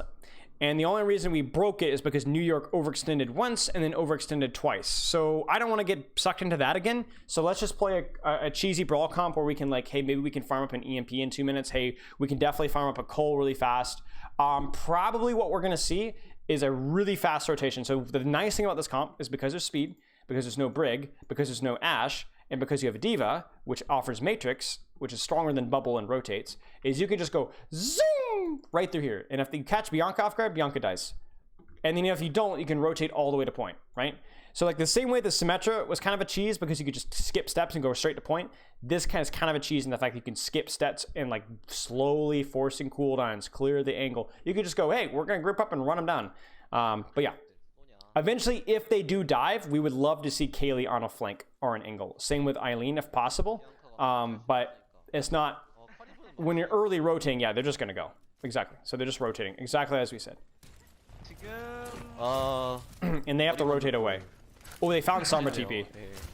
Kaylee and Feeding, name a more iconic duo.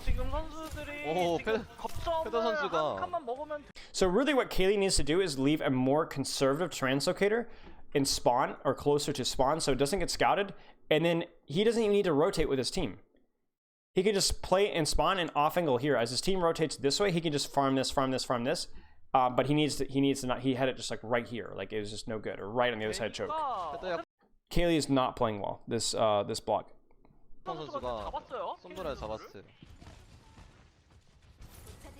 카일리 선수가 솜브라를 뭐 10시간은 했을까라는 그 의구심이. So they really need to like. Yeah, so here's the point of pressure. Kaylee's going to be behind us as we're speaking right now. Kaylee should be right at the choke. And Kaylee could either look for a hack or pressure on Yakpong, whatever. Guangzhou completed the rotation. Kaylee kind of threw, but they're going to dive. Yeah, they're split though. I think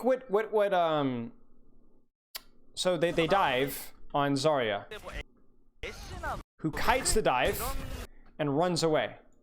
Now, in my opinion here, once again, we really talked about this with New York on Rein. I don't think you chase outside of point too much unless they're all like 1 HP, because you're walking in to Ashe sightlines. You're walking into long open sightlines and pushing into, again, enemy space, right? Enemy controls this space, we control point. So we want to make quick, short pushes if we need to, but we don't overextend. Well, this is exactly what Guangzhou does, because like look at Yakpong here.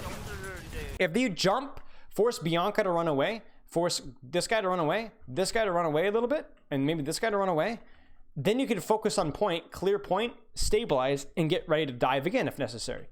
But instead, we see too much pressure, pushing way too out open in space, and what happens to Mandu? Bang. And Kriv as well. Kriv is 1 HP. And not only that, but we've got half of Guangzhou pushing out of point and half of Guangzhou sitting on point, so we've got a desync in what we're supposed to be doing, not to mention a bad strategical play, period. I'm not sure, Oriel. I assume he waited for him to translocate. And now it's going to be really hard to stabilize because a big part of your mobility is you've been split for the last long bit, and a big part of your mobility and sustain is dead. So Guangzhou did not play that well. They needed to dive and then stabilize. Ooh. Surprised they didn't stagger. Oh yeah, they didn't shoot the dynamite. 저는 되게 멋있었어요 방금. 저 정도 프리딜이면 무조건 해주는 게 맞습니다. 성 선수가 견제할 수 있는 상황이 아니기 때문에.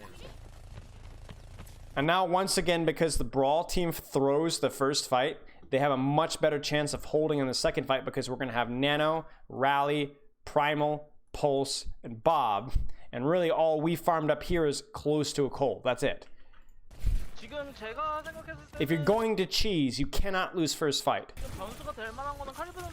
Because you're running a composition that fundamentally usually struggles in the ult game.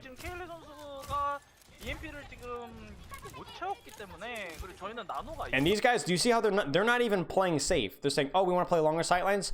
Just kidding. We're going to stuff you. No rotation today. We're going to nano and push in here, and we're just going to smack you right in the mouth. Because they don't even have time to rotate. Oh gosh, Kaylee, like. 못 채웠기 때문에 그리고 저희는 나무가 있어요. 펄스랑. 오, 이러면 EMP가 못 오죠? 10시간도 안 한 손브라. That's it. Who's gonna touch? They're just gonna have to Cole monkey jump point. Oh, he gets booped. He gets booped. 오. 힐맨 잘 맞췄어요. Wait. 예, Where's Gwengbong? Right up here. How does he die? Oh, he just gets cold, I guess. That was goofy positioning from him. He should have been here. There's no reason for him to be out in the open. That was silly. 오. 힐맨 잘 맞췄어요. Nice 힐맨 name. 진짜 잘 맞췄어요. 할 거 하네요. 이제 그러면 이제 잘 쏘네. 잘하네. Yeah, that's it. Yeah, just really slop, man. Like brawl comps. Okay, so here's what we're saying. Both teams are playing, I think, pretty poorly. At least like it's early in the season yet, but we're seeing the consistent error for both teams seems to be pushing out of their space, overextension. Like that's the simple thing. Overextending over and over and over again. A lot of overextending. You get an advantage, they overextend. They get an advantage, they overextend. They see a dive, they overextend. Instead of forcing the cooldowns, buying the space, restabilizing, going again. It's a lot of overextending over and over and over again. Highlighting a couple players. I think tanks are playing mostly fine. Rio looked like he was playing relatively well. And Monkey, there was a little bit of a disconnect with timing though. I actually think Mandu, I think Kaylee's positioning is poor. I think Kaylee is fed more so than the other hit scans have, a lot more on multiple different heroes. Okay. What's the difference between Tracer and Sombra? Tracer's a better duelist and better against spammier long-ranged heroes because she's very good at winning duels. Sombra is better at short-range heroes because she can outrange them and she can just sit AFK, build mouse one. But if there's something that can poke out a Sombra, she's pretty bad. Like you could make a very good argument there that Kaylee into the Ana Ashe should have been playing Tracer, not Sombra. They should have been playing Reaper Tracer. Because of the threat of Ashe, the threat of Ana, etc. Tracer would have made more sense. Sombra's more of an I'm an AFK and build EMP against your brawl, stand on a high ground, just hold down, like Soldier 76, Sombra 76 kind of a deal. So I think the brawl execution especially, whether it was the Reaper Sombra brawl execution, but more importantly the Rein execution, the Symmetra, it was atrocious execution in terms of overextension here. But even when we were playing Brawl, it wasn't like, oh, they didn't know how to play Brawl, period. It was a lot of overextension still. Like it was like exaggerated because they were in Brawl, but it was a lot of overextension. Okay. Briggs in. 지금 켈리 선수가 시상도 재밌겠네요. Connor, why do you think they're playing Briggs in here? And why wouldn't they play on a Brig? This doesn't seem to be like a long enough sightlane map. I feel like, is this just because the sightlines are just long enough? So chat, I want to simplify this for you. You play this comp when sightlines are good. And that includes the ball as well. And Ashe. You play double bubble with Ana when the sightlines are bad, or it's like brawlier. I don't feel like this map deserves Briggs in, but maybe I'm wrong. I'm trying to think, like, the sightlines here don't feel oppressively long. I feel like double bubble would be good here. Maybe it's the Widow spot for the Ashe? Maybe? Maybe. Yeah, the sightlines are good, but I'm talking about backline sightlines. You know what I'm saying? Like because yeah, the Ashe can have a good sightline here, yeah, but you can play Ashe with Ana Brig, Winston too. Maybe it's just because there's just no, it might be this, chat, it might be there's no high ground at all, which makes it so that Monkey's a lot worse. So if Monkey's a lot worse, yeah, the sightlines aren't great, but you can't play Monkey at all because there's just no high ground here. So I think Monkey is bad on this point. Mankey, I say. Holy cow. Mankey is bad on this point. So then you just play ball. So if you're playing ball, you play Briggs in. I think that would be the logic.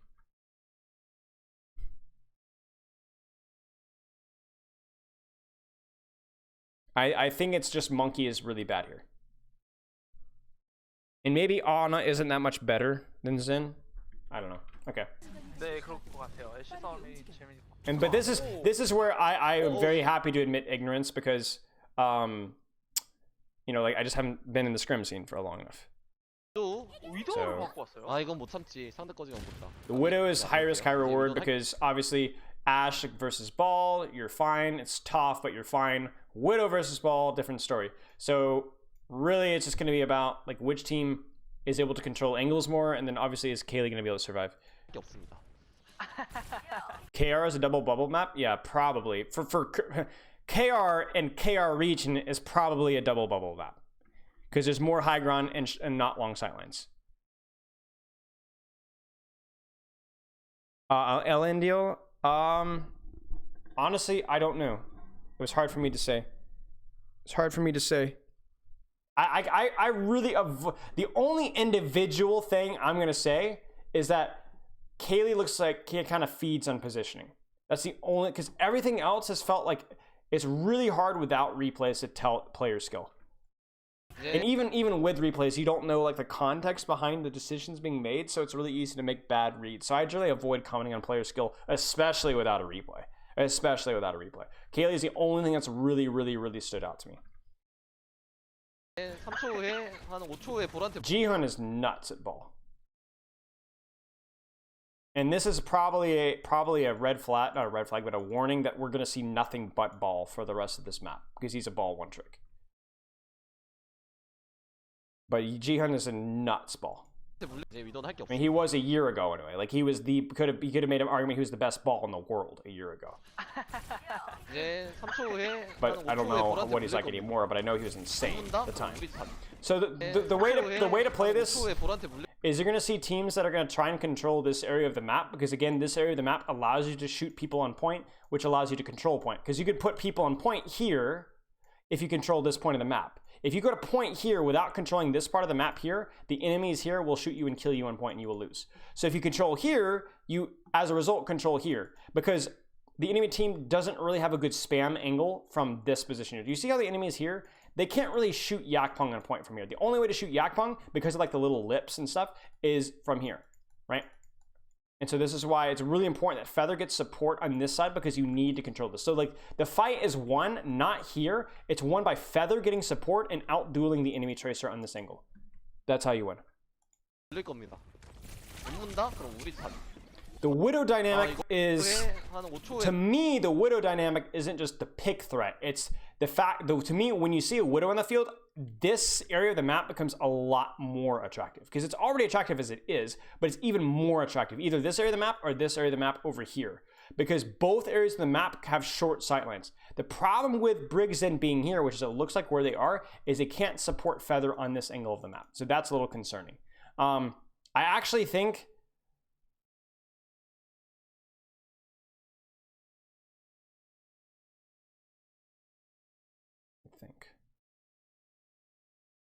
I feel like I would want my Briggs in, if they're going to be here, my Tracer to path with them and clear out this angle here. Or at the very least, Feather needs to be playing slower here because he's playing very aggressively, but I don't think he's going to get any resources. I don't know where the enemy Briggs in are, though. That's really tough. I'm guessing because I think I see blue over there. Yeah, so this is... Briggs and Zarya are far left. And Feather gets hard bullied out of space because he has no support. Because his Briggs are on the opposite sides. And Jonak just gets dove. They're rotating. This rotate sucks. Because they're going to rotate here, but this rotation is out in the open, and the cover there is really crappy. And meanwhile, Kariv is here, getting good LOS.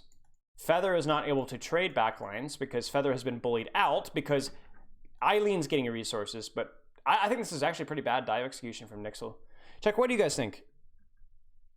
Yeah, that's what I think as well, Connor. Like, I think this is, I think, like, I don't want Tracer not getting supported this early on in the fight. Okay, so here's the deal, chat. Feather goes this way, Briggs-in go this way, okay? Briggs-in are unable to support Tracer. Because Tracer is not supported, our friend Feather has to run away. When Feather runs away, this means that there is no pressure on the enemy Brig Zen at all, and they are free to just put pressure on the enemy backline. In addition, I think this position is fundamentally safer initially than this position because of the better covered. You don't have to rotate out in the open. So I think if you're gonna do this rotation to get closer to Widow, I think your Tracer should go with you. I think your Tracer should go with you, or and like rotate ahead this way, or your Tracer should play more defensive because Feather's going way too aggressive. Where does her backline retreat to? This way. Yeah, I don't know the Ashe Widow matchup either. This feels like almost an overreaction to the Widow. But I'm like, I don't think that you need to rotate after Widow though. Like, I feel like you could just play here and be like, Widow's sightlines are kind of poop. Like, she can't really see anything unless it's on point, right? Like, she'd have to rotate over here and then you guys could make a response. I don't know, chat. This just feels so bad. Like, I just feel, not controlling this side of the map entirely and forcing yourself to rotate this way without speed just feels so bad. I think doing this rotate here is a feed. I think this is a feed. 이거 This just feels so bad. 3초도 안 걸린 것 같은데요? 근데 저희 소나기 먼저 잘렸어요? 소나기 Like they make the rotation, but 상대 자리까지 먹겠다 이랬는데. 지금 I don't know. I don't like it. 왔어요? 될 겁니다. 못 문다? 그럼 우리 탑. 이거. So how does this fight become winnable essentially? 못 문다? 그럼 우리 탑. 이거. 왔어요? 겁니다. What happens to Krong's HP? It must have been Flora. 왔어요? 물론 진짜 물러왔어요. 3초도 안 걸린 것 같은데요? 이거. 왔어요? Oh, Krong, yeah, Krong gets. 못 문다? 그럼 우리 탑. 이거. Krong gets headshot. I don't even know where. Does anyone have any idea where Flora is?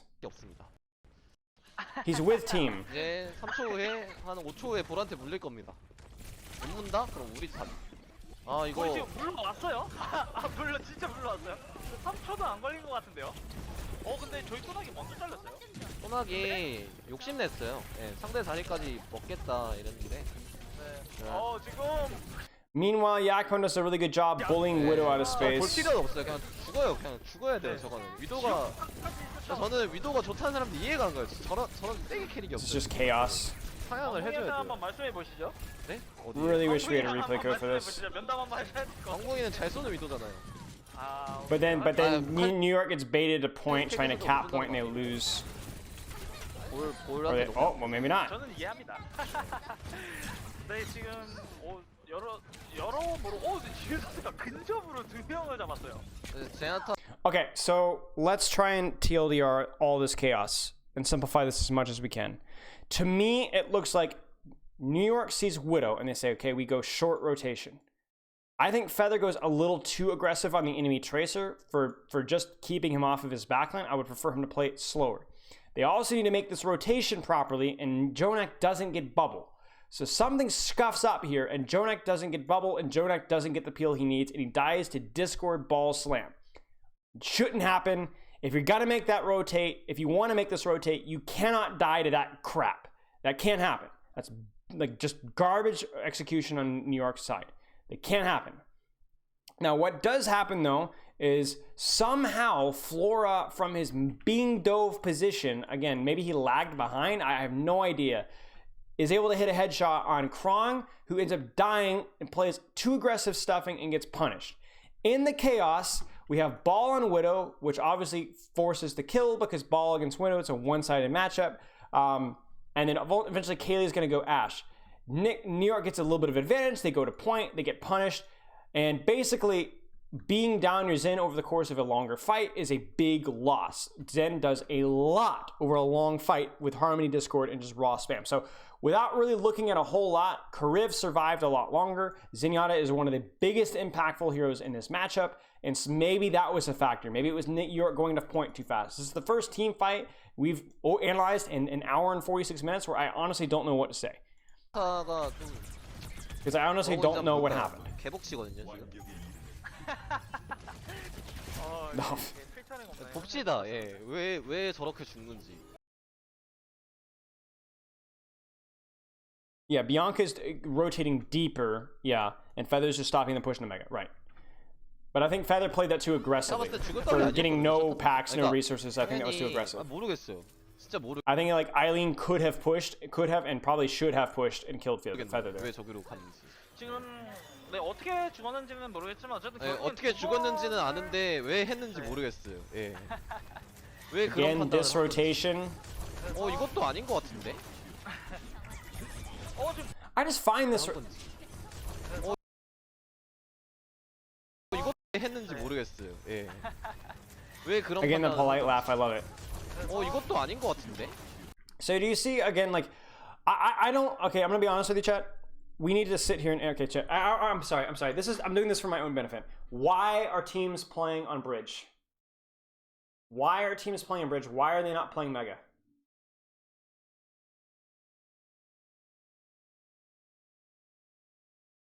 Is it the cover for backline that's just that I feel like cover and backline is just that oppressive, right? It's because if your Brig Zen are inside there as a ball player or even a tracer, it's really difficult, right? Is it just the ball?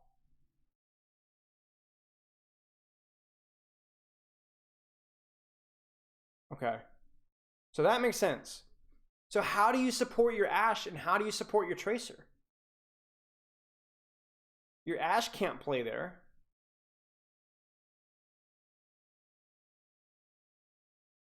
Does your Ashe just like deepen, like go across bridge, whatever?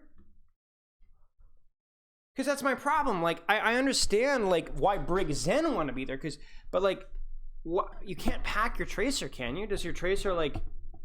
I guess you could peek behind. And to play open on right. So maybe, so you're saying Brig Zen go here. Tracer plays like, you have the LOS this way, like on right side. And Zarya, I guess, just can push out further on bridge a little bit. I still don't know where Ashe plays though. Like does Ashe just play on main with Tracer?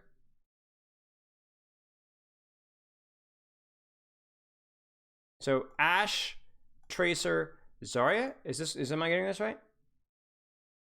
That seemed, I guess, I don't like Ashe's positioning all that much, but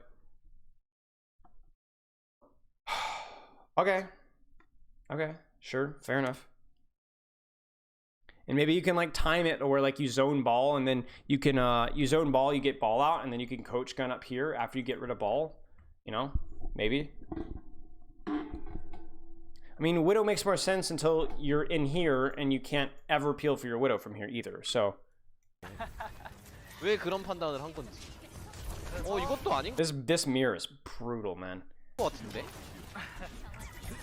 What happened to that pulse bomb? That thing like suctioned onto the Brig. You see that, chat? That like arced this way, and like what? 지금 부착이 된 거죠? 부착을 당해서 프라이드 선수가 잘려. I don't think mines is necessary, but sure. 여기로 가자고 한 사람이 있을 거란 말이에요. 그냥 그 선수가 잘못한 판단을 한 건지. 이것도 아닌 것 같은데. So yeah, really it's just a.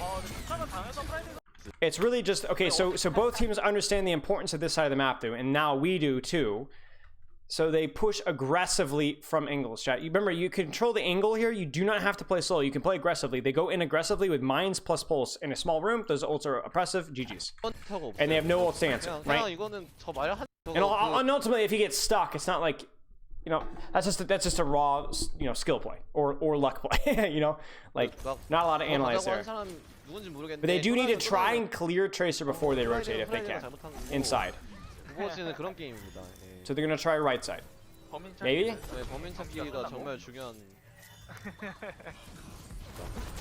Questionable from Jihan. That's a very expensive engage. Double cooldowns, a lot of damage done, and this means that you now get a free rotate. So I don't know what he saw there, but that was not it. That is not it. Look at your team and look at where you're engaging on. This is a rookie ball mistake. Now I'm being like, obviously it's a phenomenal ball, but I don't know what he saw there, but that ain't it. 지금 소낙 선수의 궁극기가 생각보다 많이 늦어지고 있어서 지금 어떻게 접근할지가 굉장히 좀 궁금해요. 약속 선수가 So they're gonna rotate right side, so they're not gonna try and stuff in this choke because they're like, hey, these guys are stuffing us, so we're gonna swing wide. But even as we swing wide, we're not swinging to the point, we're swinging to an angle after we've cleared ball, and we're also simultaneously going to assault this angle to prevent them from abusing it. You kind of see what I'm saying, chat? My only concern now is that obviously these guys still have point control. Jihyun is almost full HP again, and you don't really have anything to follow up here. Like, this is just a question of like sitting and stalemating. 아직 사상자는 아무도 양쪽에서 아직 나지 않은 상태. 지금 아직 사상자는 아무도 양 들어가고 있고요. 지금 아직 사상자는 아무도 들어가고 있고요. Feather goes for a pulse and gets bashed. 지금 아직 사상자는 아무도 양쪽에서. Yeah, Feather goes for a pulse and gets bashed. This is actually really interesting. Another little benefit about this side of the map is it's really unpredictable, man. Like, you could be here, you can rotate here, and then all of a sudden you're peeking out in backline at the same time. This is actually kind of interesting to me. Like, you kind of see what I'm saying? Like, what? The Briggs in is peeking backline. Like, and I'm pretty sure that's an Ash Dynamite from here as well. That's crazy. 약속 선수가 일단은 지뢰를 쓰면서 들어가고 있고요. And you notice, chat, this is a really great dive from Guangzhou. Look at the timing here. So Jihyun scuffed up his timing earlier. Whatever. He comes in now. Bubble. Roll. Zarya starts to aggress. We can't quite see her, but she starts to aggress on this side. Tracer aggresses from backline. And at the same time, these core pick. So it's literally 1, 2, 3 aggress together, peeking here. Zarya, I don't even know what Zarya's doing over here. Zarya's clearing mines, stuck, whatever. Zarya's having a nice old time. But the bubble goes on Ball, who rolls through while Tracer's in the backline. It's like a 5-man dive, pincer dive. Ball roll through, Tracer backline, flank from the hits from the DPS players. The problem with Sombra is you get scuffed by Discord, and Tracer Ball can hunt your Translocator.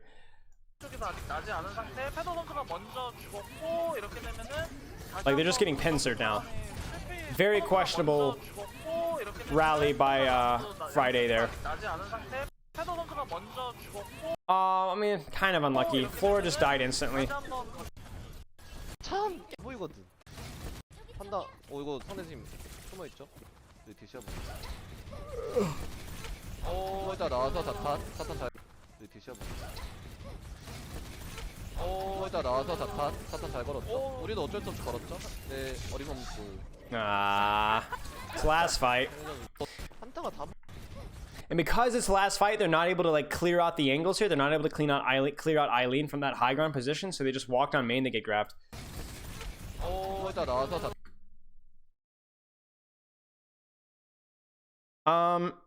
Zaborg, Zalug. This sounds like a really weird way to describe it, because honestly, it's a weird question. But one thing that I can kind of give you in terms of feedback is if you feel overwhelmed, like it's just complete chaos and you're down one and everything is just going, then you're probably in a situation where you need to just reset. Something you should call to your teams. I don't know. If you really are gonna pull an answer out of me, like kicking and screaming, if you feel overwhelmed and like everything's just going to crap, then you probably are right. Like, trust your gut, because when you feel like that, it's because you're surrounded, right? This feels really chaotic, right? Because like right there, the fight's lost. You can feel it because you're surrounded. You don't. That's my take anyway. I don't see how they win this. Okay, so the main takeaway there is that, like, honestly, despite us taking time to study that map, that was complete chaos.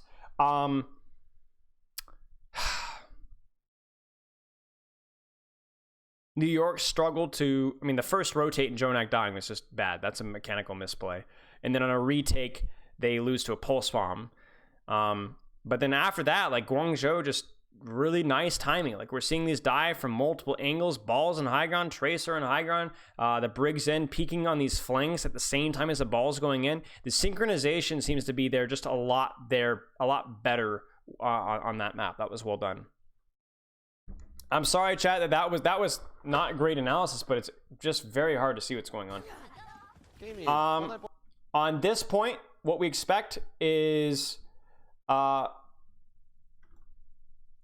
short range, long range.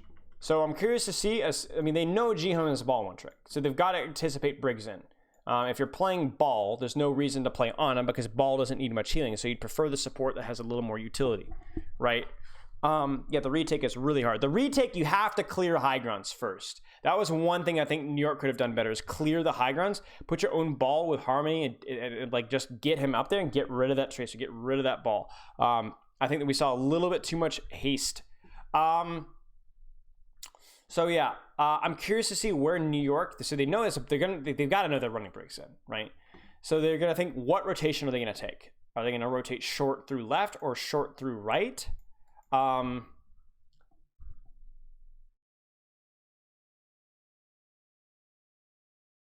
The Echo is also an interesting choice. Again, this is more cover, more high ground cover, so the Echo makes sense. We may very well see a rotation through short left, because I think there's a chance, I don't know what this meta has boiled down to, but there's a chance that the default Briggs in rollout is top ground, like this high ground up here, guys, but mirrored on the opposite high ground. So we might see going left, short left, because that gives, bubble, nade, monkey jump, tracer dive, echo shift, like a direct access to this backline. Because remember, it's not so much about playing fast, so much as just playing your short sightlines.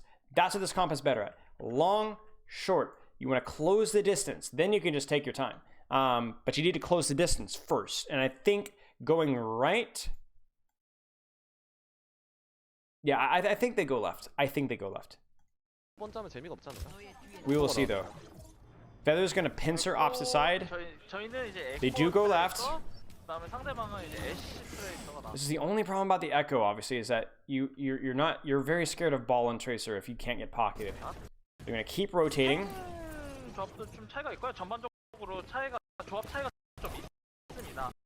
지금 제나타 이격됐죠? 한 팀이 좋았습니다. 생 조합도 좀 차이가 So 있고요. 전반적으로 they just go.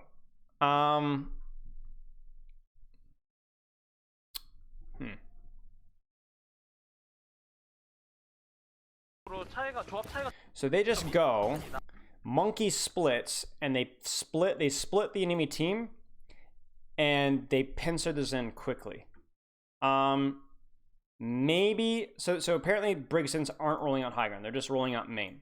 At least that's what these guys are doing. So I think, Brig is split, so free kill on Zen.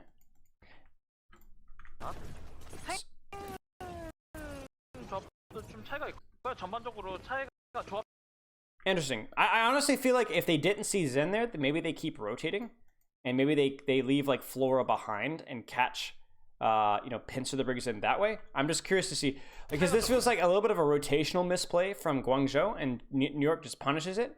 But I'm curious to see like what would have happened if they don't screw that, because it's just free kill on Zen. But there's not a lot to pull from that. 자 이제 형 제나타 이것도 정말 야속한 게임인데 아마 저 제나타 What? 형 제나타 이것도 정말 야속한 게임인 게 아마 저 제나타 That's insane. That is not a matchup Echo should win almost ever. Wow.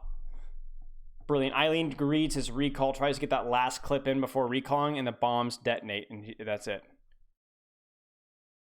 So I think what you normally see is Ana, you see these guys rotate as 4, pincer this way, Tracer's lurking behind, Echo's trying to hide on high ground, and then you're going to see a dive like this. Maybe Tracer comes this way or Tracer comes this way, and then Echo pincers from behind. But I think what happened is they saw, hey, Zen's just free. We just pulled the trigger early. And you could see that because Feather really wasn't ready to follow up.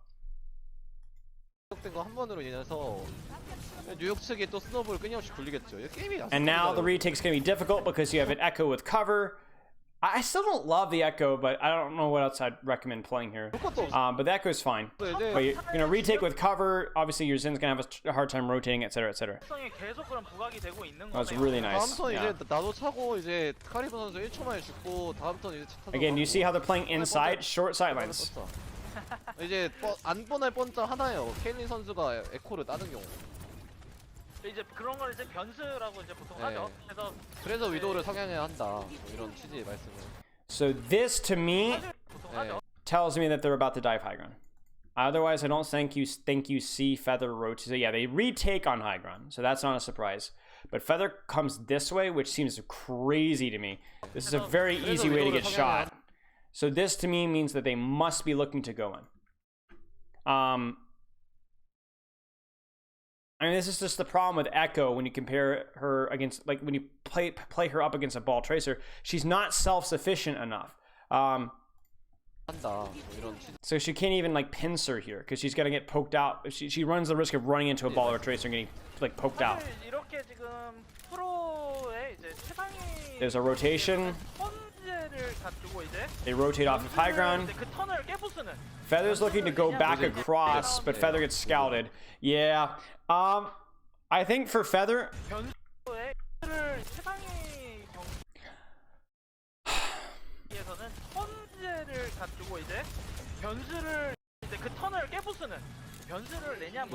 I think the play for Feather was to continue, like, once you've rotated from here to your team, you need to continue to rotate around this way and not double back because he runs into a ball tracer. Could Feather play Sombra here? He could. Yeah, it wouldn't be amazing, but he could. Yeah, Echo sucks. Yeah, Echo sucks here. Echo sucks.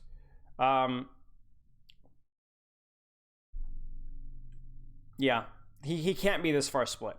So let's put it this way. Feather wants to be splitting late, because if he knows if he splits early, he's going to get scouted and dove. Either that or he plays like hyper passive and high ground where he can just like hide. But he splits, gets split, so this is a mistake on Feather's end. Feather should not have split back, and he certainly should not have split back outside of the LOS of his team.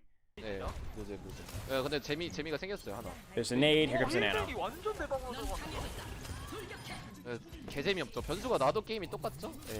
Nice. Nice. Hero play by Jonah. And they do pincer these guys. You know, it's not a great pincer, but you know, you do have Yakpong coming in here. Tracer's already in the thick of it. They're running into a Zarya.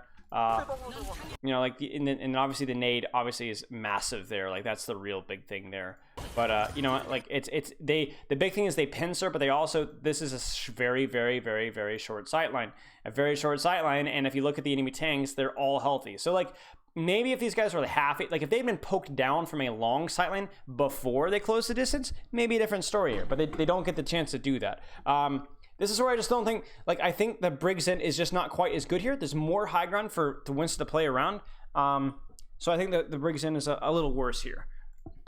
Because really, like, yeah, you can rotate, but you need to be spamming. You can't, like, you need to be shooting Monkey to beat Monkey, right? I think what Guangzhou could have done better here is notice how they got the pick on Echo by contesting the flanks, right? So what I would want them to do now is wherever Eileen is, Eileen needs to be getting Harmony and needs to be getting Discord and whoever he's shooting, and he needs to be hunting down Monkey. He needs to be hunting down Flora. Like, he needs to be like legit. You are not going to dive my team without like getting blown out. Because like right now, I'm like, where is Eileen? So Eileen's on the flank. They get the kill. Like right now, Eileen needs to continue to be supported, and he needs to be putting heavy pressure out on these boys right here. Heavy pressure. Because remember, if it's short sightlines, you're not beating them in the core, right? You're gonna only pick them apart, right? This comp is one big powerful punch, maybe with angles, but one big powerful punch. The only way you beat this comp is by Eileen getting Harmony and Discord, which is what they're really good at beating their Tracer in a duel, poking out their Monkey, right? That's what we want. But unfortunately, like, that's not really happening.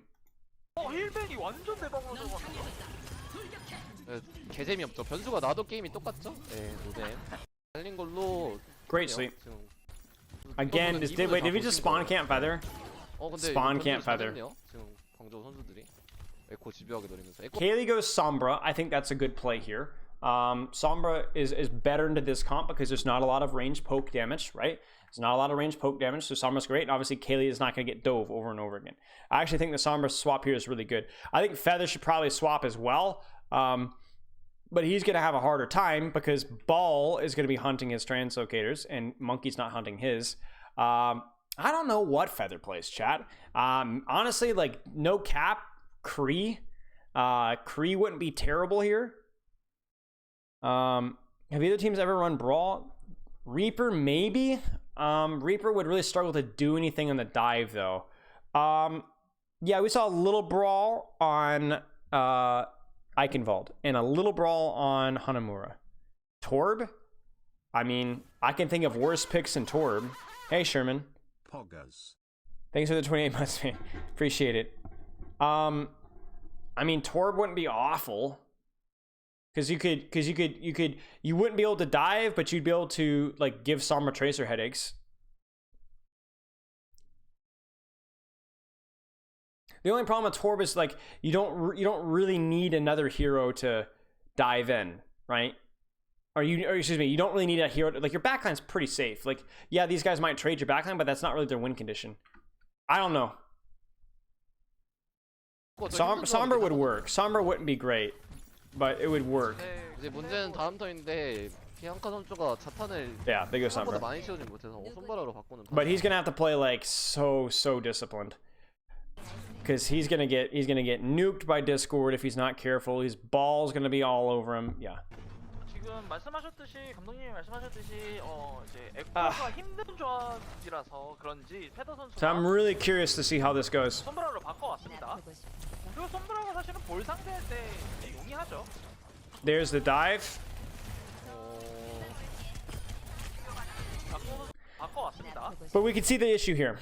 I assume these guys. So like first off, you know, you're running Brig Zen. You really don't want to be losing the Sombra trades here. You know what I'm saying? Like if you're running Brig. So let me clarify this for you, chat. The reason why I keep talking about short sightlines, you know, Harmony Discord advantage. Let me clarify this in case you haven't gone over this. Zen is the best support at winning this fights all over the map. Long sightlines. If there's a Tracer duel happening here, the Tracer that has Harmony and the enemy Tracer that has Discord, that Tracer always wins. It doesn't matter if she gets Moira pocketed or Mercy beamed. Harmony and Discord is the most powerful dueling tool in the game. Okay? If you're an Ana pocketing your Tracer, but the enemy Tracer has Harmony Discord, unless your Tracer is just God tier, you're not going to win. Harmony Discord is too strong. So what happens is when you're playing Zen to win the flanks by pocketing your ball or your Tracer or your Sombra so that they always beat the enemy Sombra or the enemy Tracer or the enemy ball. And so what ends up happening is you win these mini skirmishes on the flanks. And what that does is that allows them to go dive the backline because they won the mini skirmish, so they have a flank to go to the backline. But more importantly, it means that the enemy Tracer, because your Tracer won the duel, their Tracer can't dive you anymore because she's just running away with her tail between her legs. You know what I'm saying? And that's how Zen wins. That's why Zen and Brig are very popular, is because both are very good at helping with armor packs, Harmony Discord, helping flanks. So with Ana, the only thing that you can really do is you're better at healing tanks and you're good at short range stuff. Like we saw a nade from downtown that won the fight, but usually most nade and sleep value is shorter range stuff. So Ana knows that if I just stand here, I'm going to lose. Either to range spam or to losing the flank over here and losing the flank over here because Zen's just better. So what Ana's going to do is she's going to put her running boots on, and with Zarya and Brig and Winston, she's going to start chasing you down. She's going to start chasing you down. She knows she's losing the flanks, but she's chasing you down. She's chasing you down. And if she catches you, either with the composition that she's playing or by landing an aid or a sleep or whatever, then you lose. So I look at this here. And especially on retake, when they're retaking, they need to not just walk out and go down and attack the enemy team, the Zen Brig. They need to get Harmony and Eileen, go scout, find Flora, find Feather, see if Yakpeng is playing with his team or split. And what I see here is Kaylee comes out of stealth, but how come Kaylee's not getting supported? We need to get rid of Feather, because if Feather stays here, Feather can walk forward and kill her Zen Brig. Or Flora can walk forward and kill her Zen Brig. This needs to be Harmony and Discord, right? Or Pact, or both, right? And get rid of these guys so our Sombra Tracer can keep going and pressure backline, and our Zen Brig are safe. So there's your little TLDR. But these guys just kind of go in, and I'm not really sure why. So sometimes you can just run in because, hey, we have rally, we'll just cheat, or we'll just go in. But I don't know why they just run it. I don't know why. They're not going down main. They are going on a flank, but they're just running it down. And they even drop off of high ground. And you notice as soon as they drop off of high ground, what we have here? we have a dive. And because we don't have a support ult, because we don't even have mines yet, we don't even have a reason to go aggressive. Now the comp that plays short sightlines has a short sightline. Kriv is not going to be able to get enough spam before he dies. Kriv dies.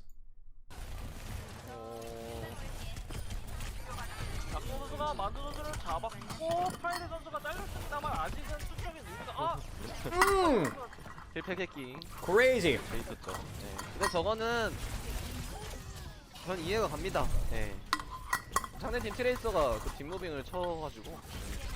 So like, we're seeing some clutch moments from Jihan and the DPS, but it doesn't. It's just you're playing without your support. You're playing without no support.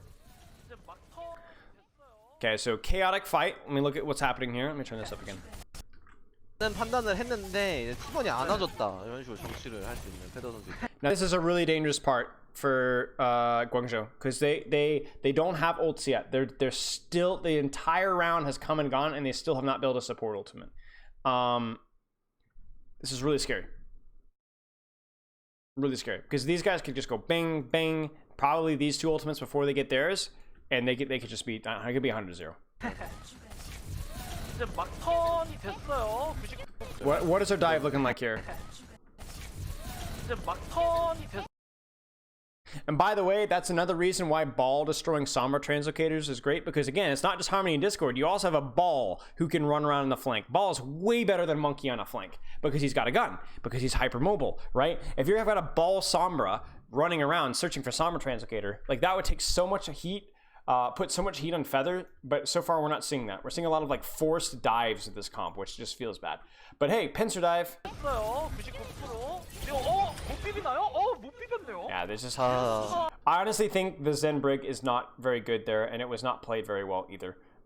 Needed to be a lot more of attention and focus on winning flank wars. Like for example, Feather and Echo. As soon as Feather and Echo should have been scouted, there should have been a lot more pressure on him. But yeah, that's actually nuts. And then some of the rotations and stuff were a little scuffed. Okay. What do you mean think Krong and Zarya? Is Krong not a good Zarya, or do you think Zarya is bad? Last round, chat. 그러게요. 아까 고통 좀 받았는데. Zarya with Brigsen? What would you play? D.Va?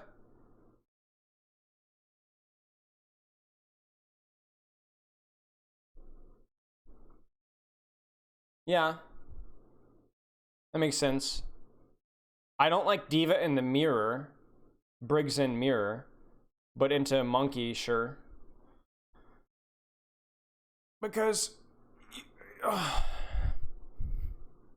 but D.Va, basically you have better peel for your Briggs in, but obviously you bleed ult charge a lot more. So you play D.Va into Monkey Zarya, Ana, because you know that your D.Va is going to be taking very little damage because there's no Discord on the field. Is that what you're saying?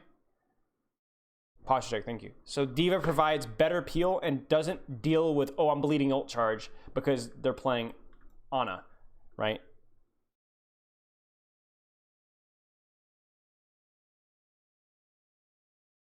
Oh, it's also because you don't need bubble for dive. You're playing more to like absorb. Maybe. Okay. Get him in call. I don't want to hear his cringy, whiny beta male voice. It reminds me of the fact that I'm British inside. I hate my heritage. I'm ashamed of it. Okay, again with the Echo. And again, like, let me be very clear. I don't love Echo in the mirror, but Echo's pretty good in the map. Echo's pretty good in the map. Like, this map has got nice cover for Echo. I do think that the Brigsen is better here than it was in the previous map. I think the sightlines are a lot better, and you have an initial high ground to rotate onto. I also think the Ashe is better here as well because of the high ground and the sightlines on the point. So I think Guangzhou, I don't think this comp is bad either. I think both are good. Both are okay. Both have high grounds. There's different ways of playing around your win condition here. But I think this comp makes me I'm a little less scared here. Yeah. So I also think Monkey's kind of poopy on this map, maybe. because there's a lot. It's very easy to get poked out here. So like what we expect from New York is they're probably going to play cage side and maybe look for a dive onto high ground. But if Jihan is, I mean, Jihan's going to cap point. Like there's just nothing you're going to do about that. Very little you can do about that. And Eileen really needs to be guarding Flora and preventing Flora from coming up the stairs. Do you see what I'm saying? So you kind of go up the stairs to high ground. Eileen needs to make sure they never do that to his Briggs in. If he does that, then the dive will really only be Bubble Monkey and Echo. And maybe an anti-nade coming up to here. But I think Eileen can make sure that there's not as much of a pincer.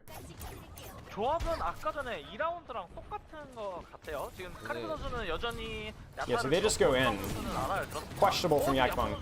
Very, very questionable. Maybe they're just looking for charge for Zarya, but that was risky as all get out. Okay, so this is something I forgot to mention. So you might also see Flora coming across this way and pincering this way. Obviously, the problem with that is that like he can get discorded and scouted, and he might run to Jihan or whatever. But yeah, Kaylee will probably also play across here. I forgot to mention that. Put Kaylee here, Briggs in here, Ball here. Like I think you can spread across the map, and you've got pretty decent sightlines all over the place. 조합은 아까 전에 2라운드랑 똑같은 거 같아요. 지금 카리브 선수는 여전히 There's 야타를 Bubble. 들었고 조당 선수는 아라를 들었습니다. Peel on the monkey really hard. 살아갔네요. 다행히. 이게 좀 Are they going to rotate to 자리가 high ground? What are they going to do? 불안불안하지 않나? 저 애쉬 짜증 나 Oh, 자리가 Jonak gets rolled. 불안불안하지 않나? 저 애쉬 짜증 나거든요. Yeah, so they do try and take high ground. They are trying to rotate to high ground. Again, Chad, it kind of fills in with what we're thinking about. Shorter sightlines, right? Shorter sightlines. My nitpick here is I don't think you have to rotate this to high ground as 6. I think your Ana Brig have decent enough sightlines onto what's going on here.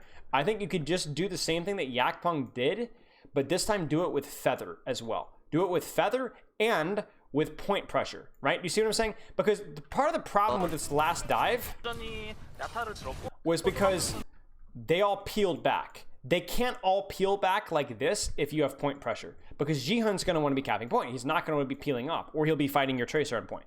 If that happens, then Yakpong can jump in here with Echo help and without Jihan being here, and I think this dive goes a lot more smoothly.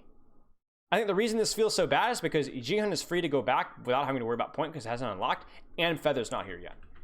At least Feather doesn't have a really good angle, right? I would say just do the same thing. Do the same thing. You got a slightly higher charge Zarya. Go for another nade. Do it with Echo follow-up and with Jihan not peeling, and you just see what happens. I don't think you actually have to go high ground. I don't think so. 좀 자리가 And if you do, you really hope that Jonak doesn't get 5-4 by Karib. 저 애쉬 짜증 나거든요. That's not good. 지금 그쵸? 프리딜이 나올 수 있는 가게요. Ooh, what a clip. 그쵸? But obviously this is where the Brigson is very, very weak. This is on Mandu. Mandu needs to, you can literally hear point being capped, and Mandu is not looking. Mandu is looking off in Narnia. And he doesn't even pat Kariv. So that's no good. The pincer is where you're scared, not what's directly in front of you. 오, 플로라 선수가 결국에는 잡았어요. Clean. 이런 게 이제 변수. And right, this is where Feather is good. This is where Echo is good. High ground, cover, direct angle down. It's like playing pharmacy. It's like absolutely oppressive here. This is where the Echo might actually do okay. So Nixel's chances now are actually okay. If I say if, and it just instantly gets shut down. 이건 이제 패드. 이런 게 이제 변수. Because they have herded the Briggs endpoint, competent point, and now they can take all the angles. The problem here is that Yakpong really just goes too deep. Like, Yakpong needs to play within his support sightlines. Instead, he keeps going and gets booped completely isolated. Huge play by Jihan here. Like, honestly, massive play. Like, Yakpong screwed that up, but honestly, this is just a clutch play from Jihan, dude. Because he gets easily healed by his Ana, and then he drops in a point, and then the break, it's just over. It's over for Krong, and it's over for Mandu. But instead, what happens is Yakpong gets booped off, and now he's completely isolated. Massive play from Jihan. 이건 이제 패더 장수 입장에서 쌍용 박아도 돼요. 애쉬 딸피라고 콜 했거든요, 분명히. 이제 언어가 다른 것도 아니고 저거를 잡는다는 거는 많이 So 아쉽지 just 않나. kamikazing. 될것 All right, 같았고, we keep going. 불리하니까. Ooh, run. 네. All right. 사실은 지금 So yeah, as expected, the Brig Zen comp is a little better. Your Ashe is going to get a little more work done. Your Zen's going to get a little bit more work done, just a little bit more. Sightlines are a little better. 있는데 어떻게 지금 진행을 해야 될까요? But New York's comp can work as well. So this is where the problem becomes that you can't really rotate to point, because if Briggs are on high ground, they can pocket who's on point and outspam you on point a lot. So you kind of do need to attack the Briggs on high ground first. You need to clear off that angle before you go to point, right? Don't just rotate to point. You're not a Symmetra comp. You're not a Ryan comp that can just TP to point and just hide. And, like, it'll be impossible to outspam you. You can be very easily outspammed, so they need to find some way to threaten Briggs in before they apply point pressure. Because remember, Harmony Discord on Ball or on Tracer, you're not going to be able to out pressure that. like, 변수를 내야 될까요? 그냥 복제 안 차면 질 것 같아. Again, you notice how Feather's playing tighter to his team earlier on? 고통 받고 있죠, 애쉬 몰아내기 전까지. 몰아내. Okay, slowly taking space. 저거랑 그냥 이제 하루 종일 섀도우. Now it's interesting to me that are Mandu and Kriv, okay, so Mandu and Kriv are here, so they're not directly on point, alright. 고통 받고 있죠, 애쉬 몰아내기 전까지. 몰아내나요? 못 몰아내죠. 저거랑 그냥 이제 하루 종일 섀도우 복싱 하고 이렇게 고통 받고. 지금. 근데 변수가 났네요. 이러면 할만하죠. 상대도. Yeah, so. 저거랑 그냥 이제 하루 종일 섀도우 복싱 하고 이렇게 고통 받고. 지금. 근데 변수가 났네요. 이러면 할만하죠. 지금. So I'm interested in this. 저거랑 그냥 이제 하루 종일 섀도우 복싱 하고. New York chooses to rotate to point, 변수가 났네요. 이러면 할만하죠. which I don't think is a good plan. So they do get one kill, but they choose to rotate to point with their backline, which, as we said, is not great because you can get spammed out from multiple different angles, which is exactly what we see here. Right? The Tracer just blinks on the point, easy pulse bomb. We have easy spam angles from, where's our Zen here? Yeah, Zen's on this side here, so like I don't think going to point is the play here. I think like what they did is here's what they did. So they contest high ground. In fact, they actually get the kill on the Ashe soon. But I think what backline should do here is rotate after the Briggs in. You see how the Briggs are on the low ground right here? Rotate after the Briggs in, because you don't need to go to high ground to do that. You can rotate through the Mega, go after Briggs in, force Kariv and Mandu to go to point, and then you have the angles on them, and then you dive them on point. Right? You could clear out this angle on Mega side, because Briggs are literally right underneath Feather. Make them rotate towards point, and then dive them on point with your Nano. And then now your backline, because for them to dive you now, they have to dive way outside of the support LOS, because the supports will be sitting on point. You can't punish you for going in here. And then when the Briggs then go to point, right, you could dive them as they're rotating, like how Feather, remember how Flora clipped Kriv rotating to point? Same thing. Same exact thing, except now you've got Nano. So they rotate, they cut the rotation, they go to point instead. I don't think that's the play. I think you need to actively attack the angles. I don't think you go to point. And obviously that bubble wasn't great either.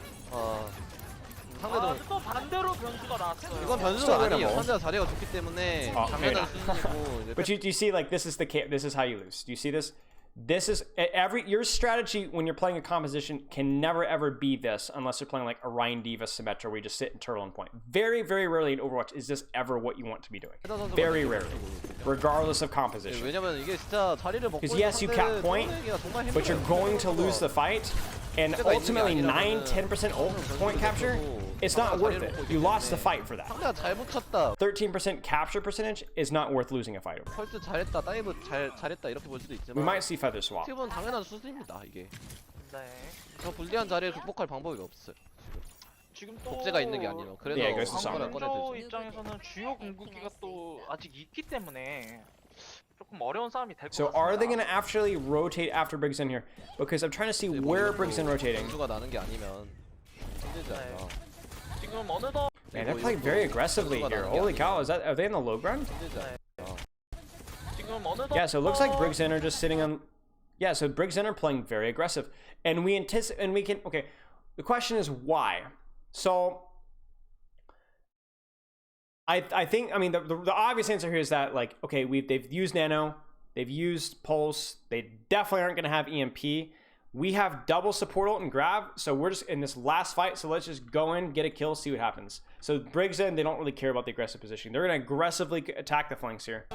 80% 우리가 변수가 있어서. That should be GG's. 변수도 확률입니다. 확률. 유리한 자리 이렇게 막. 네. 사실 Yeah, that's gonna be GG's. Okay, so like I think the main takeaway there is that New York's rotations against Briggs in looked pretty sloppy on that map. And New York's rotations also looked sloppy on the Briggs in comp on Ruins as well. I think the Echo pick was definitely something that was questionable and looked problematic. It was okay, but because New York struggled with their aggressive rotations, they struggled with their dives, it didn't feel like it got a lot of value, and they ended up having to swap multiple times. I think the only question mark for Guangzhou there was, what can we do to make Briggs in comp work on well, where the rotations and the sightlines for Zen aren't near as good? Like, how can we make it work? Because they look like they really struggle. I mean, they just got rolled. They got hard rolled on Ilios well.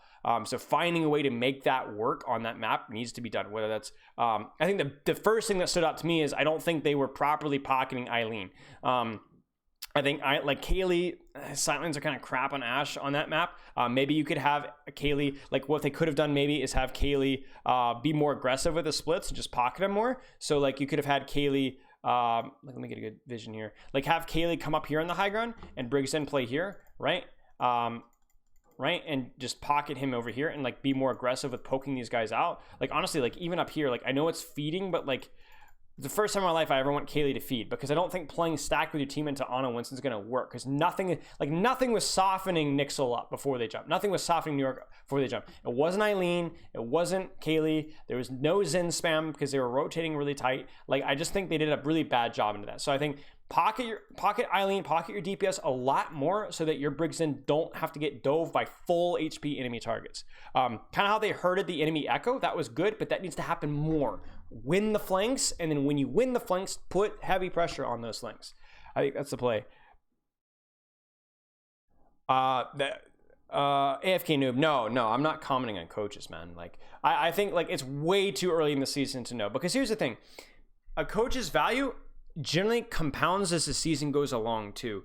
Like not compounds, like a good coach gets better and better and better and he's the greatest in the entire world, you know, but like you're not, even a really good coach isn't going to have like immediate impact in terms of like how a team looks necessarily. It also depends on the coach. Like if it's like something the team really needs, but like you even see this in the NFL, like in other pro sports leagues, it might take a couple years for like the synergy to build in, and obviously in Overwatch League that's too long.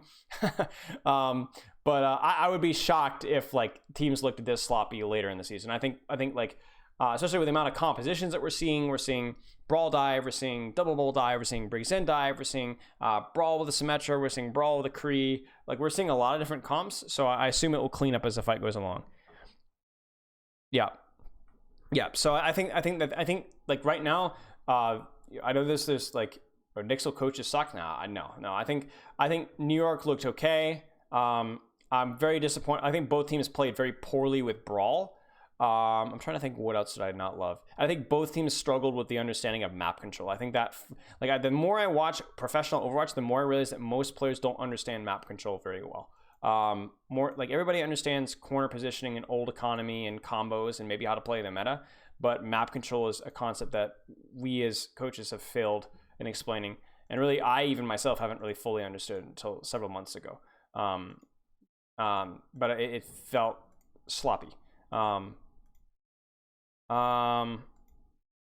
yeah, very entertaining.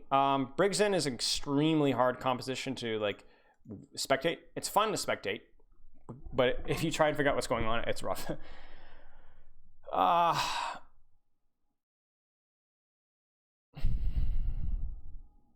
Yeah, you have to be patient. Like teams will improve over time, so like you just don't rush things. You don't rush things.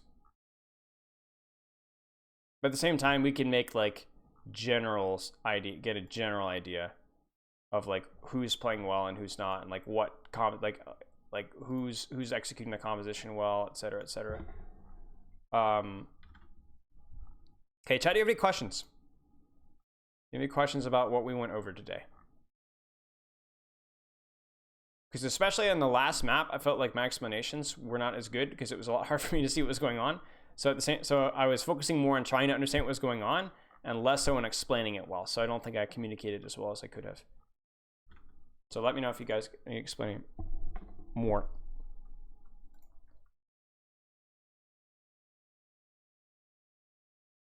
KR teams haven't played Brawl, yeah.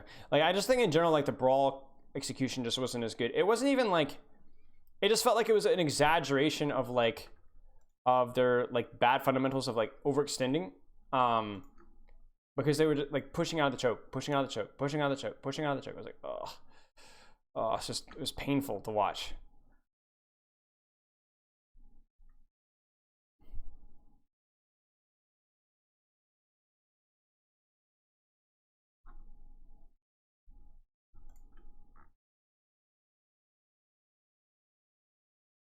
I want to see some really high level Brawl. Yeah, like in general angle usage isn't really like, it's always like a lot of the lower tier, like competitive tier teams look at like, oh, Kree flanking as like a funny meme play when they don't realize that that's literally how you play the comp. Like, oh, the D.Va's inting again and she's killed her backline, like how is she getting away with that? I'm like, that's literally how you play the comp. So like, yeah, I do think that like that whole mindset is like people are lagging behind understanding that properly for sure.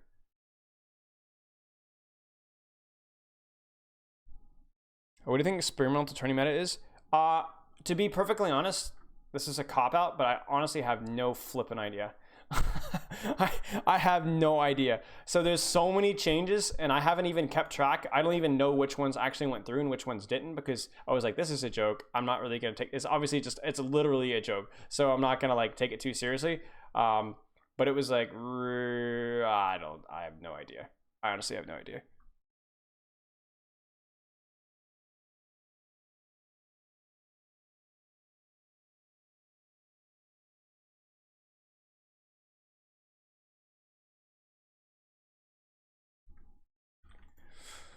Should a D.Va on a dive team bother trying to eat a grab when playing against a comp like Double Bubble? I mean, sure, as long as you don't have to compromise your... I mean, obviously, yeah. Always. Because I don't think, like, your positioning, like, your angle positioning puts you that far from your backline to where not eating a grab is, like, out of the question. I think it's very, very, very doable.